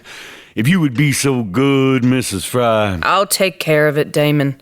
Come in the office and we'll settle up, Ace High. Mrs. Fry turned, heading to the rear of the building. Thanks. Olcott followed her into the office. Looks like Ace High is running out on us. He's a yellow belly. I thought he had more sand than that. Now you know better. Wages in hand, Olcott made a quick, uncomfortable exit. Mrs. Fry watched him go, then crossed to Damon. Can you beat that, Damon? After all you done for him, pulling him out of the gutter and giving him a good job, and then the louse walks out on you. I took a chance on him. Can't win 'em all. Burns me up anyway. She stood beside him, resting a hand on his shoulder, watching silently as his restless hands worked the cards. What about you now, Mrs. Fry? Can I persuade you to find a safer place, at least for now? Nobody runs me out of the Golden Spur, Damon. Nobody. I worked too hard for my half of it, so let's have no more nonsense. As you will. I never argue with a lady. I'm no lady. I beg to differ. That's arguing. Damon took her hand, raising it to his lips and kissing the back of it. There were riders pulling up in front of the place. Not many, no more than a few, and not the Ramrod bunch. Monk on the roof would have given the alert. Still, everyone in the Golden Spur looked up to see what it was all about, things being what they were. Inside, Mrs. Fry gripped the back of Damon's chair, her knuckles whitening. The batwing doors swung open, admitting two men. One was tall and lean, with a long horse face, bright eyes, and buck teeth. Flint Ryan. The other was square-built, muscular, with long black hair and a thin mustache that came down on the sides of his mouth. He was Anglo, with Mexican blood, maybe some Indian blood, too. He was Charlie Bronco. Tension eased in the Spur. The newcomers were friends. Sorry, gents, this is a private party. Bronco patted twin-holstered guns. We know. We brung some party favors. We rode in as soon as we heard the news. Afraid we'd be late for the fun. But looks like we got here in time. Flint flashed a buck-tooth smile. Damon rose, looking thoughtful, troubled. I appreciate the sentiment, gentlemen, but I cannot allow you to put yourself in harm's way. Save your breath, Damon. You can't fancy talk us out of this go-round. Hell, you're our favorite gambling man. Losing to you in a poker game is the next best thing to winning. Bronco tipped his hat back. We got a right to be here. You can't turn us down. Not with all the money we've lost at the tables. Damon shrugged in a gesture of hopelessness and turned to Mrs. Fry. Well, what can you do with men like this? I know what I'd do, but you don't have the anatomy for it. Best say welcome aboard and give him a drink. Well, you heard him, Mr. Morrison. Handshaking and backslapping all around was followed by a round at the bar. You hear that? Free drinks, Bronco! No wonder the man was trying to get rid of us. Morrissey poured, filling glasses for all, including Damon and Mrs. Fry, and one for himself. Flint turned to Johnny and Luke. We was down in Waco when you boys had that dust-up with the Harbin gang. Sorry we missed it. This one has all the makings of a pretty good shooting match. Oh, I'm looking forward to it. Damon raised his glass, the others following. A toast, gentlemen and lady. Confusion to the enemy. That and plenty of hot lead. His glass empty, Damon threw it in the corner, shattering it. An instant later, Mrs. Fry did the same, followed by Morrissey and Creed Teese. Bronco shook his head. What did you do that for? For luck. Busting the glasses. Glasses we got plenty of, cowboy. Bronco and Flint exchanged glances. Must be one of them fancy New Orleans ways. The rest of them hurled their empty glasses against the wall.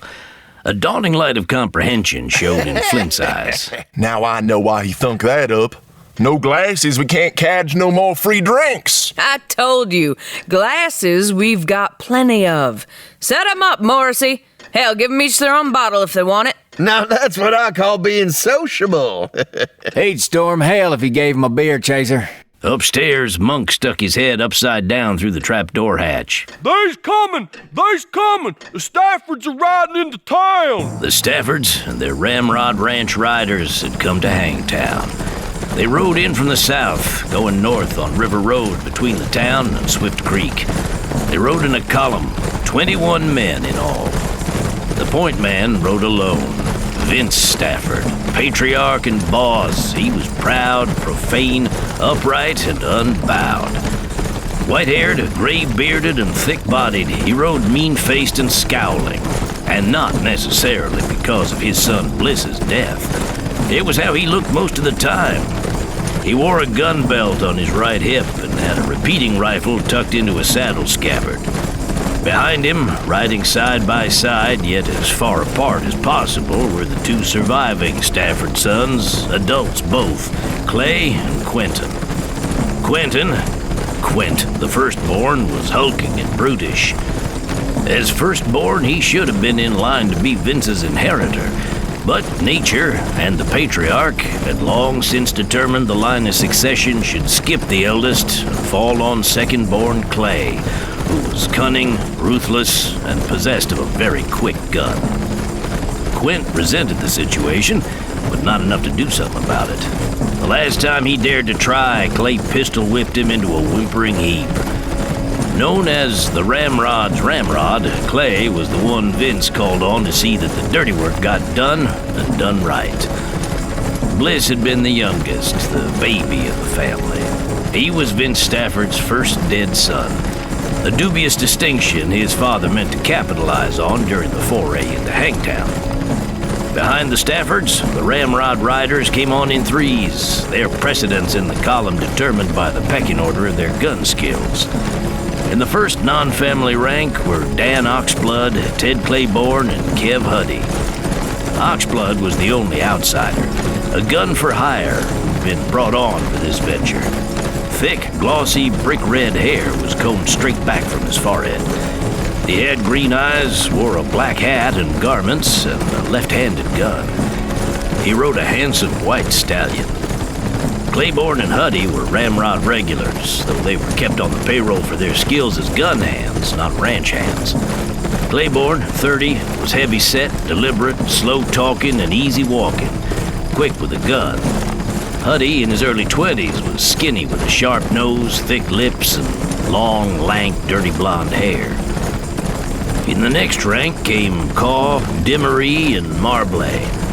Good guns all, dependable and nervy. They lay somewhere on the cusp between working cowboys and gunmen. They could break a horse, ride herd, rope and brand a dogie with the best of them. Their gun handling skills better than most. The same could be said of Duncan, Lord, and Carney, next in line. Top hands and good men in a fight. The rest of the bunch were ranch hands first, but any cowboy worth his feed must count a 6-gun as one of his working tools and be able to use it quickly and accurately. They were all of that and had less compunction than most when called on by the boss to kill a man. Most of the ramrod outfit had come along. Only a handful remained at the ranch to keep an eye on herd and property. Aware, attentive to his father's actions, Clay Stafford raised an arm, signaling the others behind him to halt. The riders slowed to a stop, bunching up. Vince turned to his second-born. Dress him up, Clay. The Staffords are coming to town. Let's show them something. Clay rose in the saddle, turning toward the rear. Look sharp, man. Dress up those lines. Keep a length between each rank. Move! Dan Oxblood shifted in his saddle. Me too, Clay. For a specialist like you, the rules don't apply. But I think the great Dan Oxblood would just naturally want to show some pride of place. Show that in everything I do. For what you're being paid, you should. Oxblood brought his horse in line with the other two in his rank. Vince Stafford set his shoulders. Tell the boys, Clay. You know what the boss said. Nobody makes a play until he gives the word. I'll shoot the first man who slaps leather without my say-so. Turning his horse's head to the left, Vince made a left-hand turn onto Hangtree Trail, going west. He was about 20 yards outside the town proper. Rank by rank, the column followed. The patriarch set the pace at a slow walk. People began clearing off the street fast. A slanted wooden awning protruded from the north face of the top of the jail. Leaning against the middle support post was Deputy Smalls. Seeing riders at the edge of town, he turned and went into the jail. Behind the desk sat the sheriff, smoking a cigar and reading a 6-month-old copy of the Police Gazette. He looked up as Smalls rushed in, leaving the door open. They're here! Barton didn't like it when his deputy got excited. He thought it was unprofessional. How many? About 20. Where? Coming in from River Road. Coming slow, but coming. Putting down his magazine, Barton gripped the edge of his desk with big, meaty hands that had beaten many a malefactor and detainee senseless. He hauled himself upright. Lord, how I hate to get up out of my chair. His eyes glinted, a danger sign to those who disturbed the peace, his peace. Smalls crossed to an opposite corner, reaching for a shotgun he'd left standing there earlier. They went out, Barton locking the front door behind him. Barton looked east on Trail Street and saw the Ramrod riders coming in. Head over to the cattlemen and spread the word. You know what to do. Let me go with you, Mac. I'll cover your back. No sense both of us getting killed. The deputy's face fell. You think it'll be that bad? No, if I did, I'd send you out there and I'd go to the cattlemen. Smalls looked at him uncomprehendingly. That's a joke, jackass. Oh. I don't want to provoke Stafford any more than I have to, which is what the sight of you and that shotgun would do. Shoot, there ain't no getting on his good side no matter what you do. You're catching on, deputy. There may be hope for you yet. Now, I'd like to go along, though. Forget it. You just make sure Hutto does what he's supposed to do. Mr. Hutto ain't much on listening to other folks. He will when you tell him he won't have much of a town left if he don't play things like we planned. You tell him I said that. Get going, deputy. Watch yourself, Mac. Well, you picked a fine time to get sentimental. Hell, you're the only one who ever trusted me or hired me to do a job that wasn't kin. Do it, then. And remember, Smalls, I aim to be sheriff here for a long time. Now get. Yes, sir. Smalls hurried west on Trail Street. Barton stepped out from under the shade of the awning into the sunlit street. He turned, facing east. Glancing down at his chest, he noticed that the tin star pinned over his left breast was filmed by dust. He wiped it with the sleeve of his right forearm, shining it up, and started down the middle of the street toward Vince Stafford. The column of riders came on, spearheaded by Vince, mounted on a big brown horse, a charger, a Morgan-type quarter horse. The sheriff's gaze followed the line of riders behind the elder Stafford. Waspish Clay and dumb, mean Quint rode right behind their pa. Quint was big, oversized. Clay, with the quick gun, was the dangerous one, fast and smart. Too bad he couldn't talk some sense into Vince, but then nobody could. Vince Stafford halted little more than a man's length away from Barton. The others followed their paymaster's lead, pulling up and reining in. Vince glared down at the sheriff. You bucking me, lawman? Thought you'd like to see the boy first. My boy Bliss. Something like pain flickered across the part of Vince's face not hidden by a bushy, snow-white beard. Hard, bright eyes nesting in wrinkled pouches, flat, squashed nose, and wide, belligerent mouth. A spasm of intense emotion, powerfully held in check, was quickly stifled. Barton indicated the courthouse with a tilt of his head. He's in there. Show me. Sheriff's trying to stall you, Paul. Quint sat agitated in his saddle. You ain't gonna fall for that one, are you? The gambler could get away. He'll keep. He'll run if he ain't long gone already. Clay shook his head. Damon won't run. What makes you so sure? I've got eyes in my head and a brain behind them. I know people. Shut up, boys. Vince turned to Barton. The gambler. At the Golden Spur. He ain't running, though I wish to hell he would. You a friend of his? No, I want him out of town where he'll be somebody else's problem. Sensible enough, I suppose. Don't worry about it. He's my problem, and I'll fix it.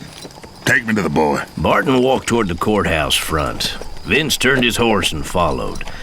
Clay cut his horse out of the line, starting after them. Barton paused at the foot of the courthouse steps as Vince reined in, stepping down heavily from the saddle. He tied up his horse at the hitching rail. Clay halted his horse, and Vince squinted fiercely up at him. Where are you going, boy? He was my brother. Oh? Where was you when Bliss got killed? The same place as you, Pa, at the ranch. You should have been with him to keep him out of trouble. Nobody could keep Bliss out of trouble, Pa. You know that. You should have been there anyhow. I could run the ranch for you, or I could nursemaid the kid, but not both. Each is a full-time job. So you chose not to be your brother's keeper. Well, what's done is done. Pa? Stay here. Keep an eye on our men, and on your dumbass brother. Mine and Quint's a full-time job, too. Son, you are purely minded to argue with me, and this is the wrong day for it. Okay, Pa. Like you said. Clay turned his horse to rejoin the others. Remember, they move on my say-so, not before. Sure, Pa. The storeroom door was unlocked. Barton opened it, and he and Vince went inside. A slanted ceiling followed the contours of the stairway under which it lay. A window was set in the west wall, butter-yellow sunlight shining through it. It had been left wide open to air the room out. A long table occupied the center of the floor. A man-like shape lay on top of it, lengthwise, covered with a sheet. The head lay at the end of the table nearest the window. A pair of booted feet protruded beyond the bottom of the sheet, toes up. Barton went out of the room to give him some privacy. Not that Stafford had requested any. He closed the door behind him. Vince stood at the table's head, reaching for the sheet. His claw-like hand was steady as he turned the sheet down, uncovering the figure to its shoulders. Bliss Stafford lay face up, a rolled towel under the back of his head, propping it up. He was dead only a few hours, but already something stiff and waxy had crept into his face. His eyes were closed. The blood had been wiped clean from where it had spilled down the corners of his mouth, chin, and neck, but his shirt collar and front were stained with it. Vince studied him. A long, unruly forelock curled down over his son's forehead, the tip of it hanging down into his eye. Vince brushed it back out of the way, smoothing it in place with the rest of the hairs on Bliss's head. A beat later, it came undone, once more falling over an eye. The corners of Vince's lips quirked upward in what might have been the ghost of a smile, one as quickly laid as raised. His face resumed its stony stolidity, mouth clamped down in a tight line.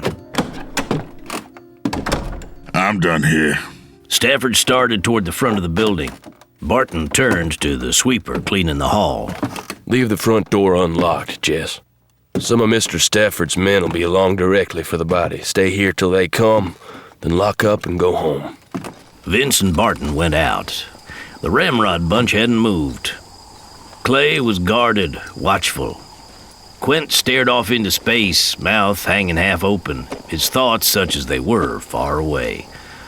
Vince went to his horse, resting both hands on the saddle horn before hoisting himself up into place.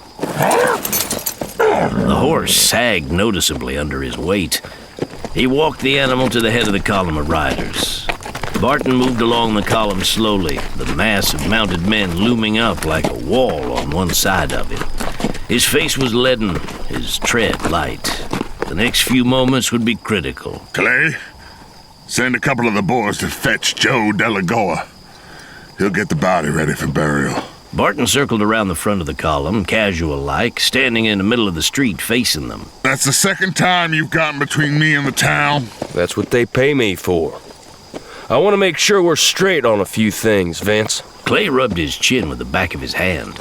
Quint lost the dreamy-eyed look, becoming aware of his surroundings for the first time in a while. His small, round eyes widened, then narrowed. Sensing resistance, Vince Stafford didn't like it. Straighten this out for me. Where were you when Bliss got killed? It was all over when I got there. My boy was shot down like a dog in the streets of your town. He wasn't no boy. He was a man carrying a gun, and he knew how to use it. The gambler who shot Bliss, he in jail? No. Why not? Bliss was pushing it. Damon wanted to walk away, but Bliss drew first. You can't jail a man for defending himself. That's the law. I don't rightly care for your kind of law. I follow a higher law. Blood shall have blood, like the good book says, an eye for an eye. You didn't bring your whole outfit to town to take Bliss back home. What do you figure on doing? Vince reached down to one side of the saddle. Barton almost slapped leather and drew until he realized the man was reaching for a looped circle of hempen rope.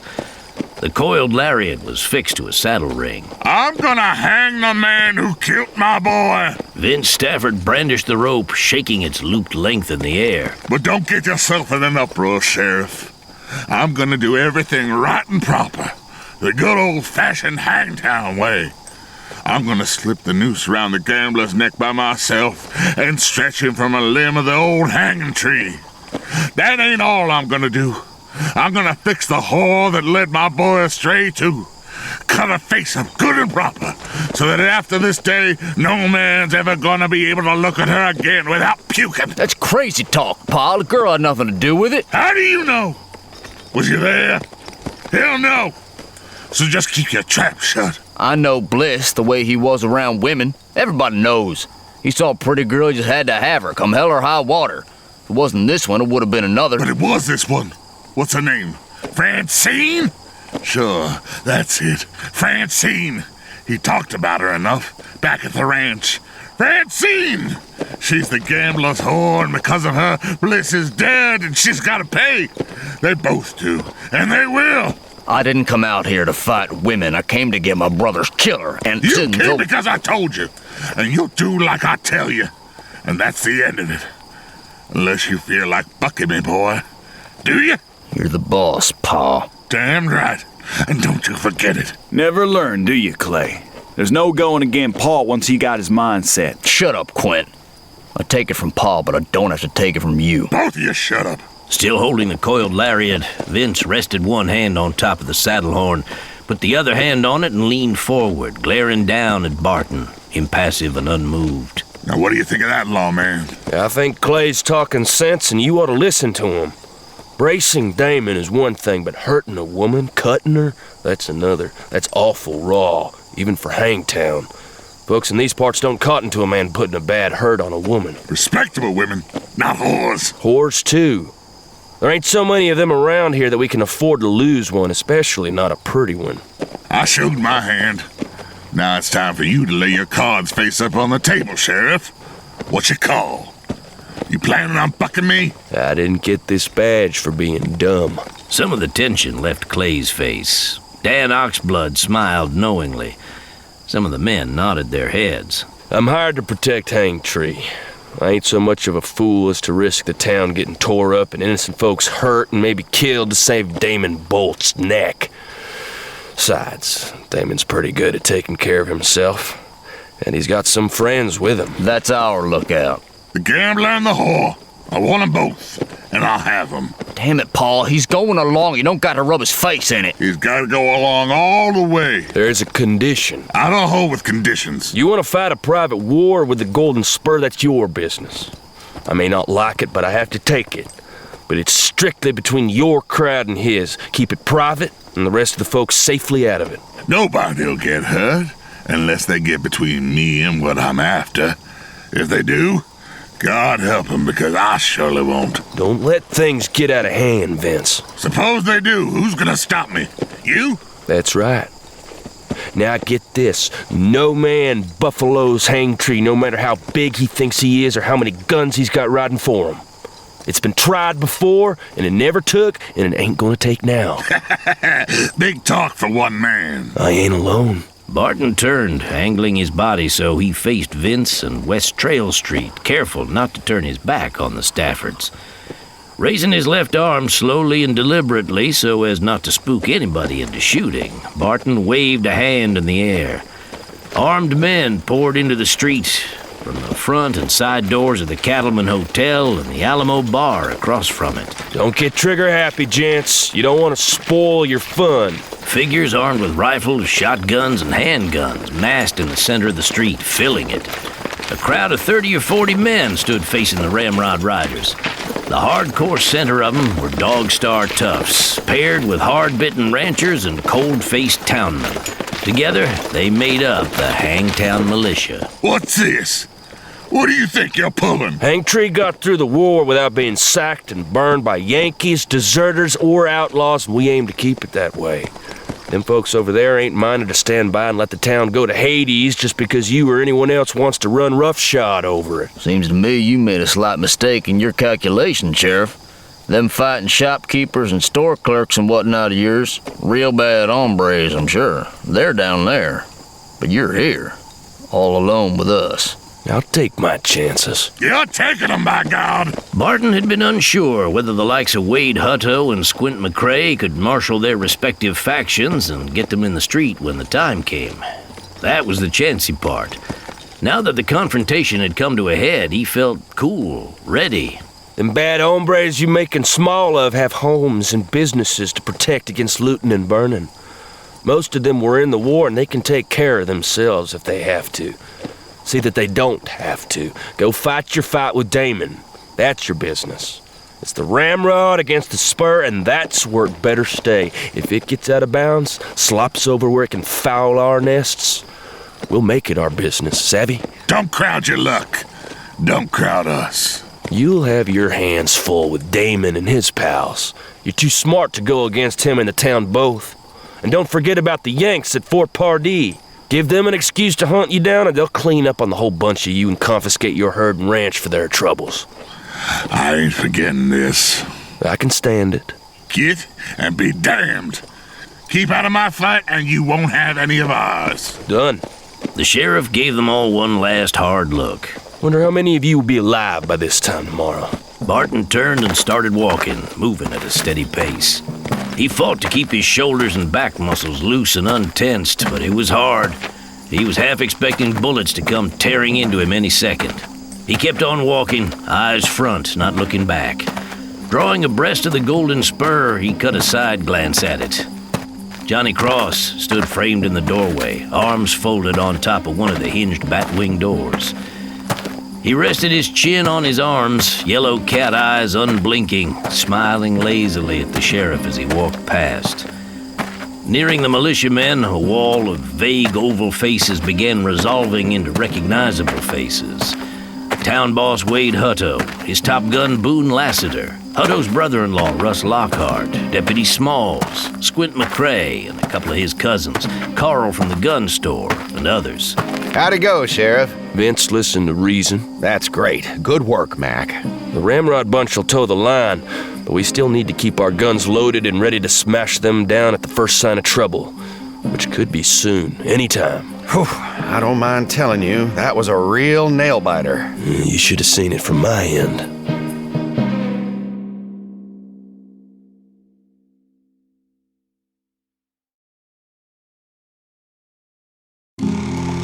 It was mid-afternoon when Sam Heller and Lydia Fisher reached Rancho Grande, one of the biggest spreads in the county, and all north-central Texas for that matter. The ranch was bordered on the north by Old Mission Road and on the south by the upper fork of the Liberty River. Before getting too deep into Grande Land, Sam and Lydia were intercepted by a band of vaqueros who patrolled the lush grasslands to deter trespassers, rustlers, and marauders. Ranchmaster Don Eduardo Castillo had no love for intruders on his private domain, especially Anglos, all of whom he lumped under the label Texans, and whom he resented for what he felt was their steady encroachment on his land. The outriders closed in.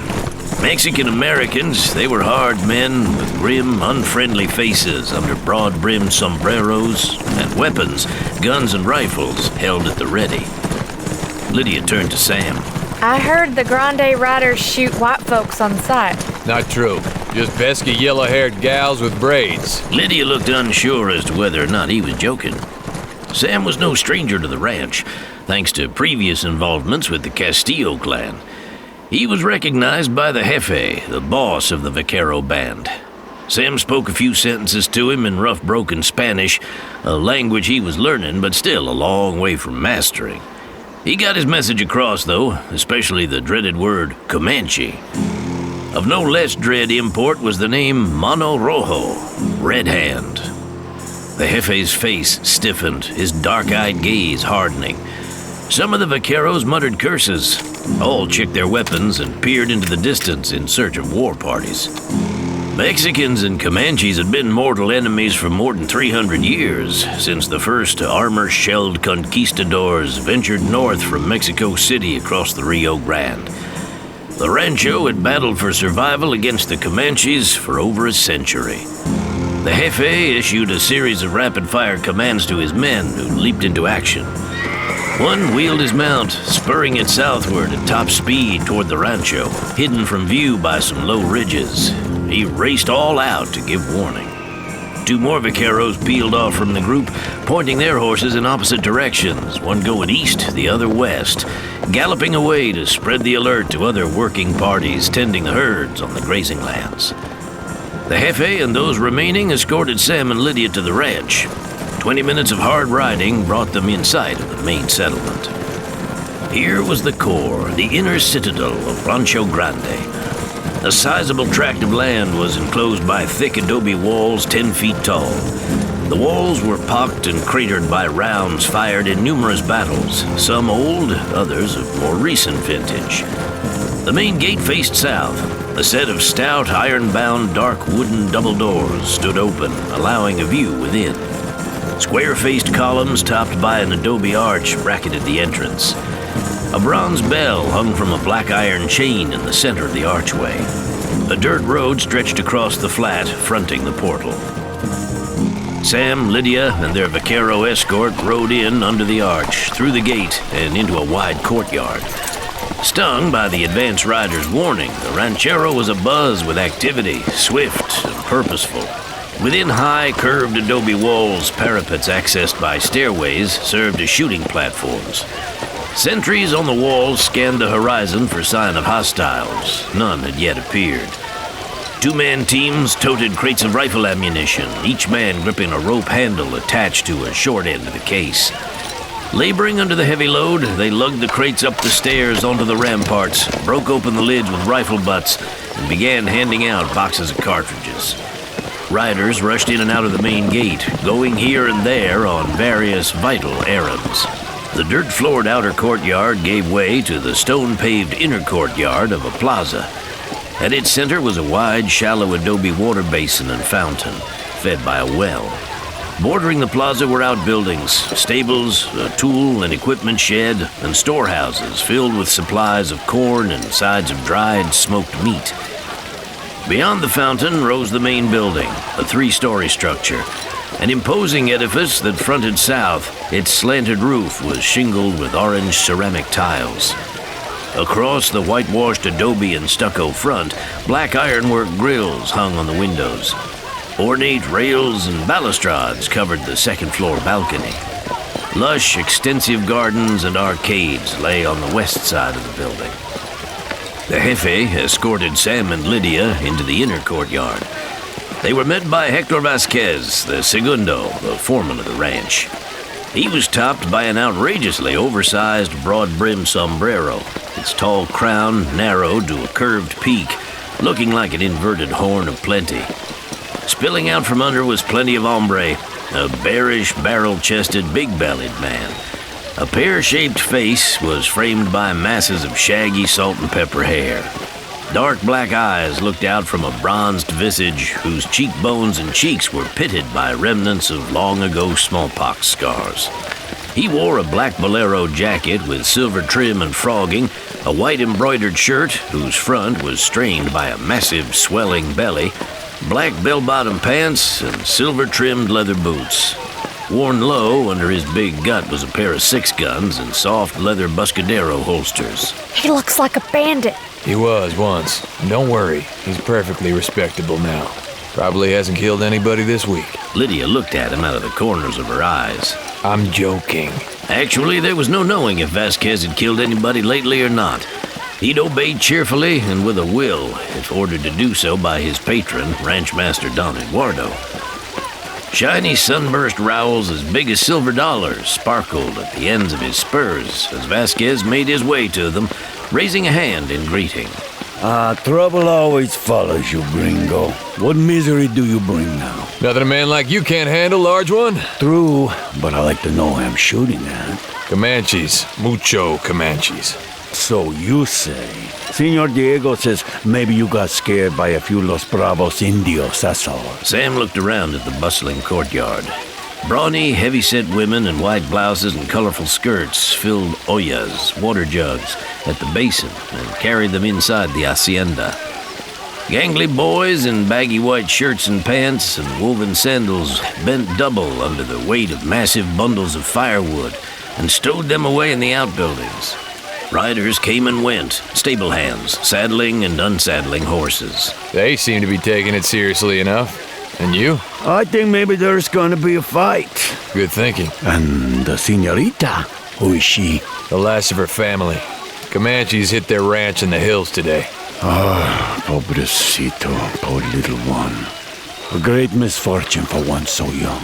Old enough to kill a jefe of Los Indios. Vasquez gave the girl a second look, longer and more appraising.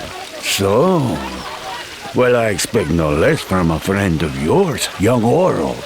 Hector, meet Lydia Fisher. Lydia, this is Senor Vasquez, ramrod of Rancho Grande. Bending forward from the waist, Vasquez executed a courtly bow. Welcome to our home, señorita. I am sorry for your loss. Thanks. Gracias, Senor Vasquez. Lydia stuck her hand out for a handshake. It all but disappeared inside Vasquez's massive bear paw of a hand as he clasped hers lightly, shaking it. Going to Dusty, Sam took his flat wooden gun case down from the side of the saddle. I'll take this and this. He reached for a rolled-up dark garment tied in place like a bedroll behind the back of the saddle and tucked it under his arm. Well, you see that our horses are taken care of? They've had a long, hot ride. It shall be done. Vasquez motioned to a couple of stable boys who came on the run. Lydia took her rifle from the saddle and held it under one arm. You will not need that here, señorita. I ain't letting go of it till the last Comanche is killed or quits. As you will. A fit companion for you, gringo. The stable boys led the horses away. Will Brownie be okay? He's all I got now. Him and the rifle. He'll be fine. I wouldn't leave Dusty if I thought differently. Please, come with me to the hacienda, if you will. Sam and Lydia stepped inside. The high front hall with tiled floors was cool. Closing the door, the servant led the two into the house. They went down a long hall with white-painted stuccoed walls showing dark brown wooden rafter beams and beam ends. The walls were hung with spiky, ornate crucifixes and somber portrait paintings in elaborate gilded frames. The portraits were so dark with age their subjects could barely be made out. An unlit iron chandelier hung on a chain from the ceiling. It's like a palace. In its way, it is. The servant paused at the entrance of the great hall. Senor Diego will see you now, senor. There are some refreshments prepared for the senorita. If she would be so good as to accompany me. Lydia grabbed Sam's arm. I want to stay with you. It's all right. I won't be long. Lydia, unhappy and suspicious, allowed him to persuade her to go with the servant woman. She led Lydia down a side passage toward the rear of the house. Try not to shoot anybody. A manservant appeared at the threshold of the hall's rounded archway, motioning for Sam to enter. Sam followed him into the grand hall, a spacious chamber 2 stories high. Stone pillars stood at regular intervals along whitewashed walls. Brightly colored woven tapestries and woolen blankets hung as decorations. The long west wall featured a row of tall, slender windows with peaked tops. In the grand hall, he found Diego Castillo and Lorena Castillo Delgado. Diego was the sole surviving scion of the Castillo bloodline. Age 30, tall, slim, and elegant, he looked every inch the grandee, imperious and arrogant. He wore custom-tailored clothes with expensive decorative lace at the throat and cuffs, and imported boots of hand-tooled Cordovan leather. His father, Don Eduardo Castillo, was the patron, the master of Rancho Grande. Thus, Diego must remain Senor Diego, able to assume the honorific Don Diego only upon the death of his father. Don Eduardo enjoyed excellent health, a fact Sam guessed gave little pleasure to his impatient, ambitious son. Lorena Castillo, born Lorena Delgado, was the childless widow of Don Eduardo's firstborn son. Originally from Mexico, she lived at the ranch. She was dark, with bold good looks and a sensational physique. Masses of black hair fell past her shoulders, framing a wide, sculpted bronze face with wide brown eyes and a full-lipped red slash of a mouth. She was garbed in a bolero jacket, starched white blouse, and tan riding breeches tucked into knee-high brown leather boots. She was smoking a small, thin black cigarillo and held a pumpkin glass of brandy. She was a willful, passionate woman. Sam wanted to trust her. He trusted few women and fewer men. Diego he trusted not at all. The manservant ushered in the newcomer, Diego dismissing him with a few words. Nodding acknowledgement of Sam's presence, Diego smiled thinly. Ah, Senor Heller. Once again, you grace us with your company. He spoke excellent English. His and Lorena's English was a lot better than Sam's smattering of Spanish. The pleasure is all mine, senor. A sublime thrill, Lorena, no? No. You must forgive my father, Don Eduardo, for not being here to greet you in person. A slight indisposition has confined him to his bedchamber, alas. Nothing serious, I hope? Not at all, thank you. I am sure he will make a full recovery presently. Presently? Remembering Don Eduardo's hatred for Anglos, Sam was sure that his full recovery would miraculously occur immediately after Sam had left. On the assumption that all Anglos were eager to rob him of his vast holdings, Don Eduardo was far from mistaken. His ownership, well documented by deeds, titles, and Spanish land grants, was upheld by a small army of well-armed, hard-riding pistoleros. It was a signal mark of favor that an Anglo such as Sam Heller was even allowed under the Castillo roof. Sam rendered the family several important services in the past, and might again in the future, so the patriarch allowed him into the hacienda, while shunning direct contact with him, letting such encounters be carried out by his son and daughter-in-law. Senora Castillo, I regret we're not meeting under happier circumstances. Always a happiness to host a friend of Rancho Grande. We saw your arrival through the window. The young one who was with you, who is she? A friend, Lydia Fisher, a brave girl. Sam briefly outlined the circumstances that had thrown them together on the plateau and afterward. Diego smiled politely throughout his narrative. Lorena alternated puffs on her slim dark cigarillo with sips of brandy. A most remarkable account. Yes, remarkable indeed. And every word of it is true. Oh, I don't doubt that you crossed paths with some Comanche bravos. Since the end of the Great War between your north and south, the savages have become emboldened, once more venturing on their old raiding trails. We have heard of packs of them striking out on the Llano. Some band or two may even be in the county, but surely not in the numbers you claim. Looks like the rancho's getting ready to fight, and a good thing, too. That is none of my doing, I assure you. My father, Don Eduardo, has a long memory. The days of his adventurous youth, when the Comanche often tried their strength against the ranchero, is still fresh in his mind. He takes the path of greater caution, It was his order that the ranch be made ready in case of attack. Diego made a show of smiling tolerantly, as if amused and indulgent of the oldster's foibles. In all honesty, I confess I do not share his alarm, and in his place, I would have done differently. I thought you might feel that way. Seeing is believing. Sam set the gun case flat on a drum-shaped side table to free his hands and unrolled the dark garment he'd brought with him, holding an end in both hands and letting it fall free in front of him.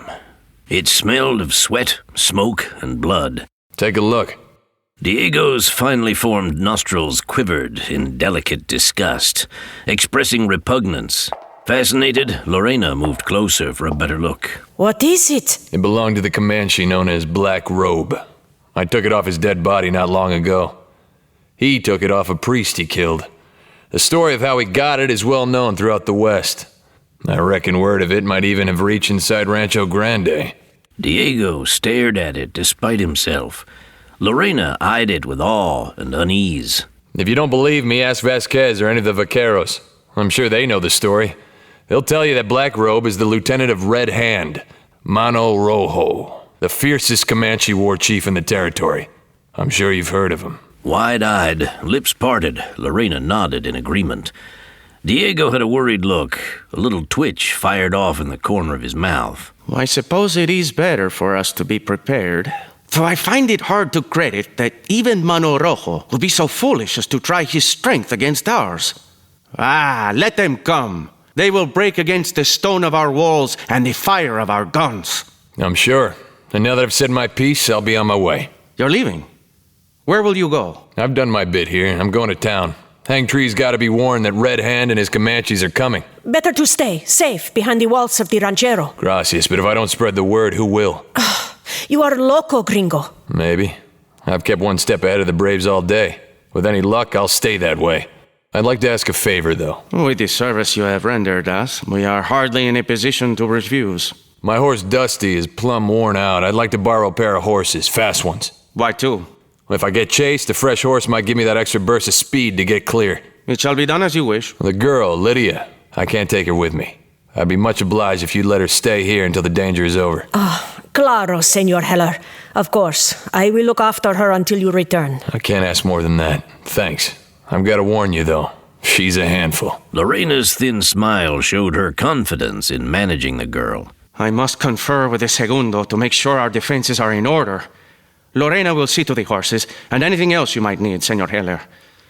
Your service to Rancho Grande is most appreciated and will not be forgotten.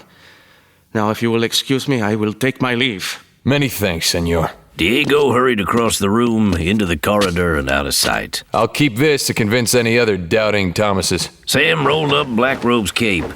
He picked up his gun case off the drum table, holding it by the suitcase-style handle. I ain't had much to eat today. It would be a kindness if the cook could fix me up a cut of beef between 2 slices of bread. I think we can do better than that. That's all I want. I want to travel light, not be weighed down. Come with me. I gotta tell the girl I'm going. From what I've seen of her, she won't much care for staying behind. She would like losing that yellow hair of hers to a Comanche scalp hunter even less. I'll go tell one of the boys to get the horses ready. She turned and left. Lydia sat at a wooden table in a side room of the kitchen, picking idly at her plate. It was loaded with food, but she hadn't taken more than a few bites. A big glass of milk seemed equally untouched. Sam didn't blame her. He hated milk. Lydia's rifle stood propped upright in the corner. She looked troubled by Sam's leave-taking. I don't want to stay here. Let me go with you. You've risked your neck enough for one day. I don't want to be alone with strangers. Lorena, Senora Castillo will look after you. She's a stranger. Anyhow, I don't need looking after. I believe it. In that case, you look after her. Man. Now don't go getting any ideas. You like her, don't you? She's a friendly acquaintance, that's all. Is that what you call it? I like lots of folks. I like you. Sure, but not in the same way. The conversation was interrupted by the arrival of the cook, a stout, moon-faced woman. She handed Sam a brown paper bag with a couple of sandwiches inside. Gracias. She went back to her chores. Gotta be moving on, Lydia. I'll be back for you when the Comanche is whooped. Lydia sat with elbows on the table, tight little fists pressed against the side of her head, pouting. Ain't you gonna say goodbye? No? Well, that's all right. We sure had ourselves some ride, coming off the plateau and across the flat. You done real good. Your folks would be proud of you. I'm proud of you. Proud to know you. See you soon. He started toward the corridor. Mr. Yank, He turned, looking back. take care of yourself. I'll do that. And Lydia, don't be too hard on the Senora. For a great grand lady, she's not so bad. Sam followed Lorena outside to find a vaquero waiting patiently nearby, sitting his horse. A lead rope hitched around his saddle horn trailed behind him to a string of 3 horses, all saddled and ready to go. Sam knew him, Latigo, a pistolero with plenty of sand. Latigo will go with you. Thanks, but I don't need him. He travels fastest who travels alone. Still, I will feel better if there is another along to watch your back.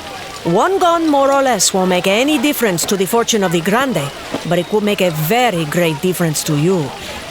Latigo is one of mine. Loyal first to the Delgados, not the Castillos. I've seen him at work. Good man. But bad enough to stay alive. Like you, amigo. And you. Sam crossed to Latigo. The pistolero, in his mid-20s, was of medium height with a runner's build. Beneath a sombrero, thick black hair was parted in the middle, the ends reaching down to his jawline. He sported a blue bandana headband. He had almond-shaped eyes and a thin mustache. He lifted a hand in greeting, holding it palm up for a beat before letting it fall to his side. We meet again. Sure you want to go along? Why not? It's a nice day for a ride. In that case, I'll stay here and you go. I don't like riding that much, gringo. Latigo's gaze dropped to the sawed-off Winchester in its special long holster hanging down Sam's right thigh. I see you still have the trick gun, the kick of the burro. Mule's leg, partner. That's what I said. In Hangtown, a distant clamor in the west nagged at the attention of the militiamen and ramrod riders facing off at opposite ends of Trail Street. A crackle of noise like exploding firecrackers was immediately followed by the strident ringing of the church bell as it was struck by a series of shots. Quentin Stafford pulled his gun, pointing it at Sheriff Mac Barton, standing at the other end of the street with his back to the courthouse. It's a double cross! I'll learn them, the dirty bastards! Clay threw out a hand. Don't! Oxblood sidled his horse into Quentin, spoiling the latter's aim. The shot went wild, thudding into the side of a building. Barton wasn't the sort to mull things over. He turned, slapping leather, leveling his gun on the Stafford crowd. No account back shooters? Before the situation could explode into all-out gunfire between the two sides, a stagecoach made its entrance, barreling east on Trail Street. An irresistible force with its 6-horse team on the gallop, trailing 4 horses on a lead rope. For the militiamen grouped in the street between the Cattleman Hotel and the Alamo Bar, it was run or be trampled. Rather than go under hooves and wheels, they scrambled for the sidelines. The sudden scattering kept the tense standoff from exploding into a battle royale. Quentin turned to Oxblood. What'd you do that for? You made me miss. Clay thrust a pointing finger west. Indians! A bunch of Comanches who'd been in the lead, close behind the stagecoach, rushed through the gap between the church and Boot Hill and into town. Confronted by armed townfolk gawking on the sides of the street, they opened up on them with bullets and arrows. The initial rush caught many citizens flat-footed. The slow and the luckless were first to die. Among the ramrod crowd, horses milled, their riders confused and unsure. Guns were drawn. What do we do, boss? Get clear and shoot! Get you blamed idiot! Vince was good as his word, pointing his 6 gun at an oncoming brave and banging away at him. More Comanches came tearing over the west ridge, some charging down the trail, others peeling off to the sides to ride through Boot Hill and around the church. Son of a... Barton was holding fire on the Staffords. Comanches were pouring into town. Running half-crouched to the corner of the Cattleman Hotel, he got around it and turned his gun on the braves. The stagecoach tore wildly down the street. Luckily, no one was run over or seriously injured. Deputy Small stepped out holding a shotgun in front of a charging, lance-wielding Comanche rider. The blast sprayed the spearman into the street. Stung by buckshot, the pony screamed and raced away. Clay Stafford tried to rally his men. Move aside, boys! Take cover! The ramrod riders spurred their horses mostly to the north side of the street, getting behind the courthouse front. The Stafford crowd held more than its share of quick-triggered gunmen. They already had guns in hand. Comanches raced into town, straight into a barrage launched by ramrod riders. Crashing rounds of gunfire burst forth. The Braves fired back, but they were outnumbered 2-1 by the Gunhawks. Only half the Braves survived that initial onslaught. Their charge took them beyond the town limits into the open. Latigo, working the reins of the stagecoach, moved it onto the street between the courthouse and the Golden Spur, providing a safe haven from the battle that continued to rage through the town.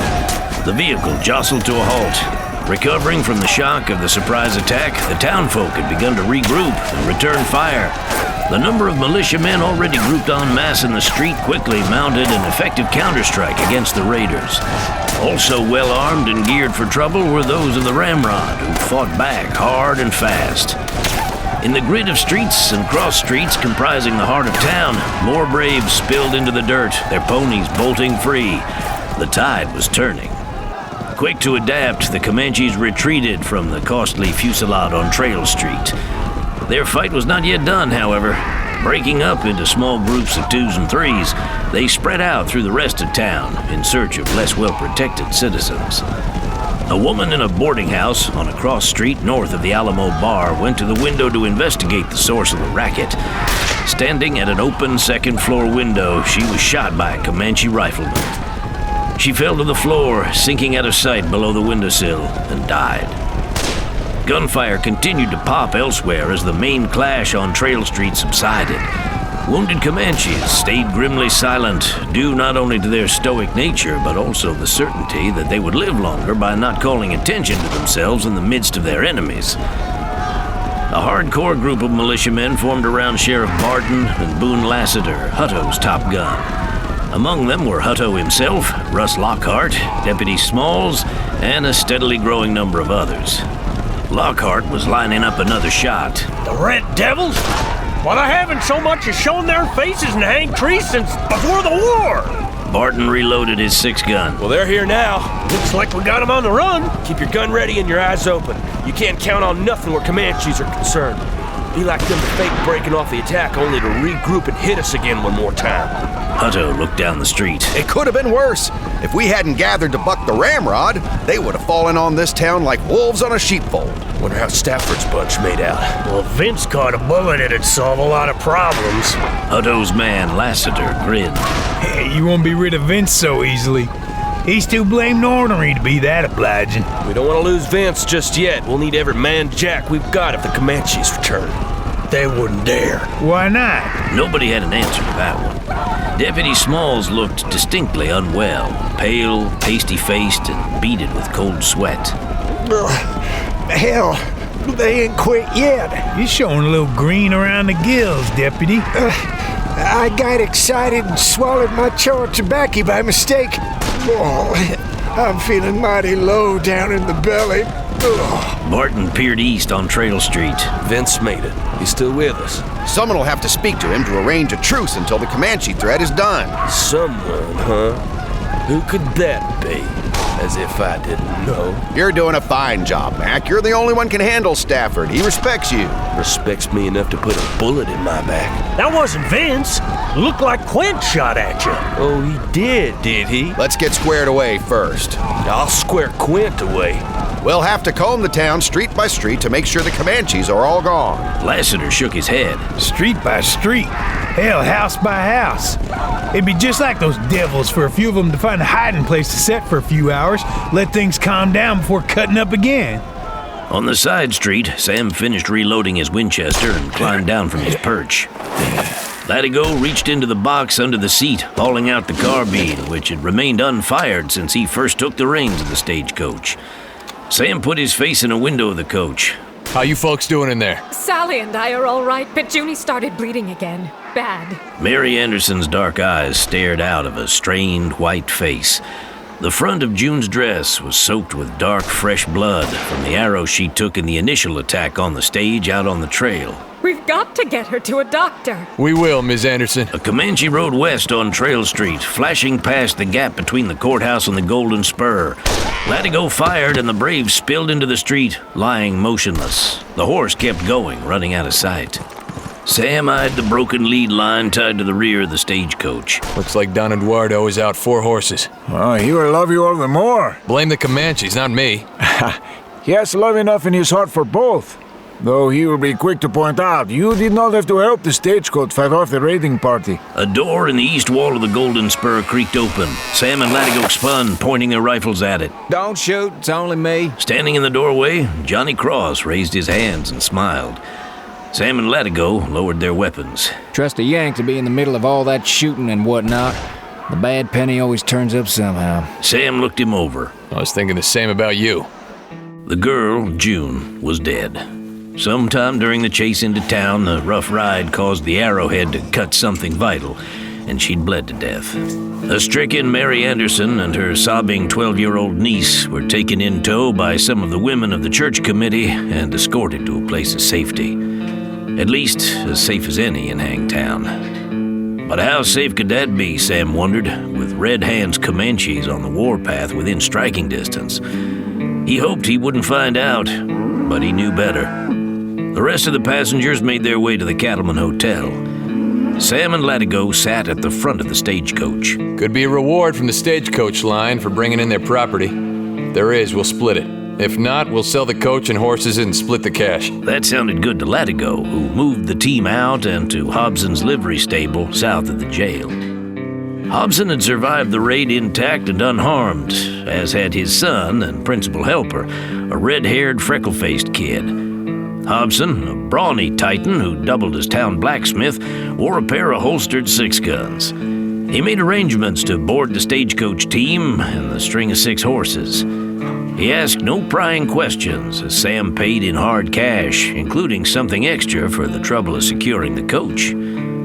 He told Hobson what he'd seen on the plateau, burned-out ranches, slaughtered settlers, and the temporary camp of several hundred Comanches in Lago Gulch, the raiding party that killed the driver and guard on the stage, leaving the team to run wild until Sam and Latigo cut down the Comanches and saved the rig. Hobson took the bad news with about as much excitement as if they were talking about the weather. He didn't crack too much. Let's find the sheriff. The sheriff wasn't hard to find. He was standing on the porch of the Cattleman Hotel, surrounded by a cluster of the town's leading citizens, at least in their own estimation. A larger group of townfolk, mostly men, but some women and children, were grouped in the street around the front of the hotel, facing Barton and the notables. Now that the Comanches had been driven off, more people were emerging from behind bolted doors and shuttered windows to venture outside. Sam grinned wryly to himself. He was the bearer of ill tidings that, when they learned of it, would send most of them back running for cover. Wanting to keep a low profile, Sam decided against bullying through the crowd and bracing the sheriff in public. Motioning to Latigo, he led him around behind the building to the back of the hotel. They walked through the kitchen and pushed open double-swinging doors that accessed the main dining room, a large space filled with tables and chairs, but no diners. A half-dozen white-aproned members of the kitchen staff, cooks, assistants, and waiters, stood gathered under an archway facing the front entrance. On the other side of the hallway, standing near the front entrance, where he could observe Barton and company organizing the townfolk, was Lloyd Garvey, the desk clerk, a prematurely aged young man with permanently hunched, rounded shoulders. It took something on the order of an Indian attack to flush Garvey out from behind the front desk, where he customarily held court, dispensing room keys and keeping the rest of the staff on their toes. Why, Mr. Heller, what are you doing here? Sam didn't much cotton to his own cooking and ate dinner at the Cattleman several nights a week. The desk clerk was in a position to know plenty about the hotel's occupants and visitors, their comings and goings, and Sam's peculiar trade thrived on such bits of timely intelligence. He kept Garvey plied with gratuities to keep him nice and pliable. Sam opened his hand, a gold coin nestling in his palm. He held it so only Garvey could see it, and that briefly, because Garvey made it disappear with a smooth, well-oiled skill that comes of much practice. How may I be of service? I want a word with the sheriff. Oh, I can't interrupt him. I'm only the desk clerk. And tell Barton that if he wants to have a town to be sheriff of, he'd better listen to what I've got to say. Garvey goggled, his eyes bulging, his Adam's apple bobbing. We'll give it to him just like I said. If he gets sore, he'll be mad at me, not you, so you'll be in the clear. Make sure you tell him so only he can hear it. We don't want to go starting a panic. Well, okay. Approaching Barton from the side, Garvey tugged at his sleeve. Startled at being interrupted by such a lackey, the sheriff could only assume the desk clerk had something worth hearing. Excuse me, folks. Barton leaned toward Garvey, turning an ear to him. Speaking behind his hand, Garvey passed along Sam's words. Barton looked over his shoulder into the hotel. Sam gave him the high sign, motioning for Barton to come to him. The sheriff was a quick study. He blanked his expression, assuming a poker face before turning to face the buzzing crowd once more. Take over for a minute, Wade. Huh? What? Wait a minute. Barton entered the hotel, closing on Sam. Outside, Hutto had hold of Garvey's lapel and was no doubt inquiring into the latest odd turn of events. All right, folks, now calm down. Everything will be under control shortly. A quick study himself, Hutto recovered and commenced speechifying to the citizens, plying them with soothing generalities. You! Barton stood face to face with Sam. You brought the Comanches into town. Not hardly. Barton pointed a finger at Latigo. And you too, huh? You're a long way from Rancho Grande. I wish I was there. That makes two of us. I wish you was there too. We brought the stagecoach in. The Comanches wanted it, but we wouldn't give it to them. You got some tall talking to do, mister. He knew Sam Heller was a bounty hunter, a Yankee gunman who had drifted into town in the aftermath of the war between the states, and then just sat, not moving on. A most mysterious fellow, he had somehow engineered the destruction of the Harbin gang, which was no mean feat. The stranger had some pull with the blue-belly commander of Fort Pardee, too, but that was no surprise. Those damned Yankees all stuck together. Barton had as little use for Sam as he had for any northerner, none. Yet he knew to let sleeping dogs lie. The sheriff was in no hurry to brace him or run him out of town. Even a Yankee bounty killer had his uses in the time and place where so many violent men flourished. An excited Hutto made his way into the hotel, rushing up to Barton. What's going on? Well, let's step off to the side, in private. Why? This has got to be handled carefully. Sam turned, crossing to an alcove in the lobby, the others trailing after him. This'll do. With the dead strewn about the streets and the cries of the wounded still ringing in their ears, Hutto and Barton needed little in the way of convincing when Sam told them that Red Hand and his Comanche warriors were gathered to hit Hangtown in force, and soon. Black Robe's famed garment, well known by ill repute in that part of the West, removed any lingering doubts. Red Hand's a bad one. Watonka knows when to pull in his horns, but Red Hand's looking to make a name for himself. What do we do? Fight him. Oh, brilliant. Got any more bright ideas, Heller? Yep. Get Stafford and Damon to call a ceasefire. Johnny Cross had told him about the standoff. We could use the firepower. Those ramrod guns already came in mighty handy. It can't hurt to ask. Then gather all the women and children, and anyone else who needs protection, and get them all into the courthouse to stay until this is over. The Mexes, too? Of course. You can't mix white folks and Mexes in the same place. Hutto was suddenly aware of Latigo's cool-eyed glance falling on him. Oh, that is, the Mexican element want to stick to their own kind, just as we do. You speak true, senor. We no more want to be with you than you want to be with us. We need as much firepower in one place as we can get. Vince Stafford and Damon Bolt have postponed killing each other and agreed to a truce. The folk of Hangtown, Anglo and Mex, will have to forgo the pleasure of their prejudices till the Comanche is whooped. And believe me, that's a long way off from being a sure thing. Lockhart shook a small bony fist under Sam's nose. You low-down Yankee leveler, you? Your differences will seem mighty small once those braves start coming at you, and keep coming. Is that all? No, but it's a start. Hangtown made ready for war, teeming with activity like a disturbed anthill. In addition to the 2 watchmen posted in the church bell tower, 2 more were stationed in the courthouse clock tower at the other side of town. That ensured against a Comanche sneak from east as well as west. 2 watchers in each observation post was protection against a lone sentry falling asleep, a very real threat in a town where whiskey flowed freely with no lack of passionate devotees. Hutto found 2 volunteers willing to risk riding out to Anvil Flats in the breaks to fetch the U.S. cavalry troop escorting Major Adams' wagon train. The 2, Hapgood and Coleman, were each willing to make the attempt for $100 in gold, more money than either had ever seen in one place at one time. The courthouse, the strongest and most secure structure in Hangtown, served as headquarters. Families from all parts of town streamed to it, women and children massing in the large, high-ceilinged courtroom. Hangtown was too large to be defended as a whole. The heart of the defense was 4 corners, where the courthouse, the jail, the feed store, and the Golden Spur all met. Townfolk were leery of leaving treasured possessions unguarded in abandoned homes and shops, but were allowed to bring only water, food, weapons, and similar necessities into the courthouse. The gathering included the folk of Mextown. Clangor boomed as long, high-backed courtroom benches were taken apart to serve as barricades. Glass was knocked out of windows, a preemptive measure to protect against injuries from razor-sharp glass shards during a battle. Backs, seats, and struts from the disassembled benches were nailed in place as bulwarks at the bottom halves of the paneless windows. The aftermath of the war between the states was a time of scarcity throughout Texas and the rest of the South, but Hangtown had guns and ammunition aplenty. A sizable arsenal was amassed, apart from the rifles, shotguns, and pistols with which the locals already went about armed. Foodstuffs and supplies of fresh drinking water were stockpiled against a long siege.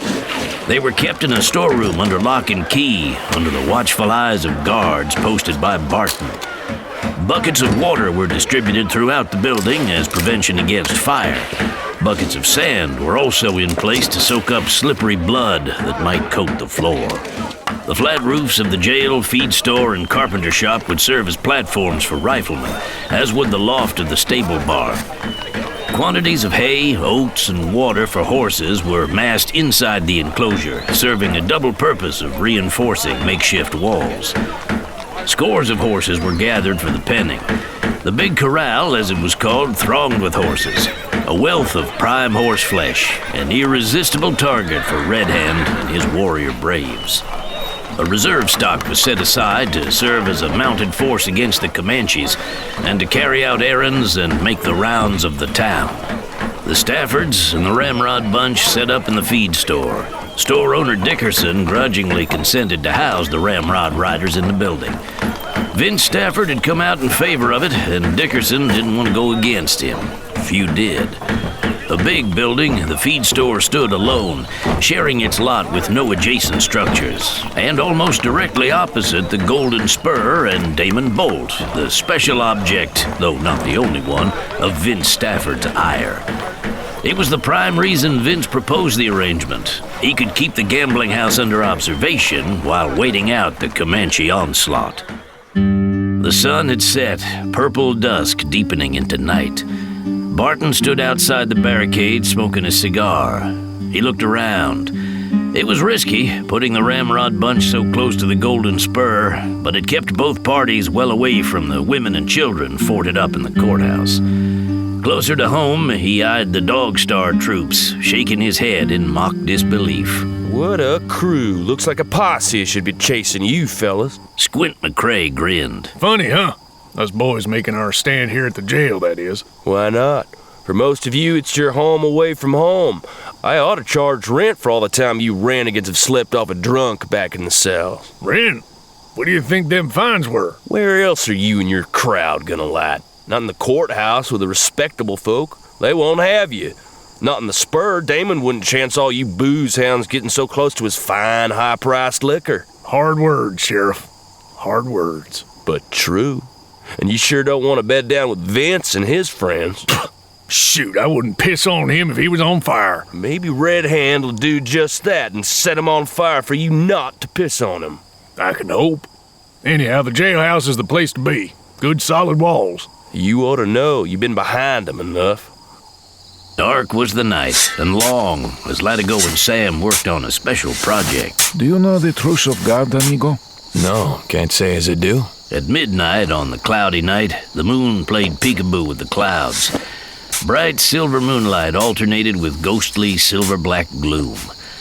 A farmer's old saw Sam often heard during boyhood days in southwest Minnesota maintained that for the best crop yields, some planting was done by moonlight. He and Latigo were doing some planting of their own on the far west edge of Hangtown, sowing seeds of destruction to reap a crop of pure hell. It was an idea he'd had to lay out a special welcome mat for Red Hand. Surprise package, so to speak. Sam and Latigo were laying the groundwork to make it happen. They were not the only agents of the plan. Others were at work in other parts of Hangtown, carrying out similar preparations.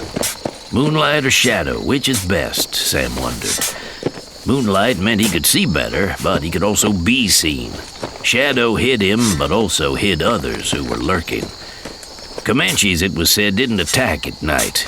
Not true. They preferred not to attack at night, but they weren't ones to pass up an opportunity no matter what the hour, day or night.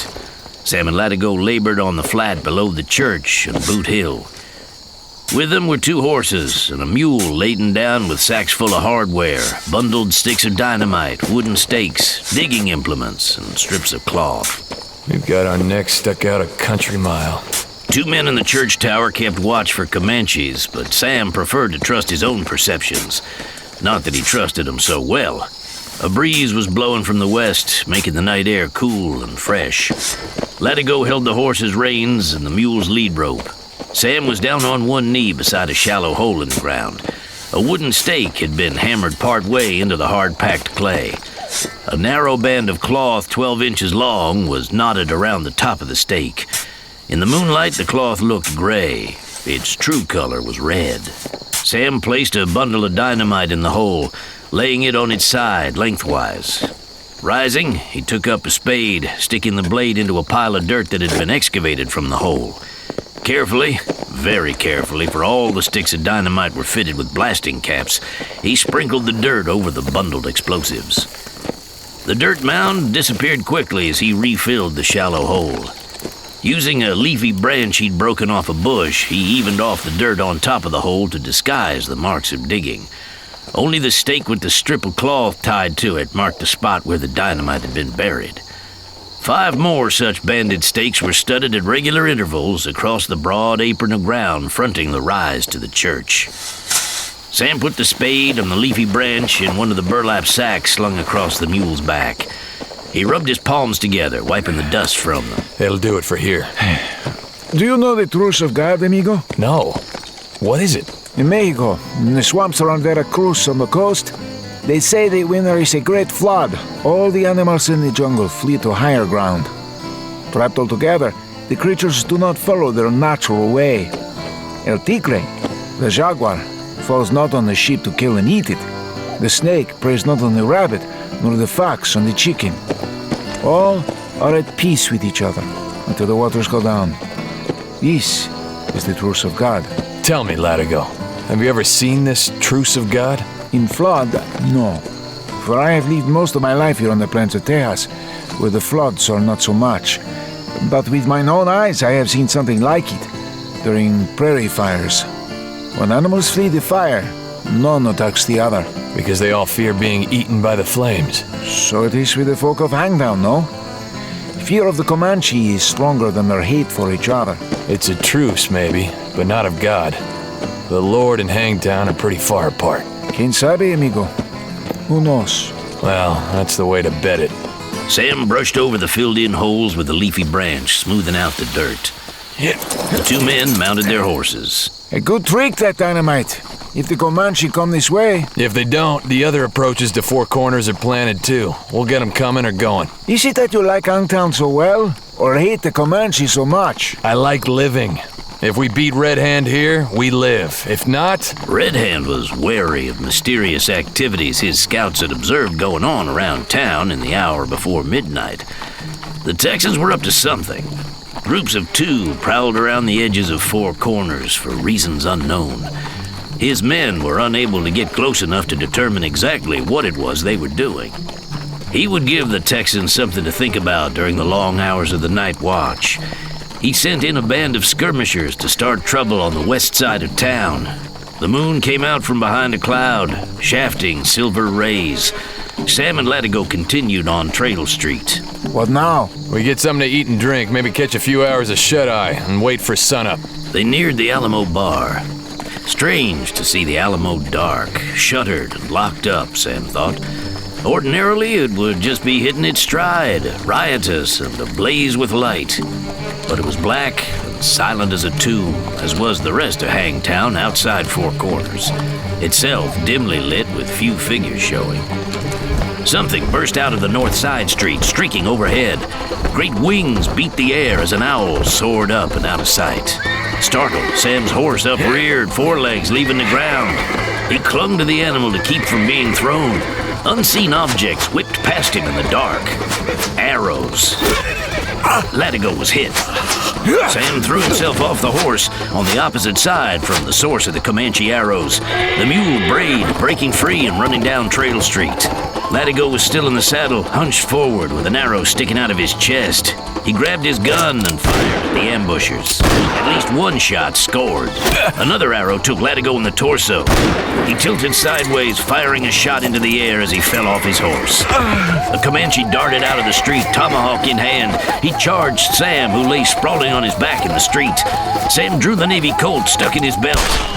On his feet, Sam advanced, levering the mule's leg, cutting down Comanches all the way to Commerce Street. He watched as the two Comanches who had stayed behind to hold the horses hopped on the backs of their ponies to make their escape. Screened by a row of buildings, they were safe from Sam's bullets. The deadly little skirmish was over, but Latigo was dead.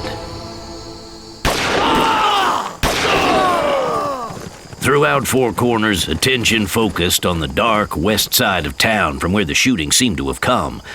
Red Hand and 12 followers hid in a dark grove of trees 100 yards east of town. Part of a well-wooded thicket north of Hangtree Trail, it was a tangle of brush, shrubs, and tall weeds. When the shooting started on the west side of town, Red Hand rode out alone into the open toward the courthouse. Outfitted in full warlike regalia, he rode a strikingly colored silver horse with a white mane. A bonnet of eagle feathers crowned his head. His face was striped and masked with war paint. His torso was shielded by a chest piece made of buffalo bones, and his arms were painted red from fingertips to elbows. A round buffalo hide shield was worn on his left arm. His right hand held a flaming spear. Not the fire lance, of course. It was too valuable to be thrown away on a mere ploy. And that's what he was engaged in. A bold stroke to steal the Texans' courage and plant fear in their hearts. Red Hand wielded a Comanche lance whose spear blade was coated with Medicine Hat's inflammable compound and set ablaze. He crossed the field, charging the courthouse front. Close to the courthouse steps, he yanked hard on the reins. The silver stallion reared, rising on its hind legs. Red Hand cast the fiery lance, burying it point first in one of the wooden front double doors. It stuck, quivering in a planked panel, its head burning with eerie blue ghost light. Turning his horse to the right, he galloped away into the darkness. His men in the grove opened fire on the courthouse with repeating rifles, laying out a covering of fire for their chief. Once Red Hand was safely clear, they ceased fire, melting back into the woods. Drawn by this new disturbance, the courthouse folk rushed to the east windows to see what it was all about. Wade Hutto looked outside and saw the burning spear stuck in the courthouse front door. Banker Willoughby turned his puzzled gaze on Hutto. What's it all about? A declaration of war, I call it. As if any were needed. They've already made their hostile intent clear. Boone Lassiter shook his head. Comanche medicine to scare the faint-hearts. Hope nobody falls for it, but they will. The fiery spear kept on burning. Presently, some hardy souls opened the front door part way, mindful not to show themselves as targets, threw buckets of sand on it and beat it with blankets until the flames went out. A few door planks were charred, but only on the surface, not too deep. The door was slammed shut and bolted from the inside. An hour or so later, it started. It came from somewhere in the grove from which Red Hand had previously ventured. Thick woods and darkness hid whatever was going on there. It was the sound of a man in mortal agony. Worse, it was only the opening note in what would prove to be an aria of anguish. It was loud and clear throughout Four Corners. A small lamp burned in Hutto's office, glowing dimly. God! What are they doing to that poor devil? Torture. Willoughby went to the east window, looking out. I don't see nobody. No engines. Nothing. You won't see them until they want you to see them. Who is it, do you think? Some poor soul unlucky enough to be taken alive. Lord help him. Think it's Coleman or Hapgood? Let's hope not. They're our only hope of getting word to the cavalry. Don't count on the army. We're on our own here. Hutto's face fell. There's a good chance that one or both of them might have gotten through. Isn't there? Thank God that's over. Boone Lassiter rolled his eyes. Hell, they ain't even started yet. He poured himself a fresh drink. What do they do to make a man scream like that? Don't think about it. Lassiter gulped his drink, setting down an empty glass. Save a bullet for yourself if we can't hold them today. Save some for your families, too. Why don't you just shut up and die? Die, damn you! Die! Easy. Comanches know what they're doing. They'll keep him alive for a long time. They're good at that. By working on him, they're working on us, trying to put the fear in us. They're doing a pretty good job. Wade Hutto rose from his chair. Better go downstairs and make a show to the folks, take their mind off things, reassure them. They might need some shoring up. I can use some shoring up myself. Willoughby poured a stiff drink. In Francine's room of the Golden Spur, Johnny Cross slipped out of bed, his eyes accustomed to the dimness. He'd been lying awake in bed for some time. He dressed quietly, then sat on the bed while he donned socks and boots. Yellow light from the hallway outlined the closed door. Moonbeams shafted through lacy curtained windows, spilling onto the bed. Sheets and blankets were tangled up around Francine. She lay on her side, legs bent at the knees, one long bare leg showing outside the bed coverings. White blonde hair spilled across the pillows, partly covering her face. Her body was all shining silver and black shadow. She's beautiful. Running off so soon? Sky's lightening in the east. Things are gonna start happening. I best be up and doing. Johnny was restless, couldn't sleep. His twin-holstered guns hung over the top of the brass bedpost. He draped his gun belt over an arm. Francine moved around in bed, reaching for him. He bent down to kiss her. Her mouth was warm. After a while, he eased clear of her embrace. Taking his hat from the top of the bureau where he'd left it, he put it on his head and walked to the door. He turned back to Francine. I'll see you. Be careful, Johnny. Stay alive. I'll be waiting for you. Johnny filled his eyes with her once more, then stepped into the hall. It was quiet when he reached the main floor. Most of those gathered there, Anglos and Mexican Americans, were asleep. Johnny smiled. He smelled fresh brewed coffee. Morrissey stood behind the bar, sleepy eyes heavy-lidded, resting his weight on meaty forearms pressed against the counter. Sam Heller stood by himself at one end of the bar, eating a roast beef sandwich and drinking a cup of coffee. Johnny went to them. Coffee smells good. Can you do me a cup? Coming right up. Morrissey pushed himself off the counter.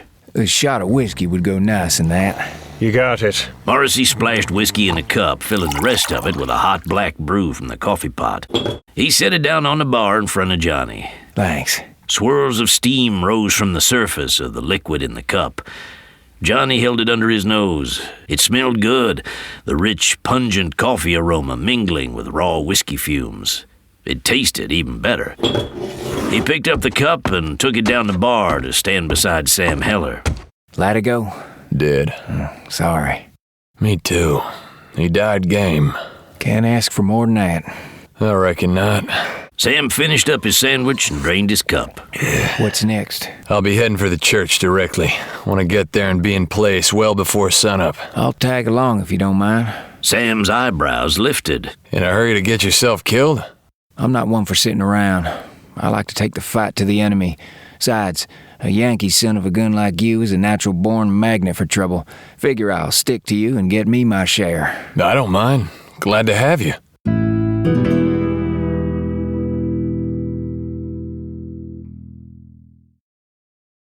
The first hints of light found Sam and Johnny in the church, along with two Dog Star Saloon regulars who often served as posse men for Sheriff Barton. Bale was a solidly built brown-bearded 6-footer. Lockridge had a thatch of unruly straw-colored hair and a long, bony face. Bale turned grateful eyes on Johnny. Didn't know you was coming along, Johnny. Okay with you? Hell yeah. The windows of the church were boarded up and shuttered closed, making the inside near dark. A couple of lamps burned wanly at opposite ends of the central aisle. The newcomers brought their horses into the building, tethering them in the outside aisle between the front wall and the rearmost wooden pews. Plenty of hay had been spread on the floor where the animals were grouped. It was an act of necessity, but even so, Bale was self-conscious about it. Sam barred the front door shut, then moved to a window, looking east through a gap between nailed-up boards. The others sat in a pew close by. Bale dolefully shook his head. It don't seem right. You still going on about the horses? What do you want to do, leave them outside so Comanches could steal them? That'd leave us in a pretty pickle. I reckon the Lord won't mind. If Red Hand wins, there ain't gonna be no church. No town either. Sam turned away from the window. Gonna be light soon. Let's get to it. Johnny hefted a sack filled with bundles of dynamite, slinging it over his shoulder so it hung down his side, leaving his hands free. Sam slipped his arms into the leather straps of his wooden gun case. It rested flat on his back. The mule's leg rode holstered at his side. He and Johnny went down the central aisle to the west end of the church and through the door in the wall behind the pulpit to the wooden ladder nailed flat to the tower's west wall, rising to the belfry. Johnny swept his hand toward the ladder. After you. Sam eased his arms out of the shoulder straps of the gun case and set it down in a corner of the platform. He set his hat squarely on his head. The air seemed cool after the close confines of the shaft. The sky was a rich purple blue, dusted with paling stars. The horned moon hung way down in the west, as if seeking to hook a peak rising from the jagged skyline of the breaks. The eastern horizon glimmered with the glow of pre-dawn. The few lights showing at four corners shed a hazy yellow blur against a gray-black gloom. At the bottom of the shaft, Johnny had watched Sam climb through the hatch, then started up the ladder. He climbed swiftly, nimbly. Reaching the top, he stuck his head through the hatchway. Sam sat in a corner with the open gun case flat on his lap, fitting the barrel and stock extensions to the mule's leg, converting it to a long rifle. It was second nature to him to put the pieces together by touch in the dark. Johnny climbed up on the platform, shucking off the sack of dynamite and setting it down carefully. He eased the wooden hatch closed. Hands resting atop the balustrade, he took a look around.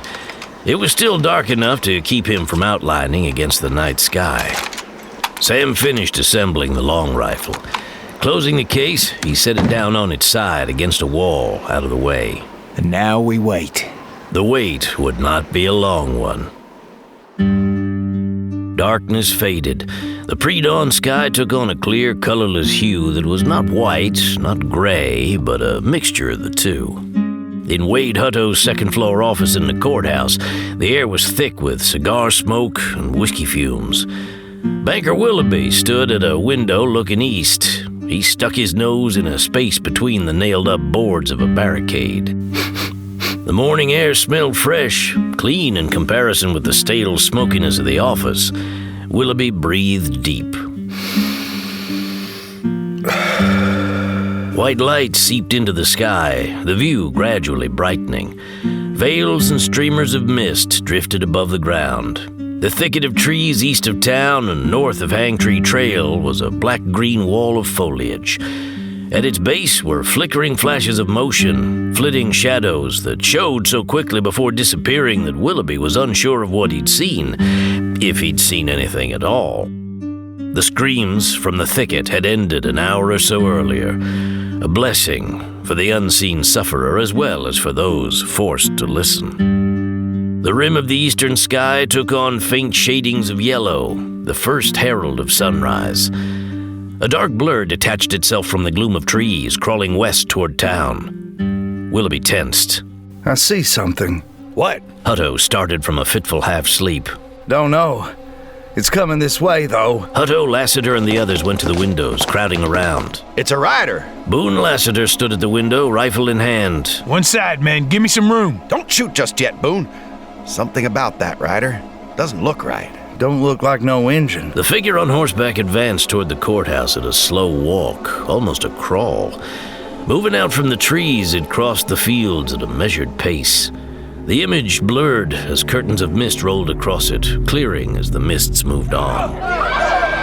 A commotion below, shouts and half-stifled exclamations from the first-floor courtroom indicated the apparition had also attracted attention in that quarter. That's no engine. That's a white man.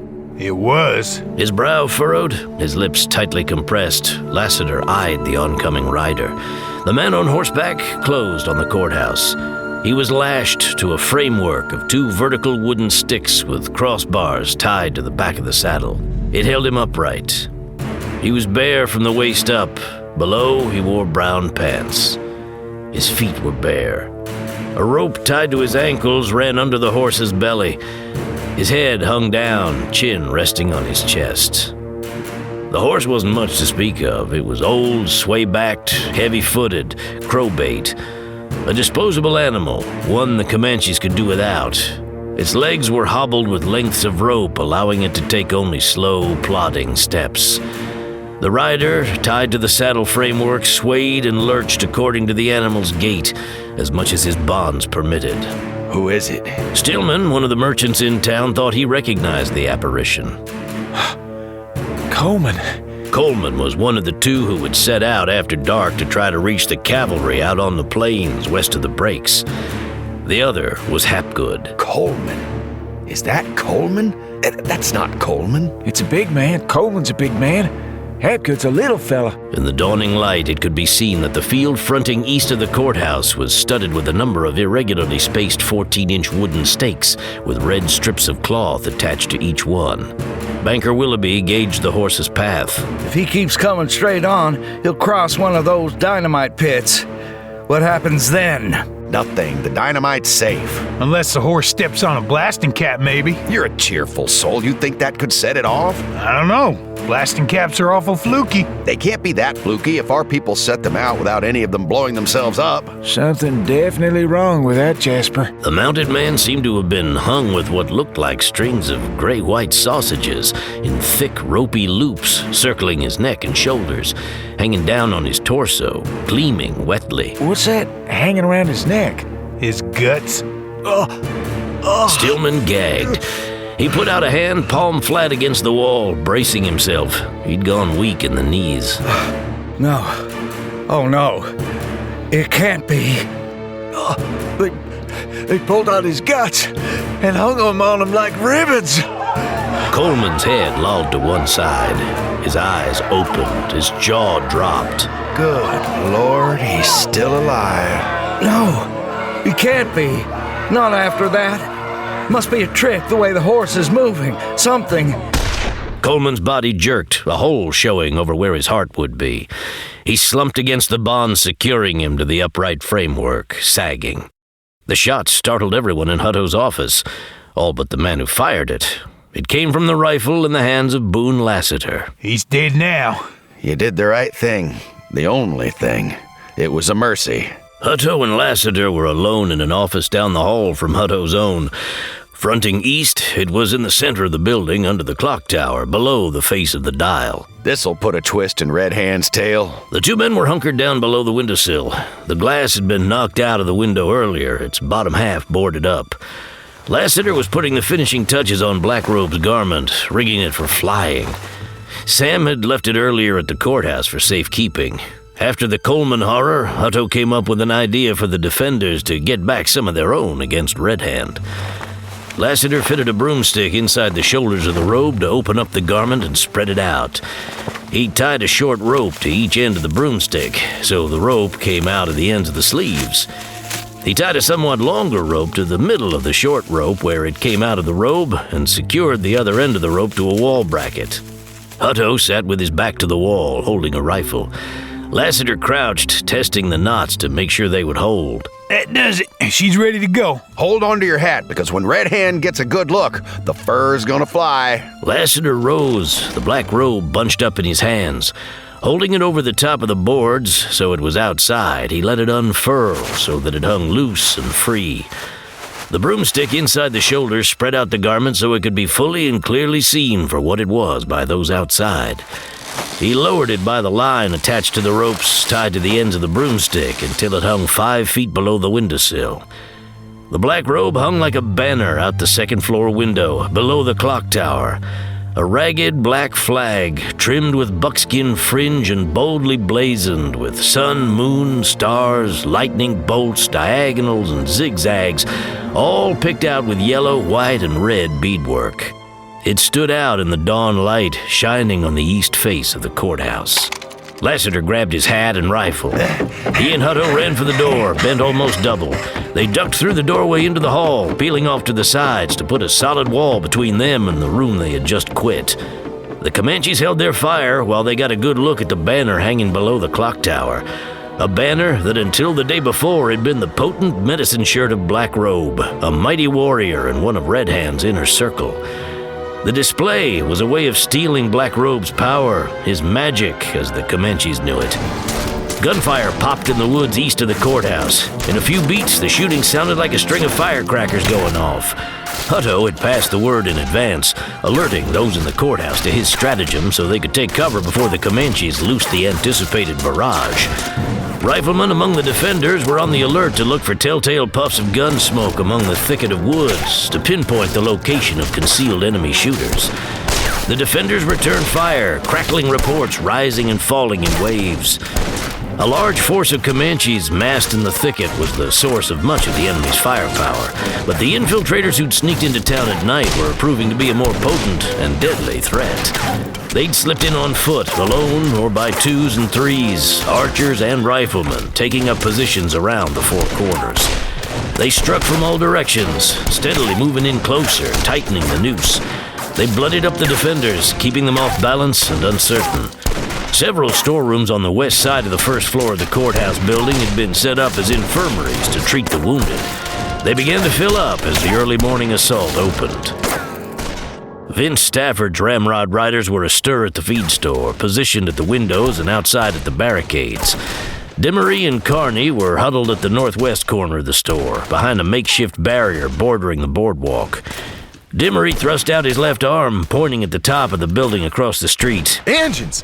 Climbing the roof of the Golden Spur! Carney smirked. Hell let 'em. That's Damon's lookout. A quartet of Comanche braves on horseback galloped into view, rounding the corner between the Spur and the Alamo Bar, charging east on Trail Street. Demery, hitting the left shoulder, spun sideways.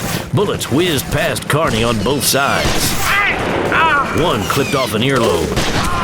A bullet ripped into Marbley behind him, gut-shooting him.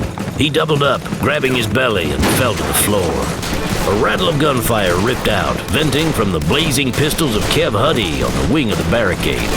Having no dominant hand, he could shoot with equal facility with either hand, and alternated shots between the gun in his left and the one in his right, so fast the reports blended into a roaring torrent of noise. Crouched, bed-legged, a toothy go-to-hell grin on his face, he fired into the four Comanches who'd shot his buddies. Four ponies flashed by, the braves sprawled dead in the street at Huddy's feet. A cloud of gun smoke floated around his middle. Up above the street, high on the Golden Spur roof, Swamper and his shotgun got to the roof edge late. He only managed to tag the last brave in the line of riders moving south between the Spur and the courthouse. It took a second barrel to blow him out of the saddle. Swamper broke the piece, shucking out the empty shells and reloading. He heard suspicious noises coming from the side of the building. He swung his weapon over the edge. A brave lay flat in the street where someone had shot him. A second brave stood beside a window, his back flattened against the wall, edging in for a shot. Swamper took aim, but before he could fire, he was shot by the third brave in the group. Below, the brave standing beside the window peered through the gaps in the nailed-up boards. Plenty of human targets were scattered around inside the gambling hall. He fired inside, cutting down a man who stood on the other side of the floor at the east wall. Defenders fired back, tearing holes through the plank boards, sending splinters flying, but the brave ducked under cover and remained unhit. A lone Comanche came galloping in from the north, riding along the eastern edge of the town toward the courthouse. He heaved a ball-like object through the open space of a high window, clear above the plank barricade and into the building. The brave wheeled his horse around, racing back to cover. The object was revealed to be the head of Hapgood, the other rider who set out at nightfall to reach the cavalry troop escorting Major Adams's wagon train west of the breaks. Whatever else, the cavalry would not be riding to the rescue of Hangtown. With violent clashes peppering the four corners, Red Hand assembled his men for the main assault. They came out of the eastern tree line on horseback, filtering from behind the brush, the woods yielding a seemingly inexhaustible supply of Comanche warriors. Streamers and banks of morning mist drifted above the earth, giving the initial appearance of the Braves a dreamlike aspect, as if they were phantoms materializing from the gloom. They took on an all too solid reality as they came forward, at least 125 of them or more. A long line of mounted Braves, several ranks deep, stretched out on both sides of Hangtree Trail. They faced the town in a front reaching from Commerce Street north of the courthouse to Hobson's delivery stable in the south. The Comanches sat silently on their ponies, hard, stoic, remorseless, carrying rifles, carbines, muskets, 6 guns, lances, bows and arrows, tomahawks, stone-headed war clubs, and knives. Many wore round buffalo hide shields over one arm. Red Hand took his place at the center of the front, brandishing the fire lance. In their perch, high in the church tower, Sam Heller and Johnny Cross could see some, but not all, of the Comanche battle line where it extended north and south beyond the courthouse. Its center was blocked by the courthouse itself, shielding Red Hand from Sam's long rifle with its telescopic sight. Looks like Red Hand's getting ready to make his move. He's tricky. If he's showing himself in the east, it means you better look west. The bunch at Four Corners, Barton, Lassiter, Zorn, and the rest of them are better positioned to deal with him than we are. We're here to guard the back door. And so they were. East, the ground was open with little cover, affording clear fields of fire to the defenders. West, the approach to Four Corners consisted of the street grid, with much cover provided by blocks of buildings, honeycombed with streets, lanes, and alleys. If Sam had been making the attack, he would have directed his forces to come in singly or in combination from the north, south, or west, with minimal concentration of attackers coming from the east. That's why he set up his sniper's nest in the church tower, giving him good firing lines along the north, south, and west approaches. The knoll on which the church and Boot Hill were sited would screen the attackers from view of those in Four Corners until the charge topped the rise. That's why Sam had planted red-staked blast pits on the flat. If he'd guessed wrong, and the Comanches did not come from the west, he could still do plenty of damage to them with his scoped rifle from the church tower heights. So he and Johnny Cross guarded the back door, scanning the landscape for a west-based assault. Sure enough, Red Hand had divided his forces. A second Comanche band appeared, coming out of the stepped ridges in the north. They crested the nearest ridge, having hidden behind it in a valley. Make them about 75 or so. This second assault force was quiet, with no screaming defiance, no war whoops. They came downhill, wheeling east to form up in a long line at the far side of the flat. Prone on the floor, holding his face over the open hatch, Johnny looked down into the dark well of the tower shaft. Lockridge entered the bottom of the well, looking up. They're coming! We see him!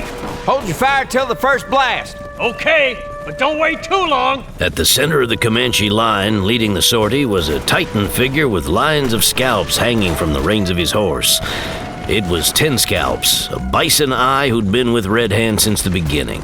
A copper-hued Hercules, he was mounted on a big quarter horse, a dappled white and gray charger. He led his band of 75 Braves east across the flat toward the rise, their path taking them straight across the field of red-banded stakes. Onward they came, inexorably. Gesturing with the lance, Red Hand set his warriors into forward motion. The main body of Comanches advanced, coming from a power position, attacking with the rising sun at their backs. The quickening charge unleashed shrieking war whoops and drumming hoofbeats. The long line swept westward, its swift rush narrowing the distance between them and the defenders. They rode on, prime targets for sharpshooters in the clock tower, Boone Lassiter on the courthouse second floor, Deputy Smalls and some of the Dog Star marksmen at the jail, and Hobson and a knot of riflemen at the livery stable. At the last moment, reaching the hinge where the Hangtree Trail ran into town, the Comanche line broke in two at the center. Half the line peeled off to the left, the other half to the right. A canny campaigner like Red Hand was too smart to charge straight into the guns of the enemy's strong point. The twin halves of the line swung around to the sides, setting up a pincer movement to flank the north and south ends of Four Corners.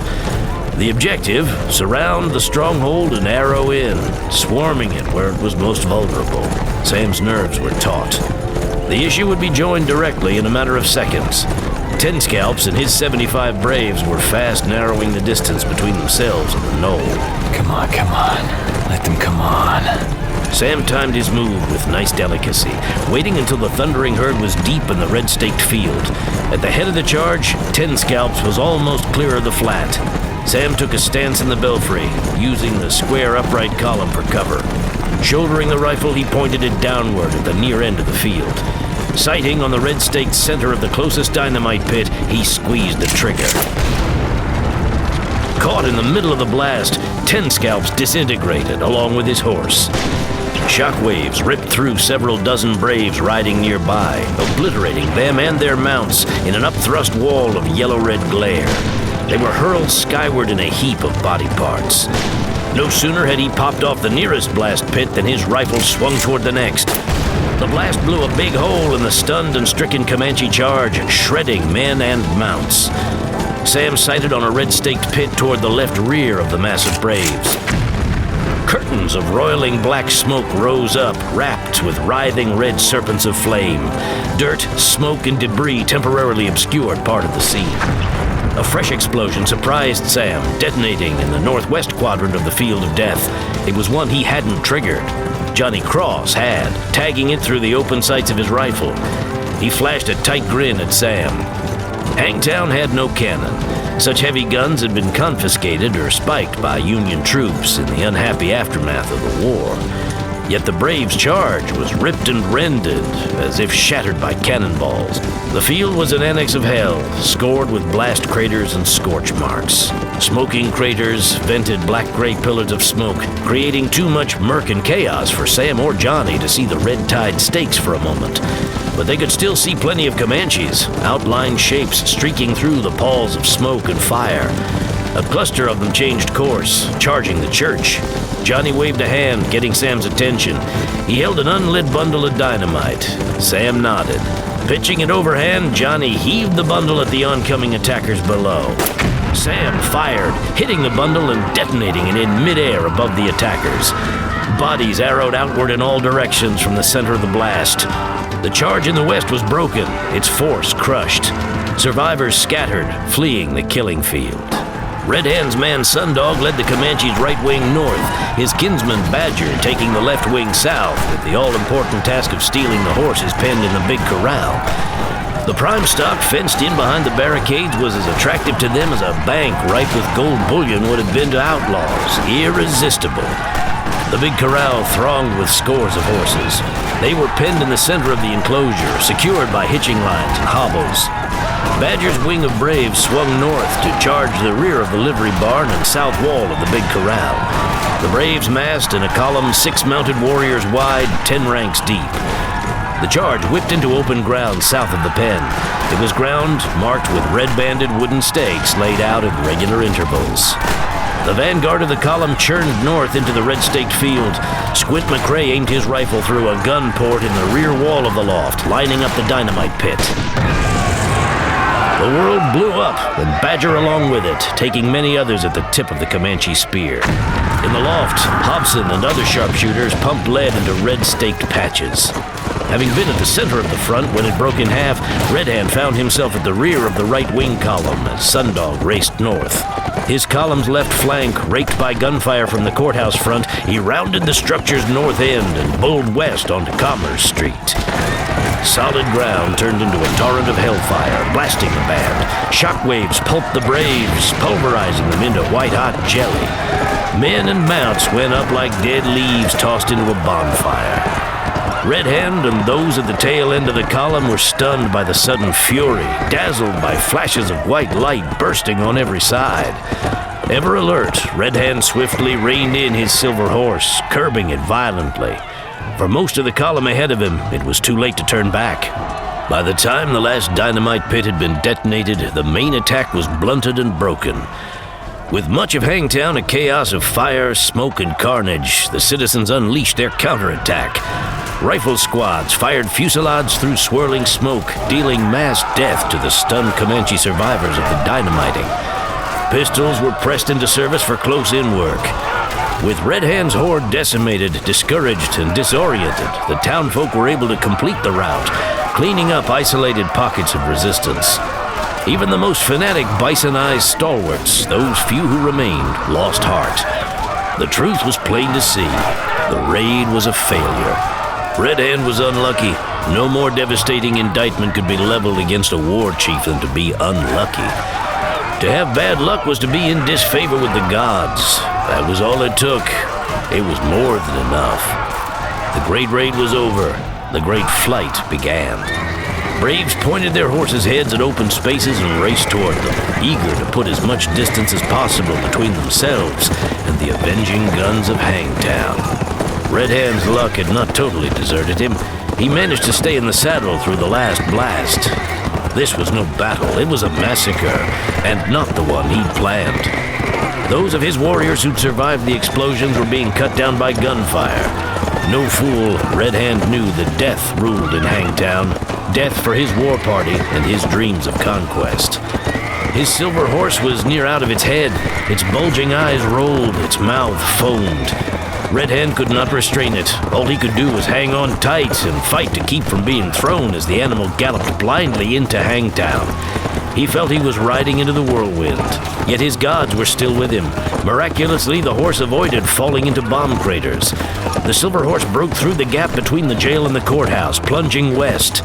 The Four Corners was a blazing buzzsaw of violence as vengeful defenders shot bomb-dazed braves. Red Hand's senses were numb. He was seeing double. He shook his head to clear it, and his eyes focused as a gap in the drifting smoke revealed the length of Trail Street stretching ahead. Other braves streaked west along it, fleeing town. The silver horse ran that way. Red Hand leaned forward, letting the animal have its head. The sooner he was quits with Hangtown, the better.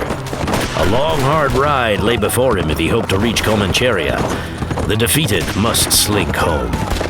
But a man must live to fight another day. Other chances would present themselves, opportunities for advancement and redemption.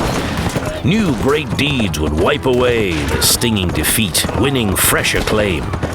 First, one must live.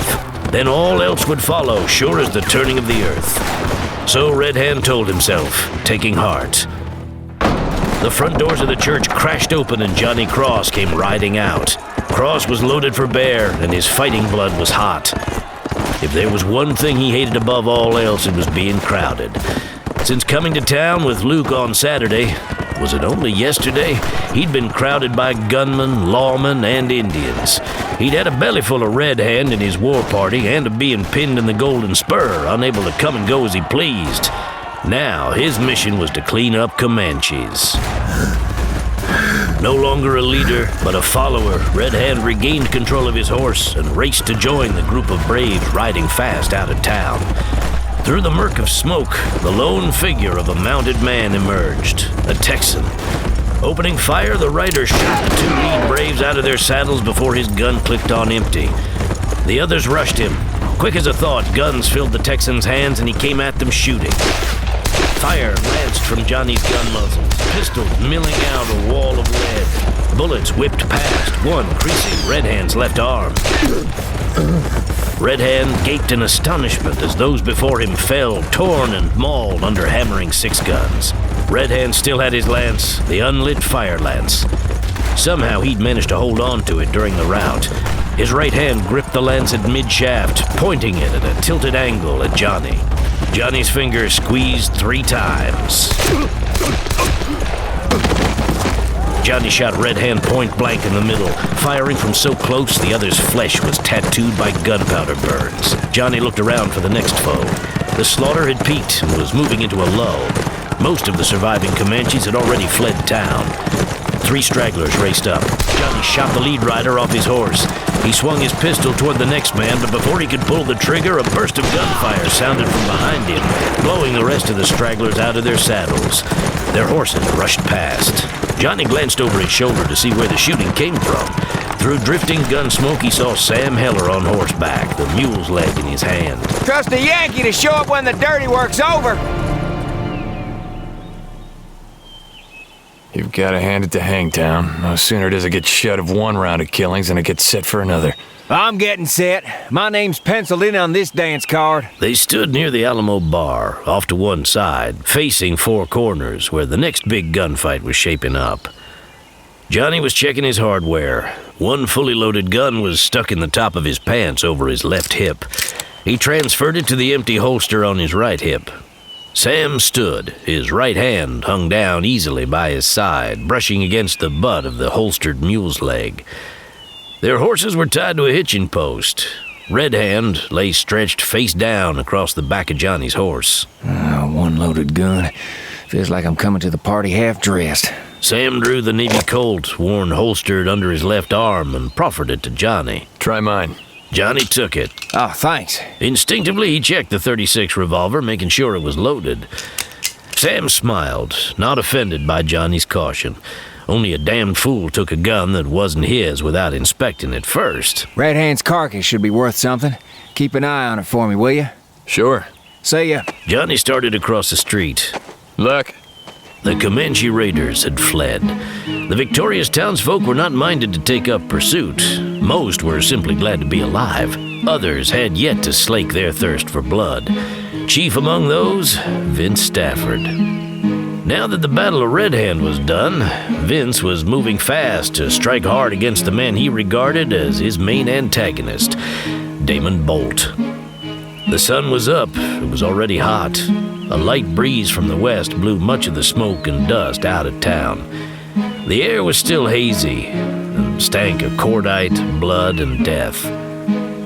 Four Corners bore all the marks of the war zone it was. A number of small fires burned where flaming debris had fallen on rooftops, porches, and boardwalks, sending up long, thin fingers of gray-black smoke. The street grid lay pocked with the craters of exploded dynamite caches and strewn with the dead bodies of horses and men. Wooden walls stood riddled with bullet holes. An intact pane of window glass was not to be found for blocks.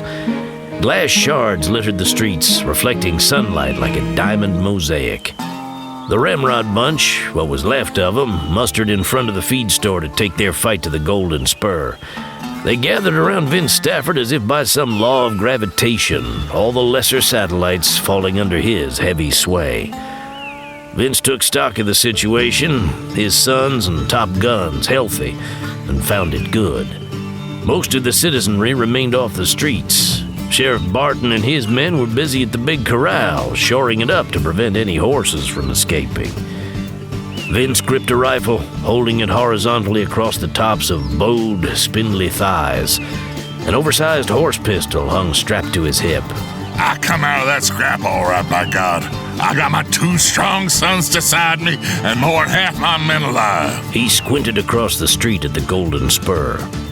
Clay and Quint Stafford fell in alongside Vince, flanking him, Clay on his left and Quint on his right. Clay's face was tiger-striped with blood streaks from where a glass shard opened a cut on his forehead. A blue bandana was knotted around his head. It was stained a purple wine color, but the makeshift bandage had stemmed the flow of blood from the wound. His hair was disarranged. It stood out in yellow-white spikes, some stained red. His face was taut, haggard, his eyes watchful. A smoking 6-gun held at his side. Quint loomed large, a brutish hulk dwarfing his father and tall, lanky younger brother. The battle had left not a mark on him. His little piggy eyes glowed, his wide mouth twisted into a leering grin. Vince rolled his head on his shoulders. Where's the gunfighter? Oxblood stepped up. Right here. His face was soot-smeared from the smoke. Green eyes glinted.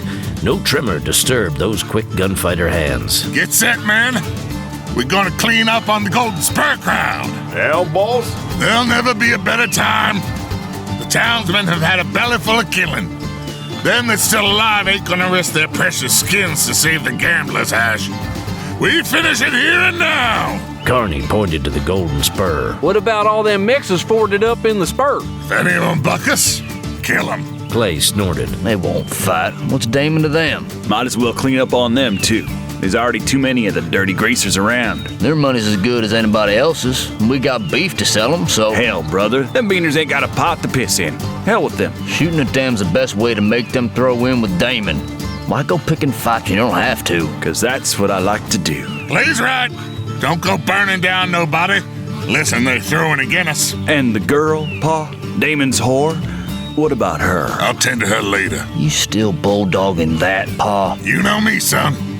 Once I set my mind to a thing, it's done. That's the way it is, and that's how it's always gonna be. As long as I'm in charge of this outfit. And that's gonna be a long, long time. Let me do it, Pa. I'll fix her. Keep your mitts off her, boy. An old grog galoot like you don't know your own strength. You get your paws on her pretty neck, you're liable to snap it like a twig. I might. After... That's too quick. She's got to live as a warning and a reminder of what happens to those who trifle with a Stafford. She worked woe on Bliss, and I'm gonna do the same to her, and she ain't never gonna forget it. And this town ain't never gonna forget it either. As Vince finished his speech, Damon Bolt rounded the corner of the spur, stepping into view, Creed Teese beside him. They halted, facing the Staffords and company, hands hanging low over holstered guns. Vince bristled like a mountain cat getting its back arched for a fight. A courthouse door opened. Out came ace-high Olcutt, poker-faced, his complexion looking a little grayish.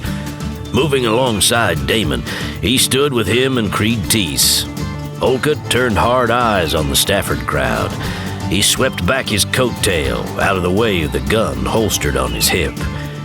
His hand hovered over the gun butt. Damon smiled.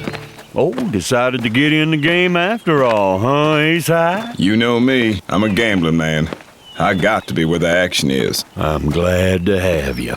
I made a bet with myself on you. Looks like I won. Flint Ryan and Charlie Bronco came out the front doors of the Golden Spur and took up a stance on the front porch. Ryan held a rifle. His long, thin horse face looked tired. His eyes were heavy-lidded. Suddenly he showed a buck-toothed grin. Charlie Bronco sat hatless, long dark hair hanging down to his shoulders. His face looked sweaty, almost feverish. His slitted eyes glittered. He was a little unsteady on his feet, swaying slightly. His fringed buckskin shirt was stained with dark blood on his left side where he'd been hit. He'd been tagged high on the left arm, too. The arm hung down straight along his side. His right hand hovered over the gun on his right hip.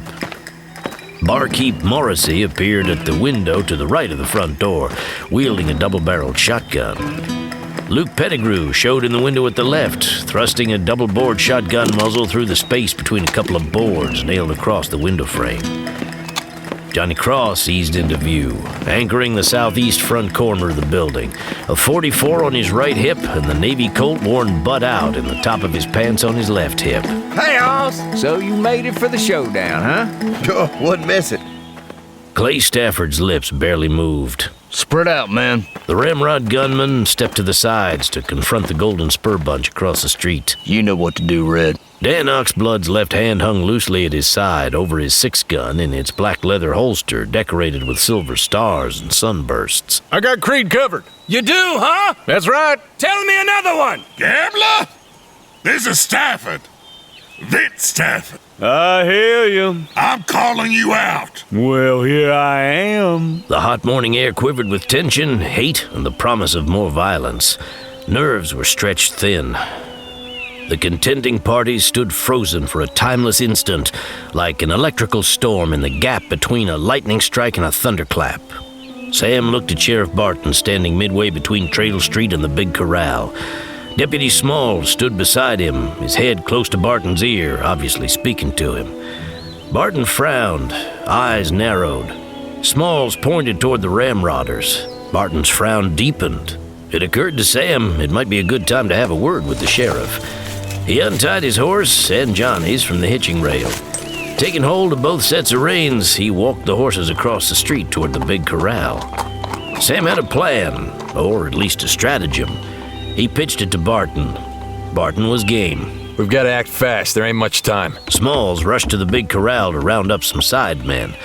They came back in quick time, 15 men or more, mostly Dog Star hard cases and a handful of small ranchers.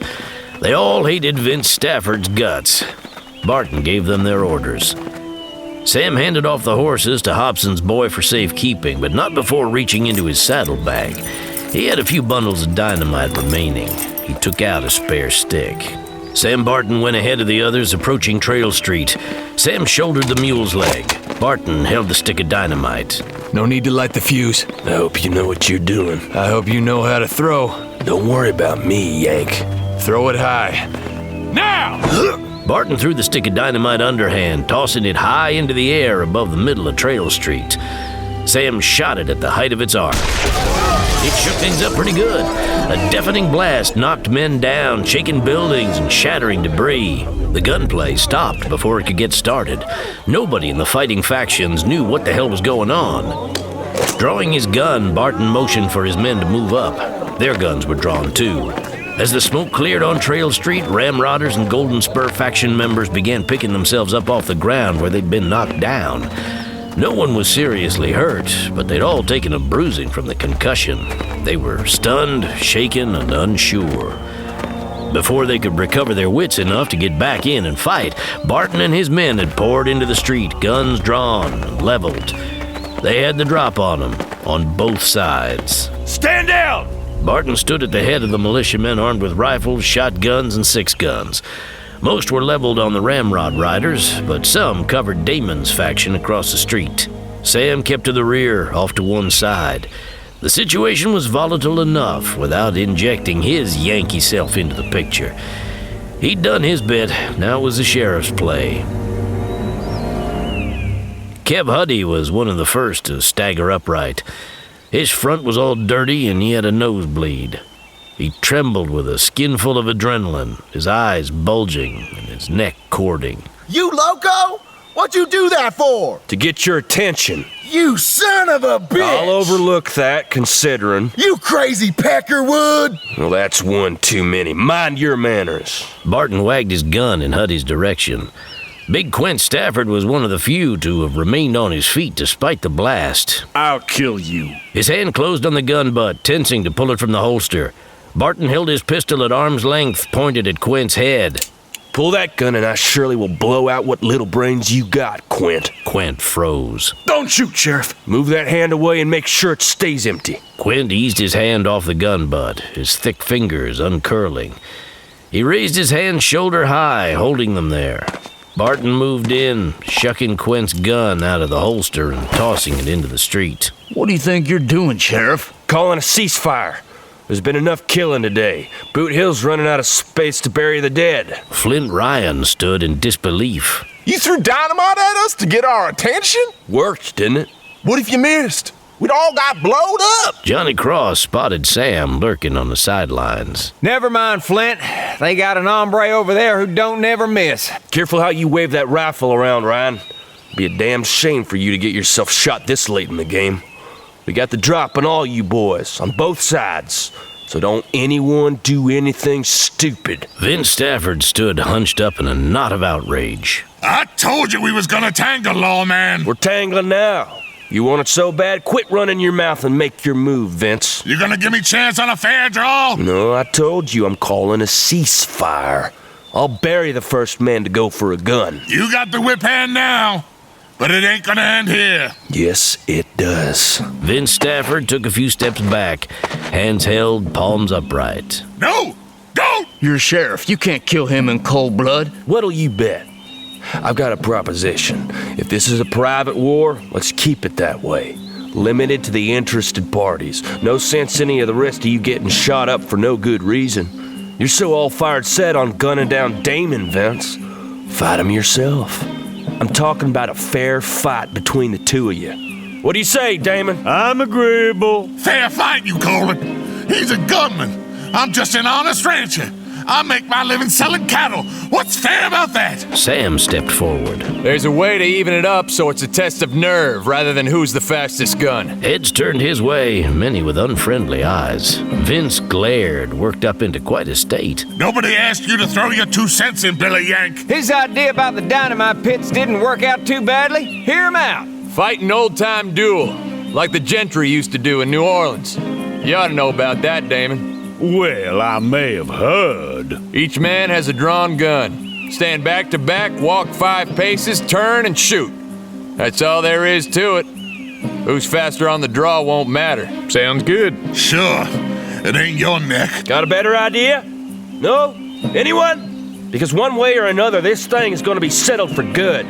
I don't aim to have it hanging fire over me or the town. It ends here. Now. What do you say, Damon? I have no objection. Vince? God damn you! Is that a yes or a no, Vince? Vince was so mad he chewed his lower lip, a clot of froth bubbling in the corner of his mouth. Vince? The man was silent. The silence went on for a long time. He won't fight! He's yellow! Clay looked anguished. Paul, for the honor of the family, the Ramrod brand. Is it a go, Vince? All right, I'll do it. Damn your eyes. Nobody can say Vince Stafford ever backed off a fight. Good. A duel of honor. Barton held up a hand, palm outward. First, though, we gotta disarm both sides in case there's any sore heads. Take off your gun belts, boys, and you won't get hurt. He motioned the militiamen forward. You men move in and collect them. Smalls led the militiamen doing the collecting. Some went among the ramrodders, others circulated among the Spur faction, taking rifles and gun belts with holstered guns. Others of the militia held guns leveled on both sides. Creed Teese bristled when his turn came. I don't give my guns up to nobody. Now, you heard the man, Creed. Stand down. Teese hesitated. Across the street, Dan Oxblood raised his hands. What are you afraid of? I gave up my guns. Hell, if you can do it, I can. Teese unbuckled his gun belt, handing it to one of the collectors. I'll give my guns up to Mr. Yankee. Johnny Cross gave Sam his .44 and the Navy Colt. What did you do with Red Hand? He's in the big corral for safekeeping. Oh, good. I got me a feeling that rascal's hide's gonna be worth big money. I wouldn't be surprised. The hardware made quite a pile. 2 piles, actually. One for the ramrod guns, the other for the spurs. You all get your guns back. Afterward. Damon Bolt and Vince Stafford stood back to back in the square formed by the intersection of Trail Street and a cross street. Each stood holding a 6-gun at his side, pointing down. Damon's jacket was off. He wore a maroon vest and long-sleeve shirt. He was half a head taller than Vince. Damon faced the north of the street. Vince faced south. It was blocked out that way, so neither party had the disadvantage of facing into the morning sun. Barton stood to one side, a gun held level at his hip, pointed in the general direction of both men. It's simple enough. I'll call out the count. You step off and keep the pace. At the count of 5, turn and fire. Keep shooting till it's done. Any questions? Anybody got any kicks? Speak now, forever hold your peace. Damon? Oh, I'm ready. Vince? Get on with it! A crowd of spectators had gathered. Luke Pettigrew sat on a chair on the front porch of the Golden Spur, Morrissey standing beside him. The batwing double doors of the Spur swung open. Out came Mrs. Fry, her long ankle-length skirts swishing. Her face was taut and pale, her lips tightly pressed into a line. She and Damon crossed glances. The Stafford brothers stood off to one side, Clay behind and to one side of Quint. Clay nudged Quint in the small of the back with something hard and metallic. Take it. Quint started. Easy, don't give away the game. Reach behind you. Quint put his hands behind his back. Clay surreptitiously pressed a gun into the other's palm, a short-barreled .32 revolver. Pocket pistol they forgot to look for. I've got one, too. Quint's oversized hand closed over the gun, hiding it. It disappeared inside his big fist. Not now, though. Wait. Follow my play in case Pa don't make it. I know what to do. I thought you would. The sheriff gave a last word to the duelists. Start walking when I start counting. At the count of 5, turn and shoot. Anybody turns before 5, I'll shoot him dead. Savvy? Barton took a few steps back away from the duelists. Barton stood with his gun held hip high, elbow at his side. 1. Damon and Vince stepped off, guns held pointed downward at their sides. 2, 3, 4, 5. Vince spun around, whip it quick, bringing the gun up. At the same time, Damon turned in one easy fluid motion, leveling the pistol. A slug tore through the muscle at the top of his left shoulder. He fired once, shooting Vince Stafford in the chest. Vince wavered, shuddering. He planted himself in a wide stance, stiff-legged, like a man trying to keep his balance on the deck of a storm-tossed ship at sea. Damon squeezed out several more shots, cutting Vince's heart to pieces. Vince fell, measuring his length in the dirt of the street. His right foot kicked several times, the way a dog's might when he dreams of running. He stopped kicking. He was dead. Quint's face became a mask of unbridled rage. Now! Quint was already in motion, raising the gun in his hand. The pocket pistol looked like a toy in his big fist. He pointed it at Damon. Clay slammed into Quint, pushing him to one side into the open. Quint's shot went wild, missing Damon. But Damon didn't miss. Quint was huge, a monster of raw animal vitality. He could take a lot of body shots and keep on coming. Damon went for the headshot, planting a slug above Quint's eyebrows. His massive form followed the violent snapback of his head, toppling. A jet of blood so dark as to appear black spurted from the wound, fountaining out, tracing a curving arc as it followed him down to the ground. Damon stepped forward, gun raised, ready to continue the fray to a finish with the last of the Staffords. Clay was having none of it. He wasn't reaching, had never made a move toward his gun. He stood with his hands held way out from his sides, empty hands. You want some too? Not me. I've got no gun. We'll get one. I'll wait. Clay shook his head. No. It's over. You expect me to believe that? Believe it. Man, I just killed your father and your brother. That makes me boss of the ramrod. Thanks. Clay smiled then, slow and sardonic. A smile to give one pause. Oh, you sound none too grief-stricken at that. You beat Pa in a fair duel. Quint threw down on you. I'm not kicking. I'm not armed either. Shoot me and it's murder, cold-blooded murder, and you'll be dangling from a rope on a hanging tree. Ain't that right, Sheriff? Barton, more than a bit taken aback by the turn of events, straightened up. Yeah, that's right. Now this is a trick, Clay. No trick. Like the man said, there's been enough killing today. Damon lowered the gun to his side. Damn if I can figure you out. Clay turned, facing his riders. None of us Staffords are big on explaining ourselves, but I'll give you all this much. Once. Pa was... well, you know what he was like. The whole town could be sacked and burned by Comanches if that's what it took for him to get his revenge. I didn't see it that way, but there was no telling him different while he was alive. He's dead now, and I'm in charge, and what I say goes. You take orders from me, and if you don't like it, draw your time and get out. You want to make war on the spur, be my guest, but you'll be doing it on your own, with no help from me. No help and no pay. I reckon you savvy that. This town's going to need a lot of rebuilding. Let's bury our dead and get on with it. Clay turned back to Damon. I'm quits with it if you are. As far as I'm concerned, we're square. You go about your business and I'll do the same. A smart man knows when to fold his cards and cut his losses. We're square? If that's what you want. That's what I want. Now you'll pardon me if we don't shake hands. Peace and no peace, I prefer to keep my gun hand ready. Do as you please. I generally do. I don't expect us to be chums, but at least we can stay out of each other's hair. Clay nodded toward Damon's arm. Better see to yourself. You're leaking. Damon's white shirt sleeve was bloody from left shoulder to elbow. Red droplets fell to the street. Well, I live. Then you can count it a good day, gambler. Clay turned away. He almost bumped into Dan Oxblood. All dressed up and no place to go. You'll be paid for the work done, Red. Thank you kindly, Clay. If you want to try out Creed, though, it's on your dollar. Some other time, maybe. See you. Oxblood faded into the background, making himself absent. Francine Hayes came out of the Golden Spur, going down the stairs and into the street. Breezing past Damon without a glance, she went to Clay, who rushed forward to meet her with open arms. Her eyes shone and her face glowed. Clay swept her up, embracing her slim yet nicely rounded form. They went into a clinch. When they came up for air, Francine looked deep into Clay's eyes. Oh, thank God you're alive, Clay. It was you I was worried about, darling. Mrs. Fry stood beside Damon. He looked surprised. She was level-eyed, her mouth quirked in a cynical, knowing twist.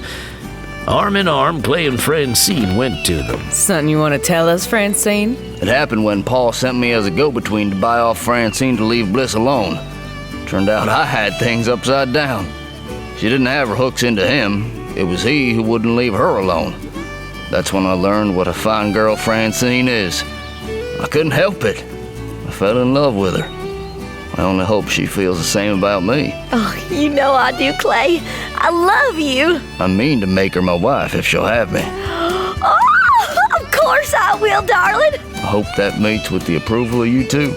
Damon Bolt and Mrs. Fry exchanged glances. Miss Hayes is a free agent, as are all the ladies in the employ of the Golden Spur. As long as your intentions are honorable, sir, you have my bliss.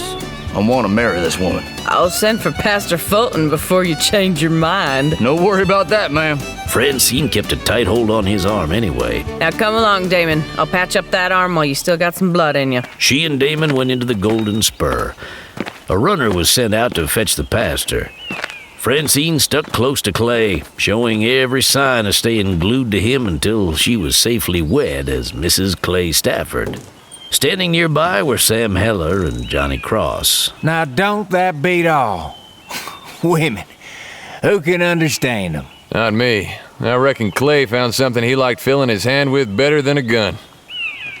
The Comanches fled north, most of them. A cavalry force from Fort Pardee eventually set off in pursuit, accomplishing little. 2 days later, Sam Heller took Latigo's body to Rancho Grande. He wanted to bring back Lydia Fisher and, no less important, get Dusty, his horse. Pastor Fulton had found a home for Lydia with one of the families in his church. Johnny Cross went with Sam. Johnny had borrowed a wagon to take the body back. Nobody would lend a wagon to the Yankee. Latigo was laid out in a handsome coffin of dark, shining wood, fashioned by master artisan and carver Joe Delagoa. The box was secured to the wagon bed. Rising north out of Hangtown, they crossed green prairie under blue skies. The ranch's white adobe walls shone in the sun. Closer, the ramparts showed signs of battle. Iron-bound old oaken gates showed scorch marks where unsuccessful attempts had been made to burn them down. The portals opened for the wagon to enter. Sam pulled up inside the courtyard. He and Johnny climbed down from the wagon. They were greeted by the foreman, the segundo, big, bluff, swaggering Hector Vasquez. Hey, gringo! I knew you would come through all of this. You must have had an easy time of it in town while we men were doing the real fighting here, no? No. And you, the young Hawk, the young falcon with the quick gun, still fast as ever? Faster. No need to prove it. For once even Vasquez has had his share of fighting. And Latigo? Sam indicated the back of the wagon with a tilt of his head. Vasquez looked inside and saw the coffin. I thought as much when I did not see him riding with you. Yet I hoped he was but wounded. He was a brave man. He killed many enemies. He was an hombre. Was it bad here? Comanche bravos lost their taste for a fight after a few cannonballs. 2 figures came out of the front entrance of the hacienda, crossing the tiled plaza. Lydia Fisher hurried into the courtyard, Lorena Castillo following at a more measured pace. Hey, Sam! I knew you were just too plumb ornery to kill. Well, that's what I figured about you. Lydia, I want you to meet a friend of mine, Johnny Cross. Johnny, this is Lydia Fisher, one of the bravest gals I've ever known. And she can shoot, too. Glad to know you, miss. Johnny took off his hat and swept it before him in a kind of courtly bow. Lydia blushed, suddenly shy and withdrawn, demure. Howdy, mister. Call me Johnny. His big friendly grin made her face light up. They grow up fast, Sam thought. His eyes were on Lorena, making her way toward them. Her hair was a magnificent mane. Her eyes were bold, and her red lips were curved at the corners.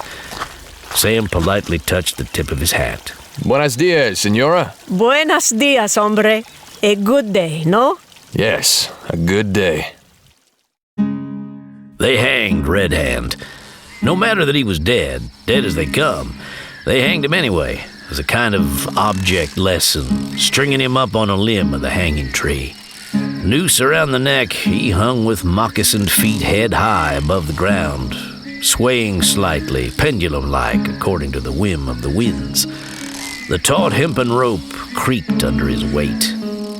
A 3-man guard was posted to watch the body at night, for the Comanches were ever bold, unlikely to be chastened by their recent stinging defeat. The crows first pecked out Red Hand's eyes. The crows were always first on the scene after a hanging, and the eyes were always the first to go. Later, bigger birds arrived. Buzzards, battening onto the corpse, tearing it apart bit by bit, bite by bite. It wasn't pretty. After a few days under the hot Texas sun, the aroma got pretty ripe. 4 days and 3 nights had passed since the riotously happy folk of Hangtown hoisted the corpse. The night guards kept their distance, sitting around under a mesquite tree, smoking and passing around a bottle of red-eye. A blurred, horned moon floated in and out of high, thin, hazy clouds. He's gone to rot and ruin. I ought to take him down and bury him. It ain't Christian. Neither was he. What are they gonna do? Leave him up till there's nothing but bones? I reckon. The guards were being watched by hidden lurkers, nearby but unseen. Arrows came whizzing out of the darkness. They fell in a heap, bodies bristled with feathered shafts. A small band of Comanches rode up Boot Hill, leading a riderless horse. A brave cut the hempen rope, dropping Red Hand's corpse into the arms of the others reaching up for him. Wrapping the body in a blanket, they threw it across the back of the horse.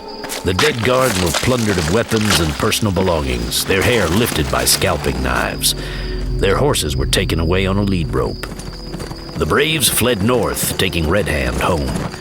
The remains would be buried in a secret place where the Texans would not find it.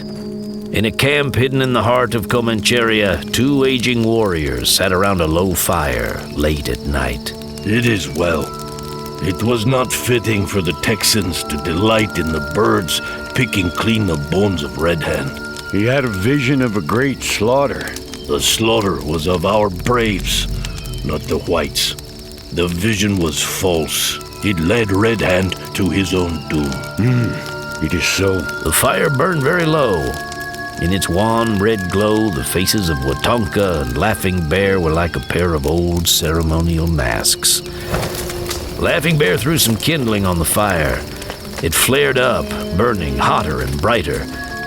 All too soon it played out, the darkness drawing in, darker than before.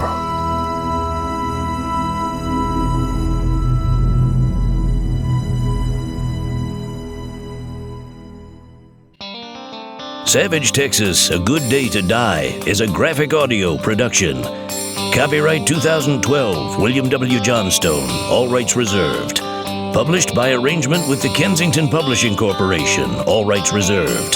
Production copyright 2013, The Cutting Corporation, all rights reserved. Unauthorized download or duplication is prohibited.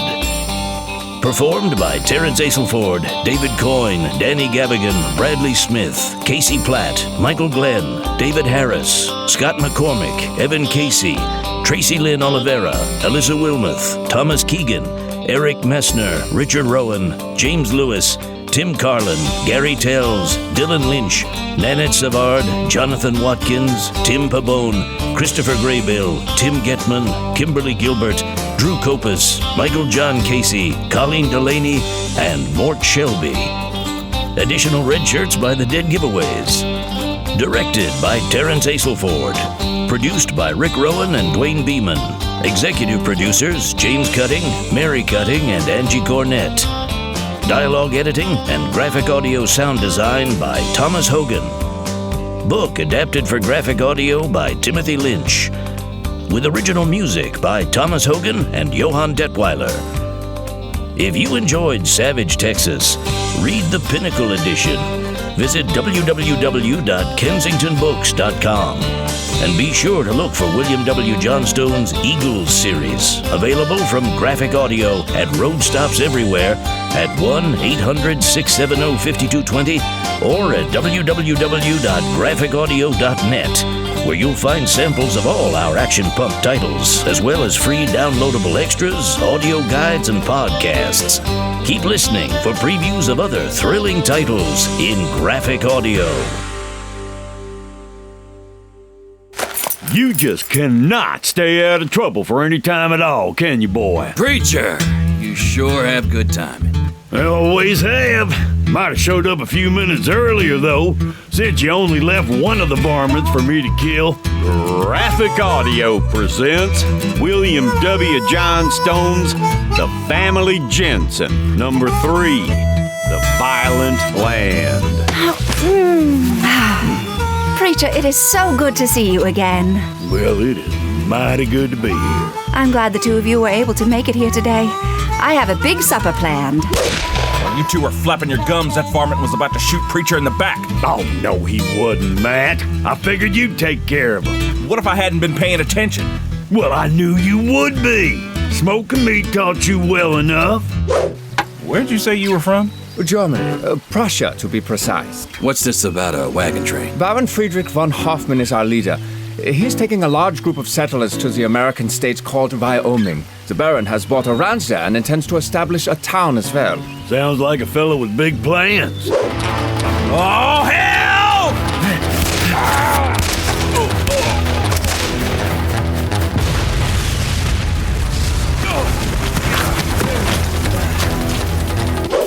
We gotta do something, Smoke. The Barons had guards posted, but they won't be expecting something like that. That's why you've got to get around them and warn everybody at the Rafter 9. Your horse is just as fast as mine or Preacher's, and you can organize a defense. There's no time to waste. What about the two of you? We're going to follow them. When they attack the ranch, we'll hit them where they least expect it. From behind. Damn right we will. We'll have those varmints in a trap right where we want them. It can't be. I'm about to ride up there and see for myself. Want me to have the boys saddle a horse for you so you can come along with me? Damned right I do. I want to see this with my own eyes. It'll mean going onto that foreigner's range. I don't give a damn about that. Pick out a dozen men to ride with us and tell them to be ready to fight. Come on, Bat! We'll cover you! Available now in Graphic Audio. Who the hell are you? I'm the law. And if you pull that pistol, I'm gonna shove it up your ass and pull the trigger. Graphic Audio presents Shootout at Broken Bow. Put that thing back in your boot. It's time for you to call it a night. Get your money off the table and clear out of here. Maybe you'll have better luck tomorrow.